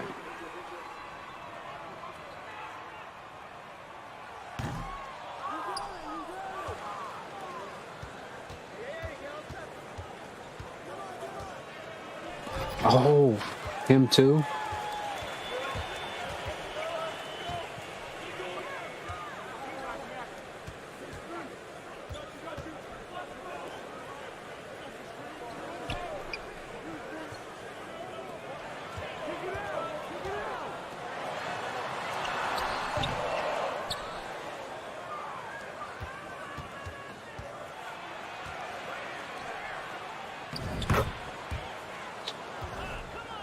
Whatever. Oh shit.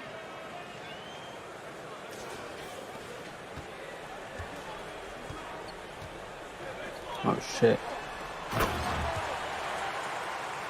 That quick. Turn my fucking back for a second and then dunking.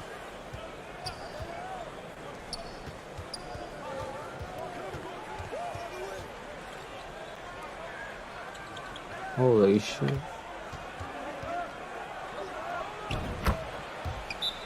Alright, whatever. You knew Tupac at the beginning before he signed to Death Row, and you told me about the incident that he had in Milwaukee with the GDs. So how do you feel about the people that pushed the narrative that Tupac started acting tough when he got around Suge Knight and MOB? I don't think that, if you ask me personally, I think, you know, like I said, I know Tupac. You know, I've toured with him, all that type of shit. If you ask me, I think a little bit started changing when he did the role in Juice.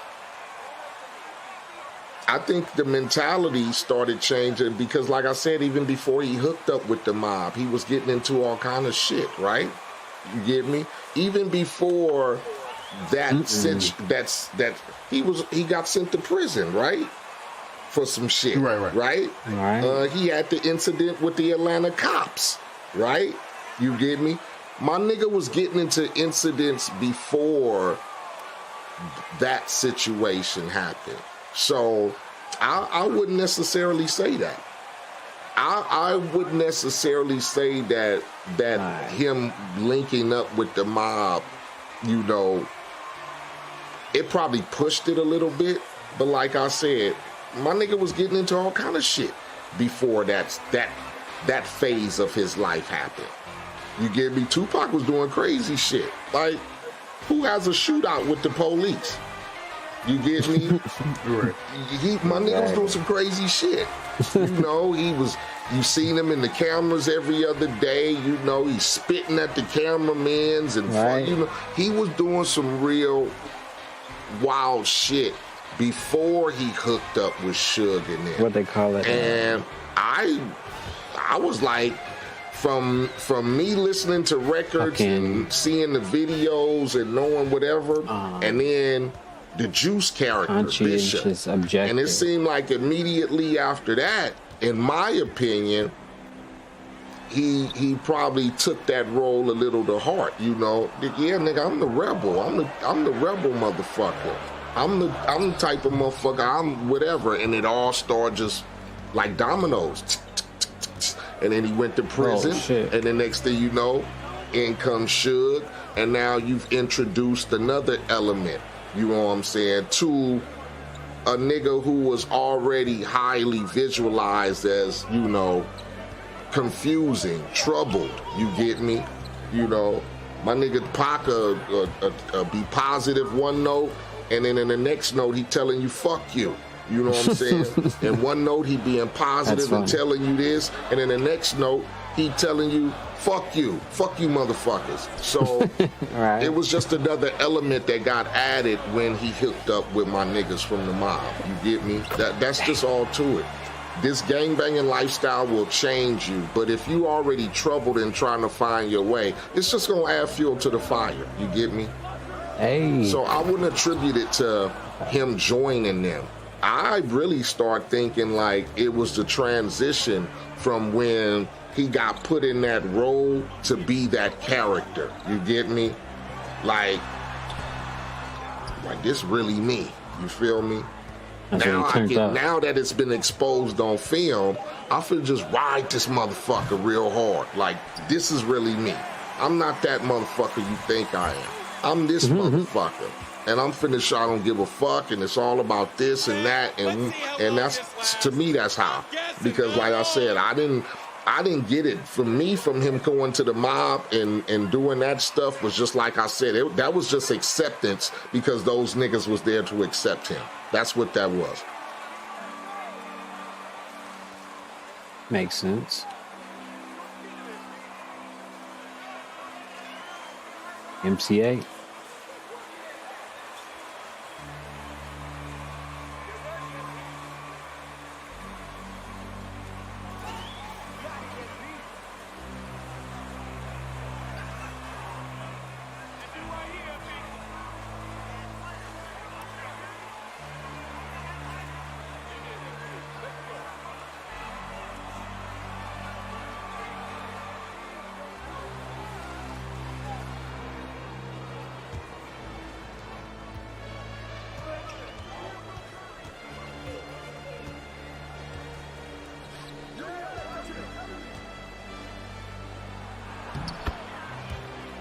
Okay.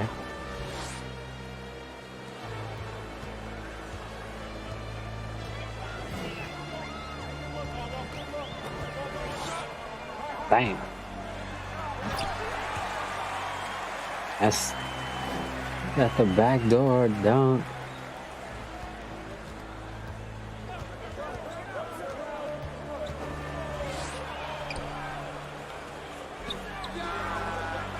I can't shoot.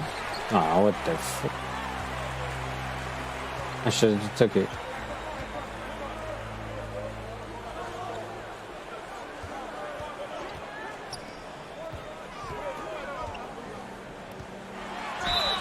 Oh, that got him on the head.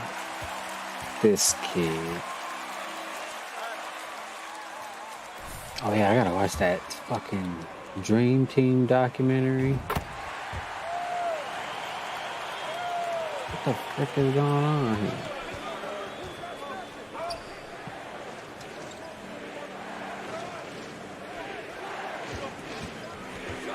Hold on, I'm about to say, yeah.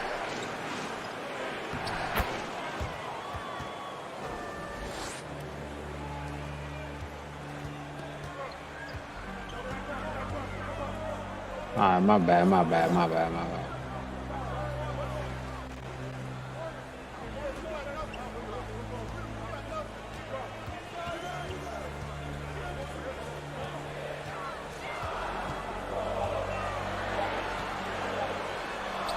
Oh, come on, man.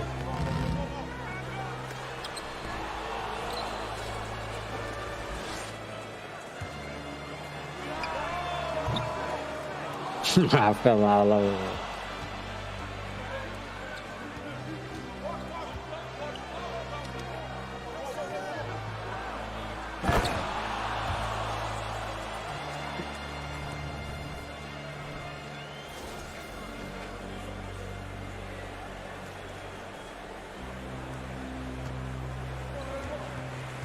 Holy shit.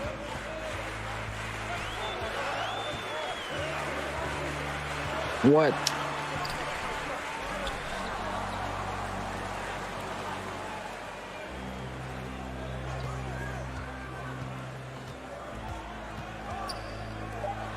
Can he even shoot? I don't think so. Oh, I guess that guy can. Shit.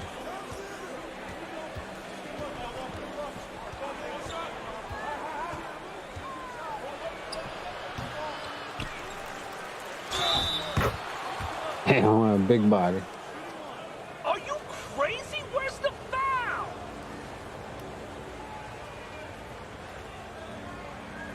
Yeah, what is it? What?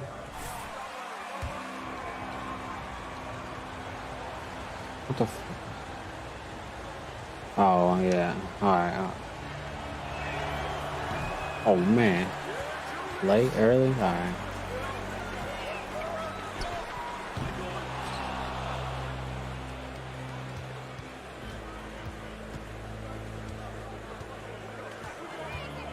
Holy shit. Oh. Oh, I was supposed to just dunk that anyway, yeah. That's on me.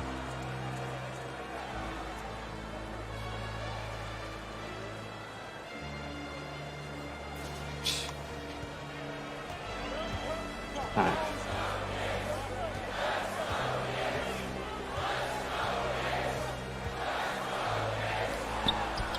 Oh shit, what just happened? I got the block.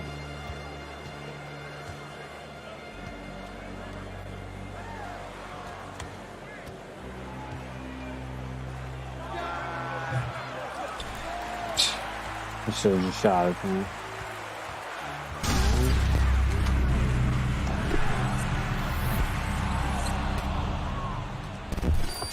When you came out of prison, Turk, oh, shit. Do you feel like you were institutionalized? And how long did it take you to break out of that and get readjusted in this thing, man? Bro, I'm still institutionalized. Are you serious? Man, I'm still institutionalized, dog. Like, I don't think that'll never go, but being institutionalized is being on safety, you feel me? Like, institutionalized, nigga, I'm safe. Yeah. I'm not institutionalized to where, you know, I'm wearing baggy clothes, I'm doing all the funny bunny ass, you know, the desperado ass shit, jacking off and all that. Nah, I'm not doing none of that, you know, but the safety institutionalized, I think I will always be that way, you know what I'm saying? Yeah. Always watching and paying attention and, you know, going probably a mile before I get back to my house, turning back around and watching in the mirrors, you know what I'm saying? Sleeping with one eye open. Yeah. I think that'll never wear off, you feel me? Because I done seen too much and been through too much, you feel me? Yeah. Yeah.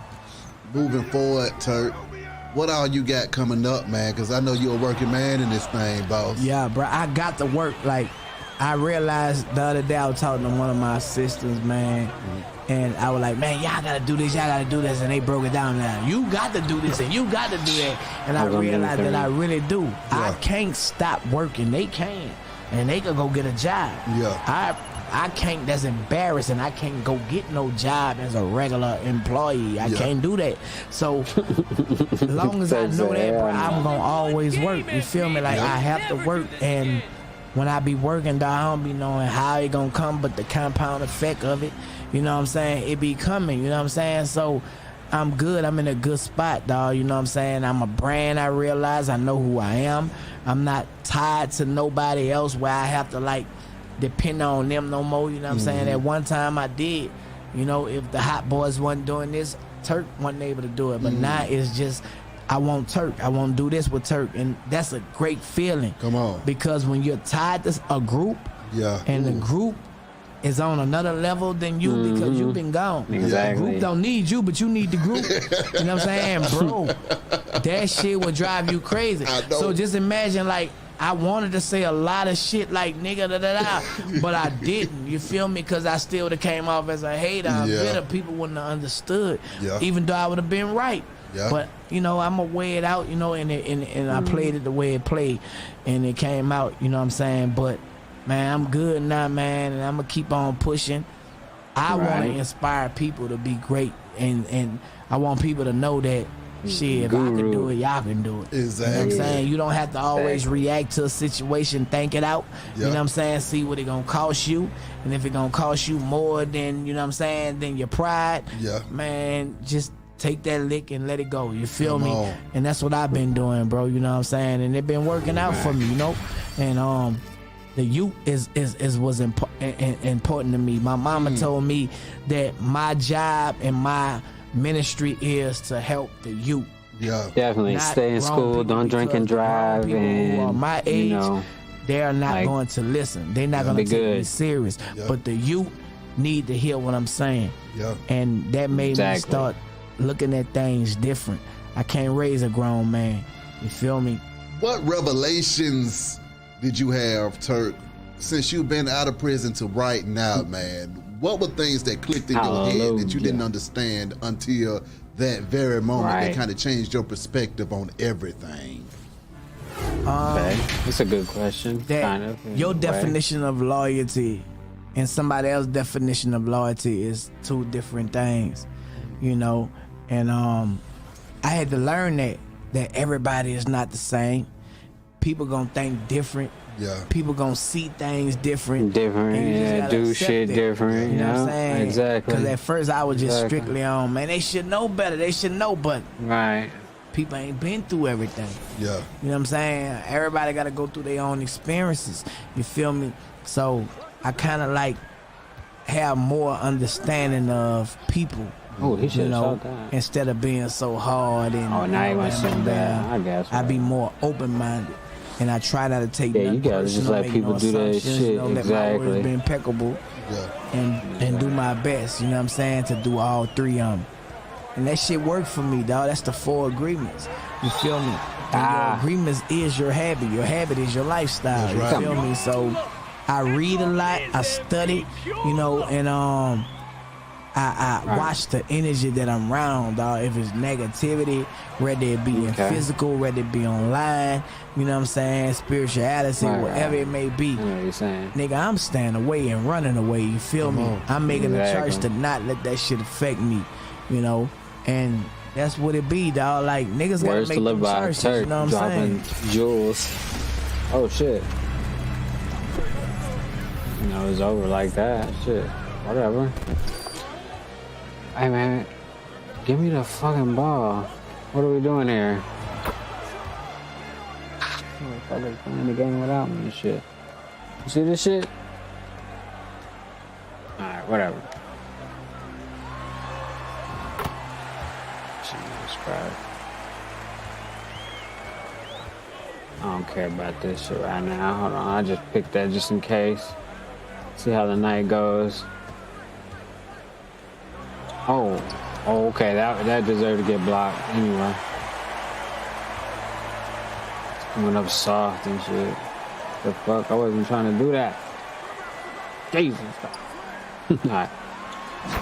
Damn. Oh, I think I want to see this shit. Holy shit. I had to turn the game down. This shit's getting out of hand, bro. Hold on. We gotta talk about some things. First and foremost, might as well just address it now, bro. Alright. Might as well just address it now. I don't know if I fully addressed it before. But we gotta get to it right now, bro. So if y'all don't know, man, this is y'all gotta tap into, like, you know, basketball. My favorite player is Damian Lillard, but Alright, I'm about great. like 3 games. I'm about like good. 3. Let's go ahead. Is my new favorite nigga, bro. Like, Alright, building. I heard Clay's a sniper. Mhm. Clay be running through these hoes too. Like, we gonna talk about that too. Salute to Ime Udoka. I know he not on the team, but salute to him anyway. He was a coach for the Boston Celtics, and you know, some people know Draymond Green. Now Draymond Green is like a, you know, older player, definitely a LeBron dick rider. Oh, it's about some bitches and It's probably shit. That's unfair what to it call him a is. dick rider because he got Okay. business with LeBron. That's what he LeBron about gonna to get him say. mad rich, just like he got rich off basketball. Why would he not fuck with that type of nigga? You get me? Like, it's not like Curry trying to make businesses with him outside of the court. No, LeBron Yeah, is. right. So I get all Uh-huh. of that type of shit. Anyway, not to be too long-winded here, they just won a championship. They back in preseason. They're at practice, Mm-hmm. and there's some young dude on the team named Jordan Poole. Now Jordan Poole is like he's like the young whippersnapper, bro. Come on, bro. He's a nigga who show up to the gym, and as soon as you tell him that, oh, yo, I got a few bitches that's pulling up, this nigga start balling like he's Mike. This nigga trying to jump from the free throw line. He's trying to block everybody's shot. He talking mad shit now. Okay. He loud. It's He about some diving bitches, I for knew loose it. balls. He doing all type of shit he never do in the regular shit, game. yeah, That's my nigga Jordan Poole. He's trying to put on. He's young. He's in the league. He is very eager to try to prove some shit, right? Cool. Anyway, he gets in an argument with this old dinosaur. What's his nigga's name? Draymond Green. And this is what happens at practice. Now, I got to be honest with you. Jordan Poole is one of them lit niggas. Like, yo, he's reckless, but he got some talent. Apparently, I think he was supposed to sign some big-ass deal this year. Now, Draymond Green, he a little mad because he think he should be getting a max deal after they just won. But my nigga don't do nothing. He don't score. He only puts up a triple-double when it's a podcast. He don't put up a triple-double in the game. That nigga can't shoot. He's just a walking flagrant foul. He's a walking technical foul. All he is a fucking liability. Anyway, while in practice, this is what happens. So that's Draymond Green right here. Mm-hmm. And I'm guessing and by the way, this right here is let's see. This nigga is Jordan Poole. He says something to him. Probably say, yo, get your bum ass off the fucking court, nigga.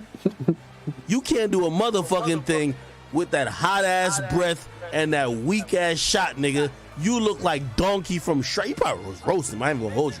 Like, he was probably, yo, get your bum ass off the court, nigga. You old as shit, nigga, sucking LeBron's dick. Don't like, nigga, you can't do a motherfucking Draymond, thing with that apparently. broke ass jumper, nigga. You look like Donkey from Shrek, nigga. Get the fuck on out of here, nigga.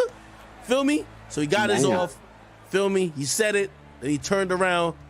Draymond, you know what I mean? He got a little donkey smile. You can see his teeth from right here. I don't know if y'all can see it, man. He got his teeth, like, everything black about him but his teeth. You can see his teeth right here. Right here. Let me make sure I can see it a bit. Right here. You can see the teeth. You feel me? I don't know why he being rude to Draymond. Ain't gonna be LeBron James lap boy. Let me see if I can find it. Wait, okay. Yeah. Oh. Get that nigga some bars. Niggas tight. You can tell what happened. Turn around. Now he trying to chirp back. He ain't want to take the L in the roasting. You see this nigga, he looks over here like, oh shit. Now I think Draymond tight. Bet. Here we go. Look at this nigga's body language. You know a nigga in an argument when y'all roasting? We all roast each other as men. You know a nigga who can't take the L, bro? Like, you ever roast a nigga when you play basketball? I know y'all about to say, I can't play, nigga, I play basketball. Listen. You know when you roasting a nigga and you know he tight, but he can't roast back, so the next time y'all both go for a rebound or y'all both, like, you go to the whole pause, that nigga gonna foul you crazy because he's tight. Like, he's mad. Anyway, you can tell. You can tell, like, he's just kind of moving, like, he's a little upset. He start walking Draymond over. right there. You know what I mean? Jordan Poole's like, yo, shut your bitch ass up, man. Like, nigga, you need to be on the bench type shit. You feel me? This nigga right here, you got to look at it. This nigga right here, like, yeah, I got to look at every angle. This nigga right here, he knows going, like, really, if he wasn't, like, does this nigga play? Who is this nigga right here? This nigga is the type of nigga who should have pulled out his cell phone. You feel me? To get the footage. You heard me? But he could see that it's tension already. He watching. This nigga right here, he, like, the mere fact they got him hidden behind the ball, like the column of balls, you know, pause on that. You know this nigga don't play at all, okay? At all, nigga. You feel me? So he come over here, you know, Draymond getting in his face. These two white balding dudes over here, bald A and bald 2, that dude didn't move. Bald B, they don't know what the fuck going on. This nigga right here, he's starting to see there's some spiciness and static behind him. Okay? This nigga, he's just cooling. And then Draymond comes up, getting his face, right? Kind of bumps him a little bit with the chest, just to let him know, like, yo, you a young nigga, relax, dog. Then the dude pushes Draymond, and I'm going to keep it 100 with you. Jordan Poole is like a lot of niggas out here. When you push a nigga like that, like, have I ever done some shit like that? Where you started off, but you glad niggas got in between? Because you know that nigga can't get his lick back? Jordan Poole pushed him off. And Jordan Poole seen this bald A and bald B and be like, oh, they ain't do nothing. I don't got to fight this nigga, okay? So that's why his hands is down. I hear everybody be like, yo, how you gonna push a nigga and your hands ain't up? Bro, he thinking these niggas about to break it up before it happens. You know what I mean? So niggas is gonna look at him as kind of being gangster for pushing. You feel me? Now, I'm gonna keep it real with you. This nigga Draymond got all the way. Yo, this nigga fold this nigga like a lawn chair, nigga. Look, I didn't even know Draymond was like this. I've always thought Draymond was fake tough. I'm gonna keep it 100 with you. Like, and the reason why is like I think like, bro, he's never been that skillful. So like he gotta act like he's an enforcer type shit. You know what I mean? To kind of like, oh yeah, he's bring. You know, when you watch the NBA, they say these dumbass shit. He's bringing the toughness to the team. Okay, fine, nigga. I thought he was fake tough. I didn't think he was really like, whatever. Like I'll sneak you type. I'll sneak your shit real quick, boy. Pass this game. My bad. It's on. That shit funny. Can't skip past. He walks over. The crazy part when he walking over. Hold on, let me look at it again. I think he grabbing his nuts. Yeah, I ain't gonna let no nigga grabbing his nuts walk up on me. Nah, you know what type of time it is. Look, is he grabbing his nuts? He ain't grabbing no fucking like thigh. Hold on, you gotta wait till he. Right here, he grabbing his pants. His pants and shit. Feel me? All right, hold on. Where the fuck is Draymond from? Where from? And all of a sudden, something gets said. He was laughing like a hyena before. Now he walking over, and he walking with that little walk, and he grabbing his crotch? Oh, hell no, nigga. Oh, hell no, nigga. Right. He pushed him off. He looking at this nigga to be the nigga who stopped the whole shit. This You think right it's here. gonna stop him, but they don't do nothing. They don't I'm help gonna keep him. it 100 with you. They don't This help. nigga Draymond hit this boy with a falcon punch. I guarantee you it erased the whole playbook out of this nigga's mind, bro. This nigga don't even know. This nigga don't know no plays from the Golden State playbook after this shit. Look, bang. This the best shot Draymond Green ever hit, nigga. Fuck any of the game time shots he ever hit in his life. Best shot. Boom. Draymond's best shot. Dislocate this nigga jaw. I'm gonna tell you what mind of your business is. You see this nigga right here? I don't even know who this guy is. This guy even on the roster, you can tell he practice squad something like this. He not getting involved in nothing that gonna get his 12-day contract clip. Fuck that. All right, he ain't fucking. Hell to the with it. fucking no. He's sitting over here like, oh, what? That's what y'all doing? That's what's up. All right. I'm good. Yeah. Yo, he leans this nigga jaw. Me leaning. I'm gonna keep it real with you though. That shit funny as hell.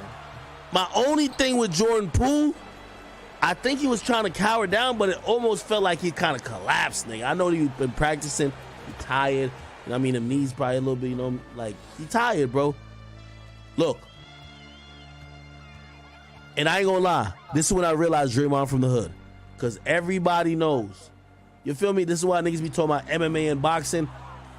I've seen a bunch of fights. I've only seen one time where a nigga actually swung more than 5 times before grappling. In the hood, in any type of fight. It's usually snuck that nigga. Hopefully you get him down.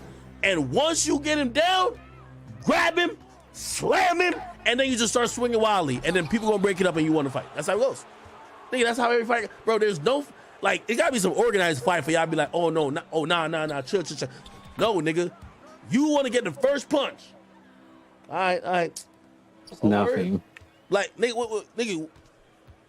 If He you probably really said want some some shit. shit to Draymond. Draymond walked up on him like, yo, nigga, you just call me Donkey from Shrek? Like, yeah, nigga. You the triple single nigga out here, bro. Bang! That's one of the, I ain't gonna lie, that's one of my fears. That's one of my fears.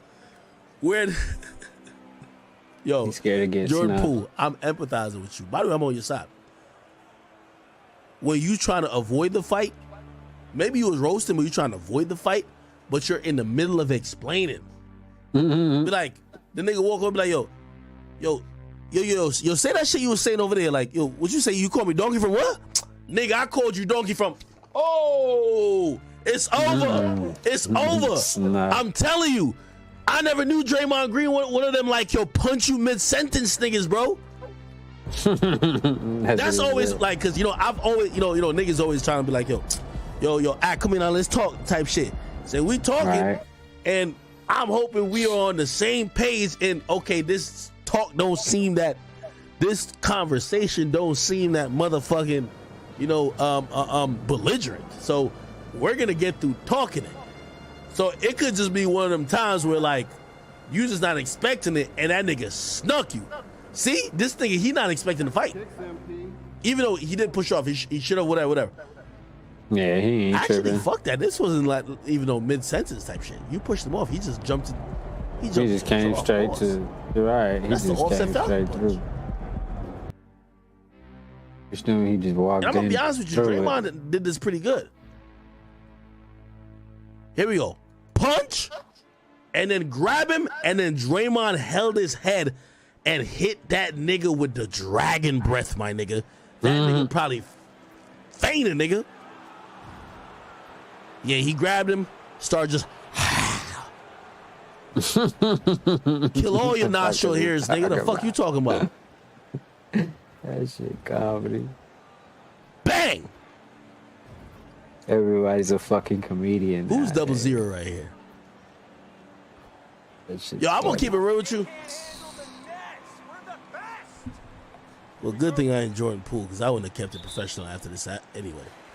You see, all you pussy niggas who sat by and watched my jaw got tapped, pause, right? And the nigga that nigga folded me like a lawn chair, nigga. I hope when I'm in the game and y'all see me just jocking it up, nigga, I would get the ball and I wouldn't pass to a motherfucker, bro. Niggas be like, I'm open. Yo, nigga, fuck you, nigga. Bong, fuck all that shit. Nigga, I don't pass to none of these bitch ass niggas. Right. Not Fuck one of them. Is this Curry right here? That nigga Curry deleted himself from his scene, man. He was like, yo, get the fuck up figure out out of what here. Aisha cooking for tonight. Fuck that. Fuck that. Look, shit get. Oh, this is Curry. Shit getting kind of That is hectic. Curry, yeah. Look, kind of getting hectic. Let's see where Curry go. Watch Curry. It's a Curry cam right now. It's Curry cam. Oh, Lynn, he walking over. Curry, the definition of mind your fucking business, nigga. Actually, he probably was not even trying to ignore it. He probably thinking like, you pussy niggas, I brought y'all to a championship by myself. I ran around 39 screens. I was getting double teamed this and third.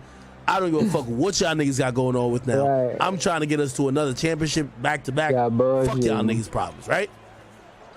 Okay, so he kind of get out of it. All right, bet. Here's the bump. Damn, cool. And I'm gonna keep it 100 with you. Did Curry run over? Real nigga Curry, man. Fuck them. Fuck both of them niggas. Curry left. Salute to my real nigga Curry, man. Fuck both of them niggas. Imagine you injure a hamstring while trying to break up two bums fighting. Hell nah, nigga. Right? Hell to the no, nigga. That's funny as hell. Salute That's to Curry, funny. man. If I was Curry Curry, got the like, fuck yo, up out of did I get there. these bum ass niggas? Right. Can y'all move these people out of here with this bullshit? Curry don't even move. That's funny. Damn. It's two things. I really don't think he got like a glass jaw. I just think it because he probably played basketball like a long time. They didn't practice. Nigga. Oh, that's the move right there. Draymond was trying to do the punch, grab, slam, but the nigga, he just passed out. Like as soon as he got hit, he just started collapsing. So that's when he kind of grabbed him. Just look. Damn, I hate that I gotta keep watching it over and over. As soon as the punch happens, he's going for the grapple. You trying to grapple a nigga? You trying to grab him like by his torso, kind of like his feet, to get him up off of that bitch, slam his ass, and once you slam him, he's gonna be a little bit discombobulated. You're gonna be just giving him the beats. You feel me? The crazy part about this, I didn't even know Draymond was like this. I really thought Draymond was fake tough. Right. Nigga, I listened to his podcast. This nigga talking like Michael Eric Tyson, whatever that nigga name is, who be talking about astronomy. Like, yeah, I thought it was one of them niggas. I'm like, I don't know what the fuck you talking about. This nigga talking like an analyst. Oh, there we go. You ever hear Draymond on his podcast? I'm like, this nigga not hood. Oh, that's what you're talking about. Watch. This was when Offset, this nigga was so used to jail. The Migos performing, they didn't even give that nigga a mic. I think they gave that nigga some brass knuckles and said, bro, just keep chilling over there, bro. Like, look at Offset. Look, one thing you don't realize about him, hold on. I'm gonna show you, I gotta break it down. Couple of things you knew shit was gonna go left. Offset pulled up his pants early. You know, when a nigga start pulling up their pants, you need to be on defense mode. Okay? The stage is where niggas usually sag their pants the most, and Offset's pulling his pants up. Here's the next thing you gotta watch out for. Offset been making a fist the whole time. It's like he doing eeny, meeny, miny, mo on which knuckle he finna connect with your forehead. Just watch. Next thing you gotta look at, Offset is bopping off beat because he really watching his op in the crowd. Look. Off beat.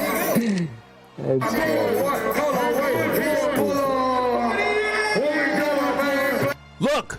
Another thing, in the crowd. Him going like this is not him being on beat. That's him being one. You know when somebody about to go to jump rope and they be like 1, 2. He on some shit like, look. He powering up to jump in the crowd. Look.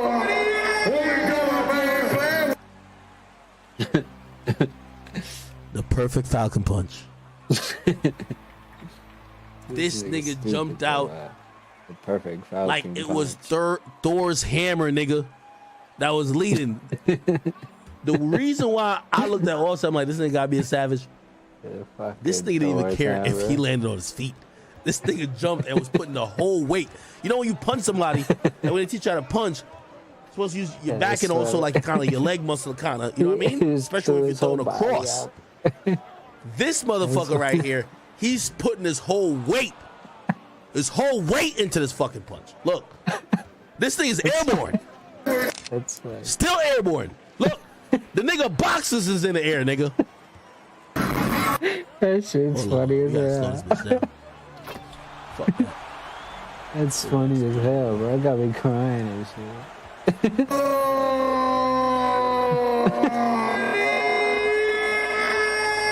So what's that audio? What the fuck? 1, 2, 1, 2. Oh, it's slow motion. God that shit's damn. funny as hell, bro. That nigga said. Is this fast forward to another frame? Shit. Yeah, they paused it or something. Here's the funny part about it. Oh shit, that's Nigga, what you happened with should've editing. Niggas was gonna break up, nigga. Oh. Offset already Falcon punching a nigga. Oh shit. A nigga had to drag Quavo into the crowd. Like, yo, Quavo Quavo, was not not going to going. fuck. Nigga, you can't just perform fight night. It's fight night now, nigga. Look, you can't just perform fight night, nigga. It's fight night right now. Quavo was not. Offset was ready to go to jail again. Look, Offset in the crowd. Oh, God. First of all, let me tell you, Offset don't even got a mic. Quavo's still on the mic. Like, there we pick go. up the phone, baby. Pick up the phone, baby. This nigga right here, I don't know who this nigga is. He's dragging Quavo into the crowd. Quavo's like, no, nigga, I'm staying over here where it's safe. Right, he's standing back like, nah. Look, he's dragging Quavo down. Look at Takeoff. That's funny. Takeoff doing what I did at the BT Awards. Takeoff like, what the fuck going on in here, man? Look at Takeoff. Nah, we gotta zoom in on Takeoff. Nah, we gotta zoom in on Takeoff. He said we gotta zoom in. You don't know how Look to at zoom Takeoff. in. Takeoff like, what the fuck? You know what Takeoff saying? Oh, Nigga, my shit, verse ain't this even coming is yet. What the fuck? Y'all ain't about to leave me off this performance. Fuck that. Look, all right, now Quavo like, all right, fuck that. I'm in it. I'm in it. You see? Quavo like me. I'm gonna jump in when once we realize we win. There we go. Offset already in there. 2 other niggas jumped in there, and another nigga. It's funny as hell. Quavo was like, oh, God chill. damn, bro. He realized, oh, we winning? Sure, let me go get my kicks in too, nigga. Fuck all that shit. All right, bet. I remember seeing this shit. There we That go. shit wasn't, it's funny. This nigga take off like, yo, Quavo, throw me the mic, nigga. I gotta perform my verse. Throw me the mic, nigga. Look at my man take off. Yo, throw me the mic, nigga. Throw me the fucking mic, nigga. I gotta get my shit off. It's like they could tell Battle Bougie was gonna happen. Nah, nigga, y'all ain't leave me off this song now. Y'all niggas all fought. All y'all niggas fighting before my verse come on. Fuck no, nigga. Hold on, I'm trying to see what. Okay, Takeoff about to jump in there. It's bad. Oh, he got in there. Now Takeoff This shit crazy. I ain't gonna lie, the fight kind of done though, but fuck it, you know what I mean? Like you gotta get, you know what I mean? You know what I mean? You gotta. But like, yeah, nah, I ain't know what's going on. My bad. Yeah, some shit ever happen, your man's be like, yo, bro, what was you at? Like, bro, I didn't even know what's going on, nigga. Like, nigga, I turn around. Come on, that man. bitch like just like tapping me the whole time I was performing. I turn around, trying to tell her get the fuck on out of here. By the time I turn around, I see Seth. He over there punching on that. You see the hand right here? That's funny as shit, though. God damn, that shit had me dying for a minute. Oh, dang. Okay. Whatever. All right. Whoa.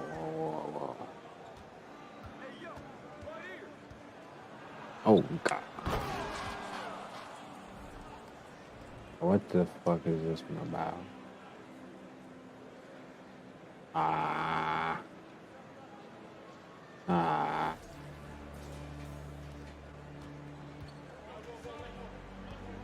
Yeah. Let's. Nah, do I care about that? Nah, I don't. It's news though, but I don't know. Oh. I'm gonna play defense, man. This is some bullshit. Talk episode. In today's episode, we're gonna be looking at the TikTok influencer Charli D'Amelio and the YouTuber turned rapper DDG. Let's get right into it. Okay. TikTok and YouTube are two of the biggest creator platforms in the world. It is reported that TikTok has about 1 billion active users a month, and YouTube has double that with another 2.1 billion active users a month. This means that the creators on these platforms are able to grow huge audiences, which then make these TikTokers or YouTubers very influential. On this channel, we have seen time and time again that those that have influence over the masses are usually Masonic puppets being used to manipulate the masses. In this video, you will see that this is no different when it comes to TikTok and YouTube. Just like in the music industry, the biggest TikTokers and the biggest YouTubers are connected to the Masonic order. In this video, we'll be looking at one of the biggest TikTokers on the platform, Charli D'Amelio, and then we will be taking a look at the YouTuber who is able to successfully cross over to the mainstream music industry, DDG. Charli D'Amelio is an 18-year-old TikToker with one of the biggest followings on the platform. Charli has managed to grow her follower count to over 140 million followers, making her one of the most influential teenagers in the world. Charli started on the platform back in 2019 at the young age of 15 when she began posting videos of herself lip singing to popular songs. Her account will explode in size after posting a duet video of her mimicking someone dancing. Charli is not only one of the biggest TikTokers, but she is one of the fastest growing TikTokers on the platform. As just months after creating her TikTok account, she will grow her account to over 50 million followers. Shortly after her career took off, we saw Charli getting massive brand deals, as she would even strike a deal with Dunkin' Donuts, where they went on to name a drink after her. She would then get picked up by Hollywood, as she was given her own reality show on Hulu about her and her family. Charli managed to become the first person to reach over 100 million TikTok followers in just 1 year of being on the platform. To many people on TikTok, they saw this growth as nothing more than impressive, but some people on TikTok found this growth suspicious and have questioned Charli's unbelievable rise. After Hold on.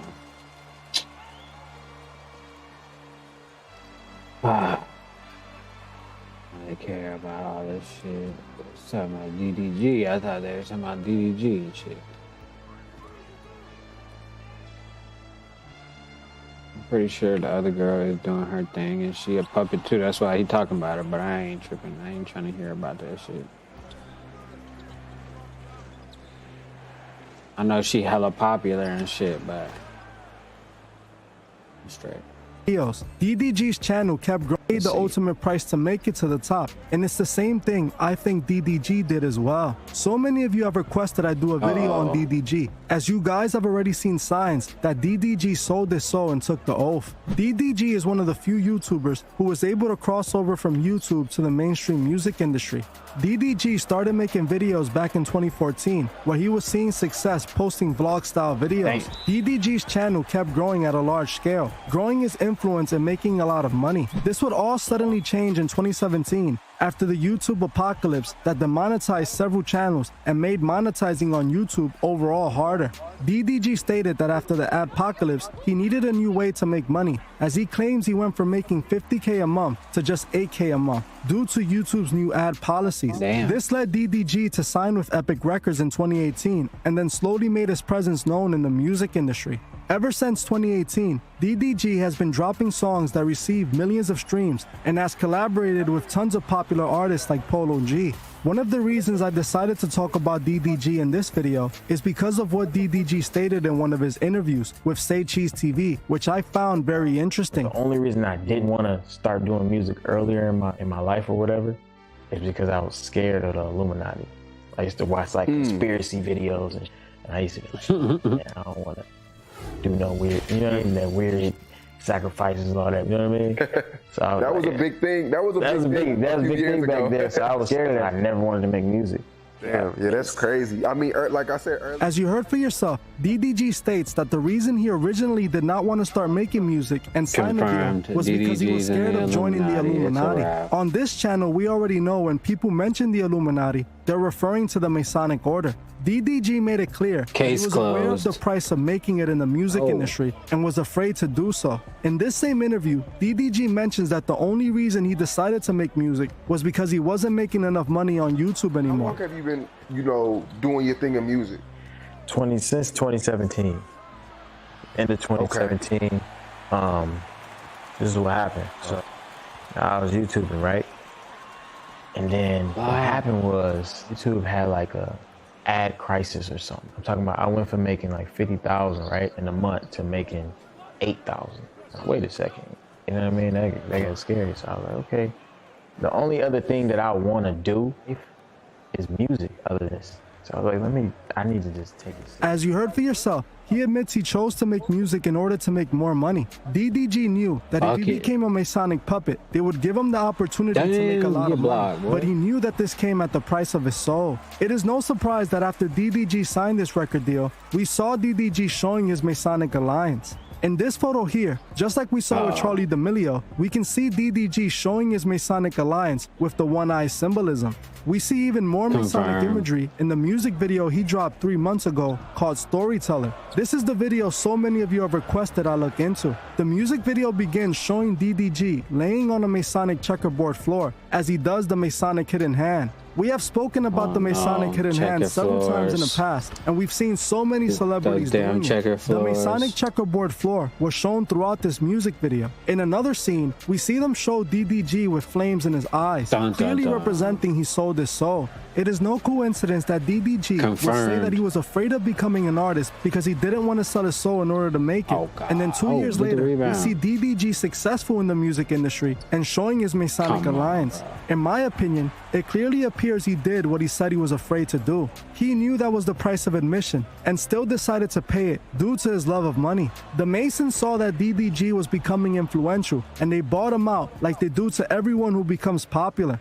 As you can see in this video, the Masons have their hands in everything popular, including TikTok and YouTube. Charli D'Amelio and DDG are just two of the puppets on these platforms, but I can assure you that there's many more. If you guys would like me to cover more TikTokers and YouTubers that took the oath, let me...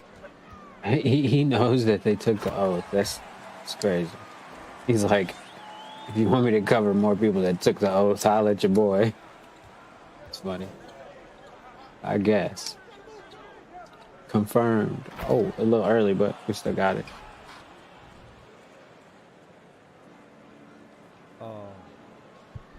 And they didn't ask me no social media questions. They tapped into political Charleston. Man, one day I'm gonna be a politician. That's my end goal. I'm gonna be a local politician, fighting locally at home, with an international name. What about, like, you don't think that to be just a local politician is gonna be too small for what you ultimately grow into? I don't know. I think so. But we'll see. A charity starts in the home.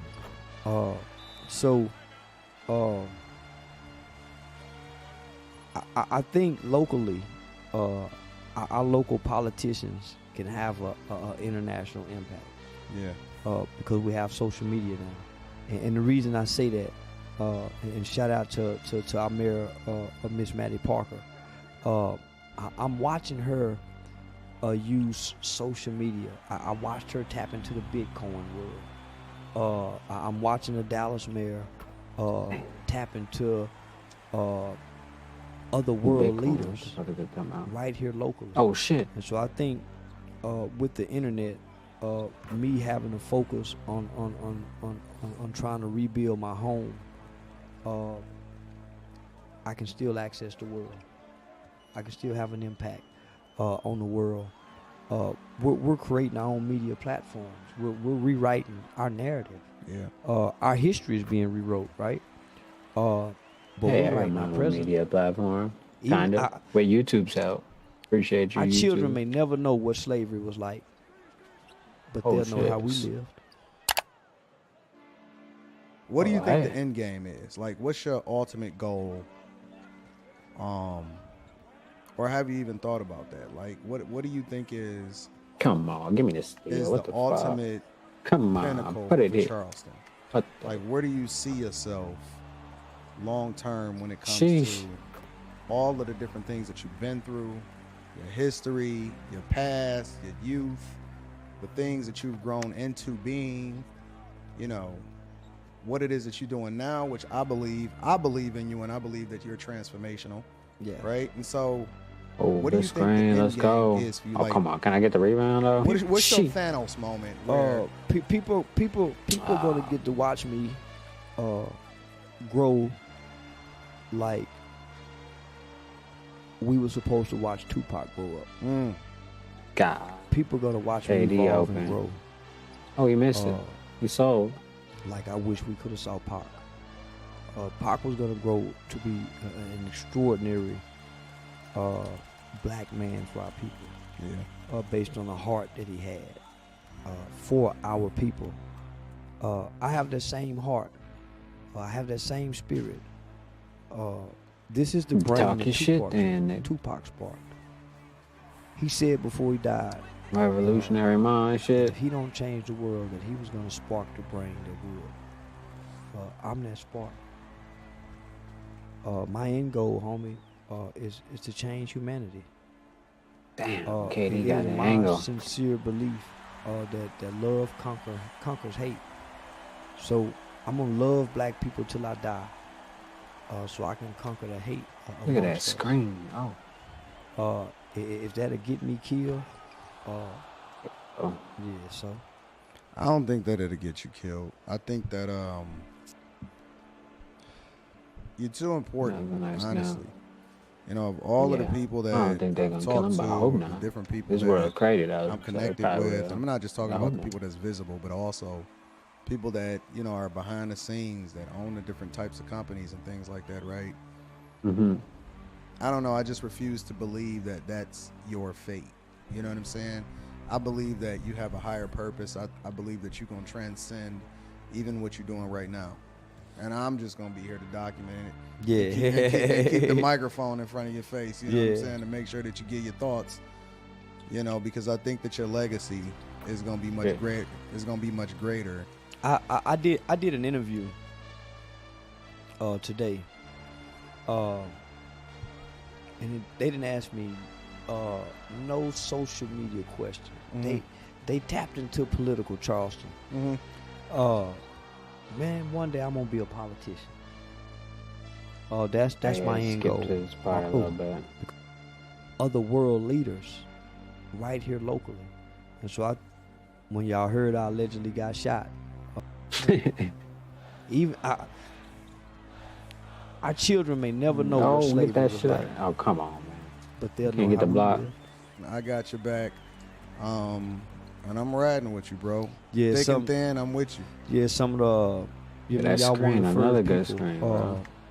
when y'all heard I allegedly got shot, to show concern, to reach out.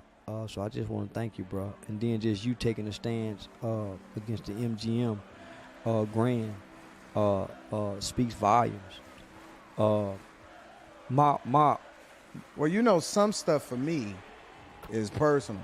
Yeah. So like, I'm not even gonna ask you, Oh, he's or I personal. wasn't even gonna ask you, because I already know what's happening. You know, Yeah. because I'm tapped in with you personally. But I wasn't even gonna ask you.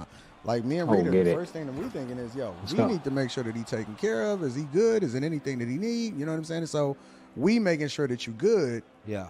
Forget all of this camera junk. You know what I'm saying? Yeah. Some stuff is cool for the camera to have that conversation, but some stuff is like, yo, hold on, what's going on over there? You know what I'm saying? So Right? Yeah, he's that a was nice the guy. move for us. Good Like, friend yo, type guy.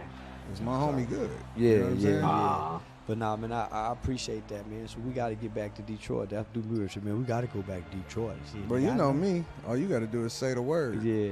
Yeah, we got to be at the airport at 3 come o'clock. on, I see bro. Blueberry done walked in here with his bags and his toes out. Yeah. You nigga done walked in with his bags and airline thing around his neck and his toes Dewberry out. is one of the funniest dudes that y'all have no clue whatsoever. Just don't get out of line. But Yeah, he's yeah, one yeah. of the coolest dudes that you'll ever meet in your life. Yeah, man. But I hope you're enjoying your Dallas experience. Dallas is dope. If you get a chance, man, eat at Billy Can Cans. Yeah. Shout out Billy Can, man. Dallas. What the fuck is the police doing now? Alright. Oh shit. This incident Hold on. began when patrol officers. This incident began when patrol officers were. What the fuck? This They're incident tagging began this when shit, patrol boy. officers were driving That's along a 19th paintball Avenue, gun. passing Tucky Lane, which is just south of Glendale Avenue. Come. The officers had just completed an unrelated call and were traveling south on 19th Avenue. While officers were passing by Tucky Lane, they saw a man throwing rocks at their vehicles. Both units involved stopped further down the street and spoke with each other about what occurred.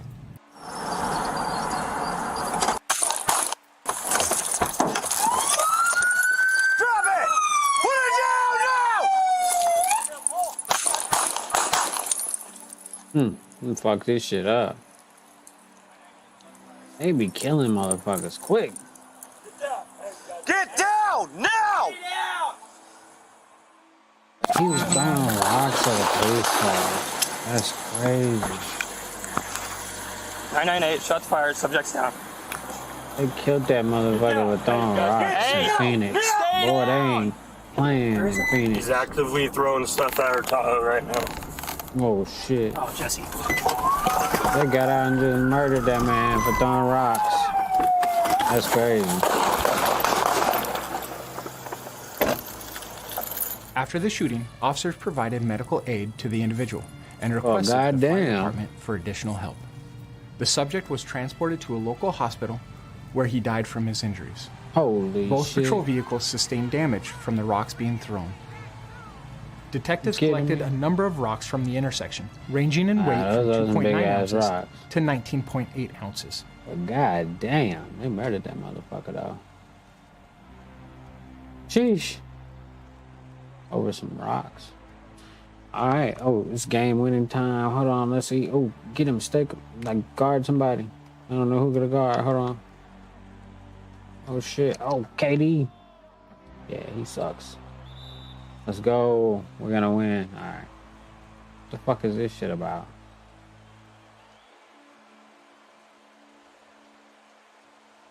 See.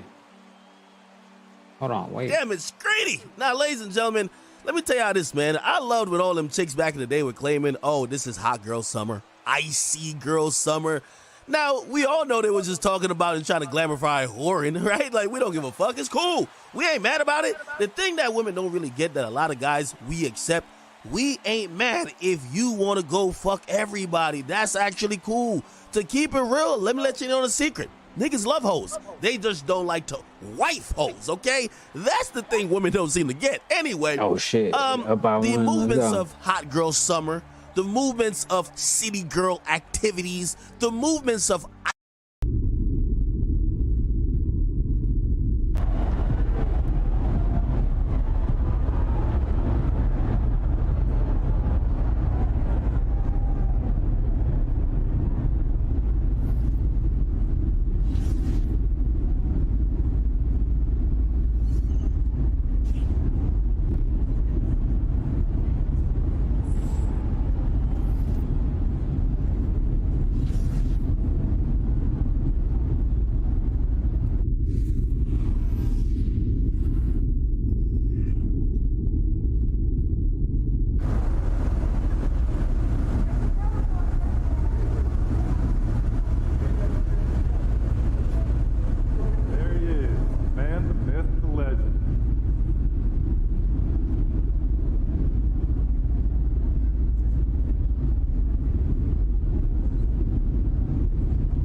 Alright. It's over here. Yeah. I'm back. Turn that shit down a little bit. A little bit more. There we go. Alright. Shit, man. Some more of it, you know what I'm saying?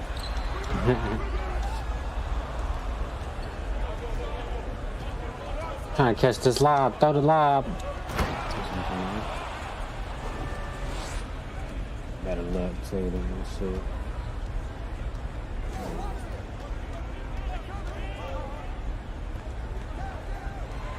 That shit out of here, boy. Whoop this shit. See what Kanye got to say. Nothing but the best for this country. And it doesn't, like, Moses stuttered. And saying God is not always going to bring the most perfect personality. A lot of times the most fake people, their job is talking and making people feel comfortable. Yeah. You know, and the realest people are going to make you feel uncomfortable at first. Trump wanted nothing but the best for this country. And it doesn't, like, Moses stuttered. And saying God is not always going to bring they rewound it. Personality. A lot of losing weight because the media wants to put out a perception that being overweight is the new goal when it's actually unhealthy. Yes. Let's get aside the fact of whether it's fashion and vogue, which it's not. Let's just, or if someone thinks it's attractive, to each his own. It's actually clinically unhealthy. And for people to promote that. Makes sense. It's demonic. My trainer, a friend of mine, demonic. Harley Pasternak. Like Harley Pasternak. When Lizzo loses 10 pounds and announces it, the bots, that's a term for people like, it's like telemarketer callers, like on Instagram. Damn. They attack her for losing weight because the media wants to put out a perception that being overweight is the new goal when it's actually unhealthy. Yes. Let's get aside the fact of whether it's fashion and vogue, which it's not. Let's just, or if someone thinks it's attractive, to each his own. It's actually clinically unhealthy. And for people to promote that, I mean, he ain't lying. It's demonic. My trainer, a friend of mine, Harley Pasternak, Harley Pasternak.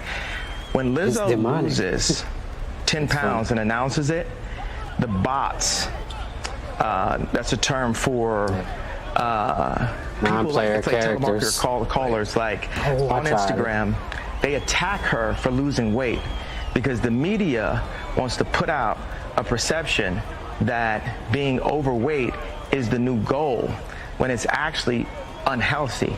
Yes. That's times the most fake people, their job is alright, that's enough. That's enough. It's enough Kanye preaching. But he was on point though. Instagram's going crazy. Zuck is going crazy.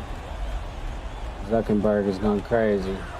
But they put my account on notice for like, what, 30 days?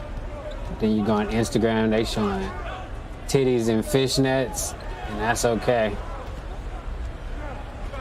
Ah, that's some bullshit. That's a bad path.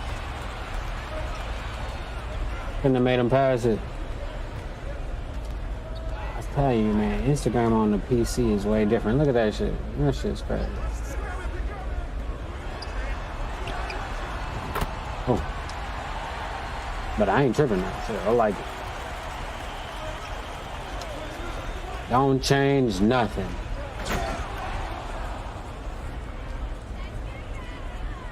Or change something, I don't care. It doesn't matter.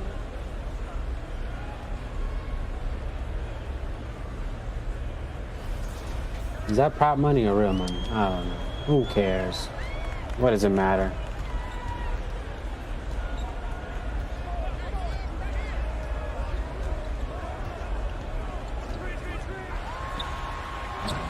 Oh yeah. People ask me why I got the hoodie on. It's cold. Got the AC on blast. You know what I'm saying? Oh. Come on. No foul. It's crazy. John Wall.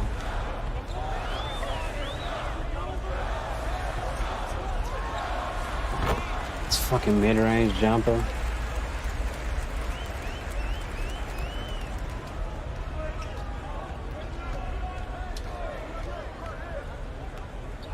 Oh, this is what's his name? Tucker.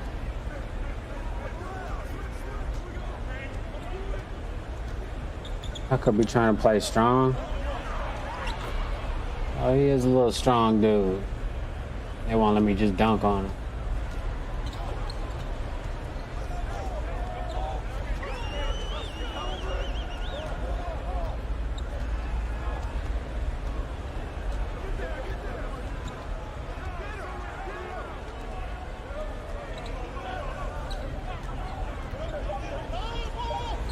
Oh, Tucker. That's what we wanted to shoot, but we made it.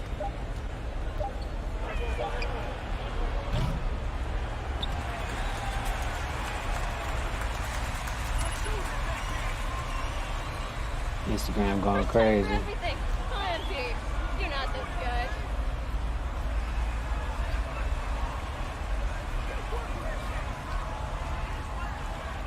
Hold on, let's go to this one instead. Let's see how this one looks. Oh. A little bit louder. I don't know, was the other one better? No, I think this one's cool. Yeah. I like this one better.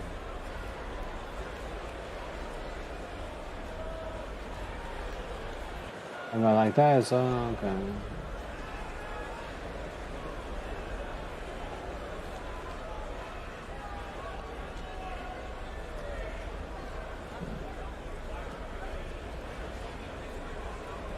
Like that. And Snapper sent me this. The last post says, Nah. What did you think about, right, where you look at an artist, Mace, right, was upset for you?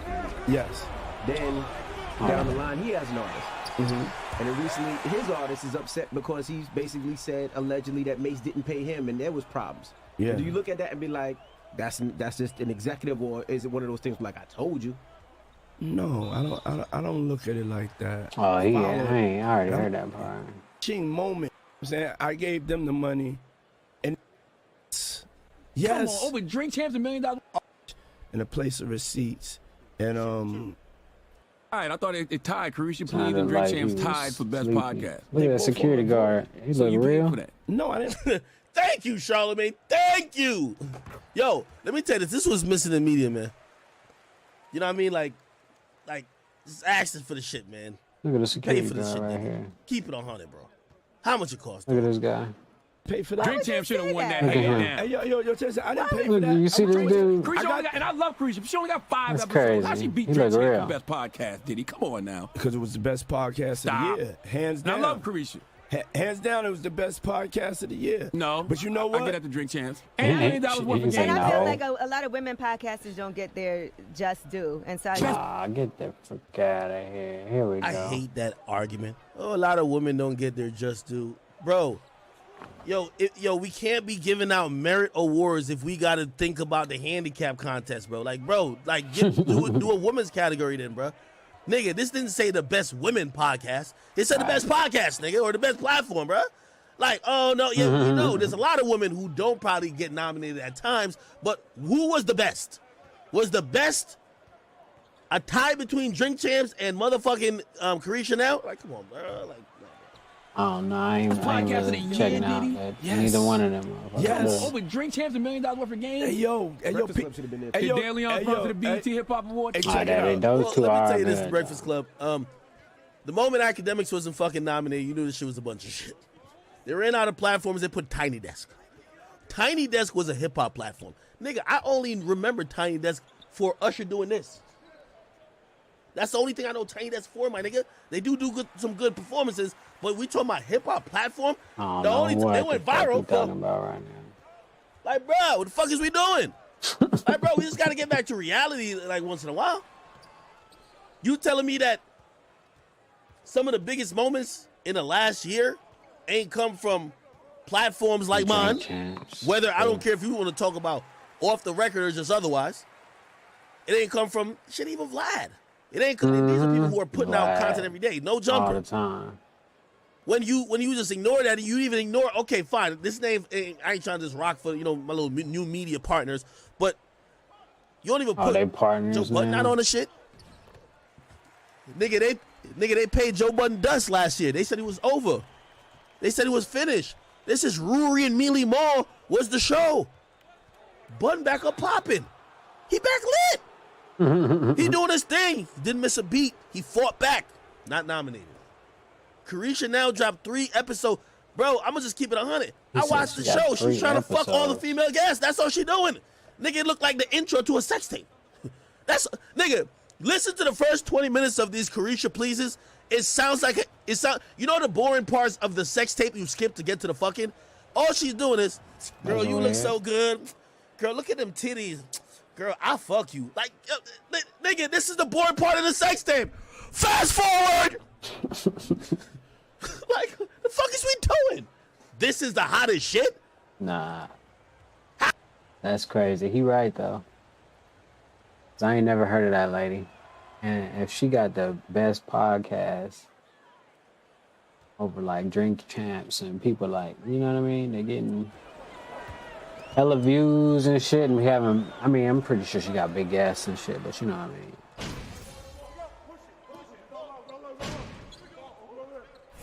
But you know they do that shit all the time. Anyone else think he's overinflated? This won't last.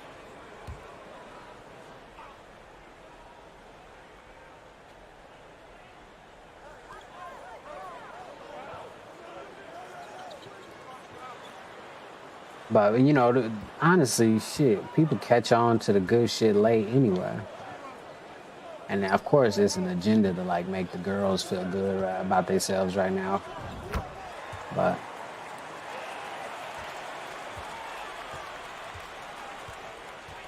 ooh. That's trash, bro. You gotta dunk that. Fucking floater, whatever that was. Pump fake, dude. Hold on. Get that shit out of here. That's a good block animation. My main question is your voice, though, Bootsy. When you look up and you realize that your voice is powerful as hell, man, does it stress you out when you wake up in the morning, you see some bullshit, thinking, I gotta speak on this, and I know I'm about to catch a hellified backlash on this thing. And I need my Instagram right now. I got a few shows coming up. Damn, another block. And he greened it. That's crazy. It ain't like, when it's time to speak on it, it ain't like a hesitation. Okay. It's grab the phone. Yeah. Mm-hmm. You know, it ain't like no hesitation. Because my mouth speaking for so many people right now, bro. Like, yeah. People see me every day, bro. Old people all in the airport. Like, please don't be quiet. You know, it's wrong what they doing, bro. Like, especially the older people. Mm-hmm. The older people don't like what's going on in this damn industry. Mm-hmm. Like, bro, you know, like, you gotta respect it because people was raised by rules and morals. You know, the game, the industry ain't got no morals. No scruples, no boundaries. People hate people for nothing, shoot people for nothing. Like I told you, like I ain't preaching that be a rapper shit to that young generation, you know, bro. Like I feel like I'll probably please be R&B singer. R&B singer. I write books, man. Like, you know, I'm finna get in this book writing thing hard, bro. I got another one called Mind of a Hustler. I'm finna get to working right now, but, you know, like, books and things like that, bro, like I can express my pain. And I like to express my pain to motivate people. Like if Boosie did it, I could do it. So, Come on. Last question before you slide, Boosie. Wipe Me Down and Independent. How the hell did them songs come about? And what went through your mind when them things went global? Wipe Me Down came about from Fox. We brought it to the label. Me and Webby got on it. I'm not sure how Independent came about. I know Mouse then was cooking the beat up and they switched it up a little bit, but I was just on the road then. I was just on the road, man. I had 4 or 5 videos on BET. Yeah. Man, I had so many videos on BET. I was just on the road. I was on all award shows doing them, but I ain't know how big I was. Yeah. I'm gonna say that. I ain't know how big I was, bro. And probably till I went to prison. I ain't know how big I was till I went to prison, bro. And I ain't know how big I was, bro. I was still foolish, bro. I ain't know how big I was. I mean, I was living in the mansion, but in my heart, you know, I ain't made the transition of being a boss and a grown man. Yeah. You know, I was 26 years old, still thugging. You know, just. So what's Steve-O? Exactly. Oh yeah. What's happening with the movie now?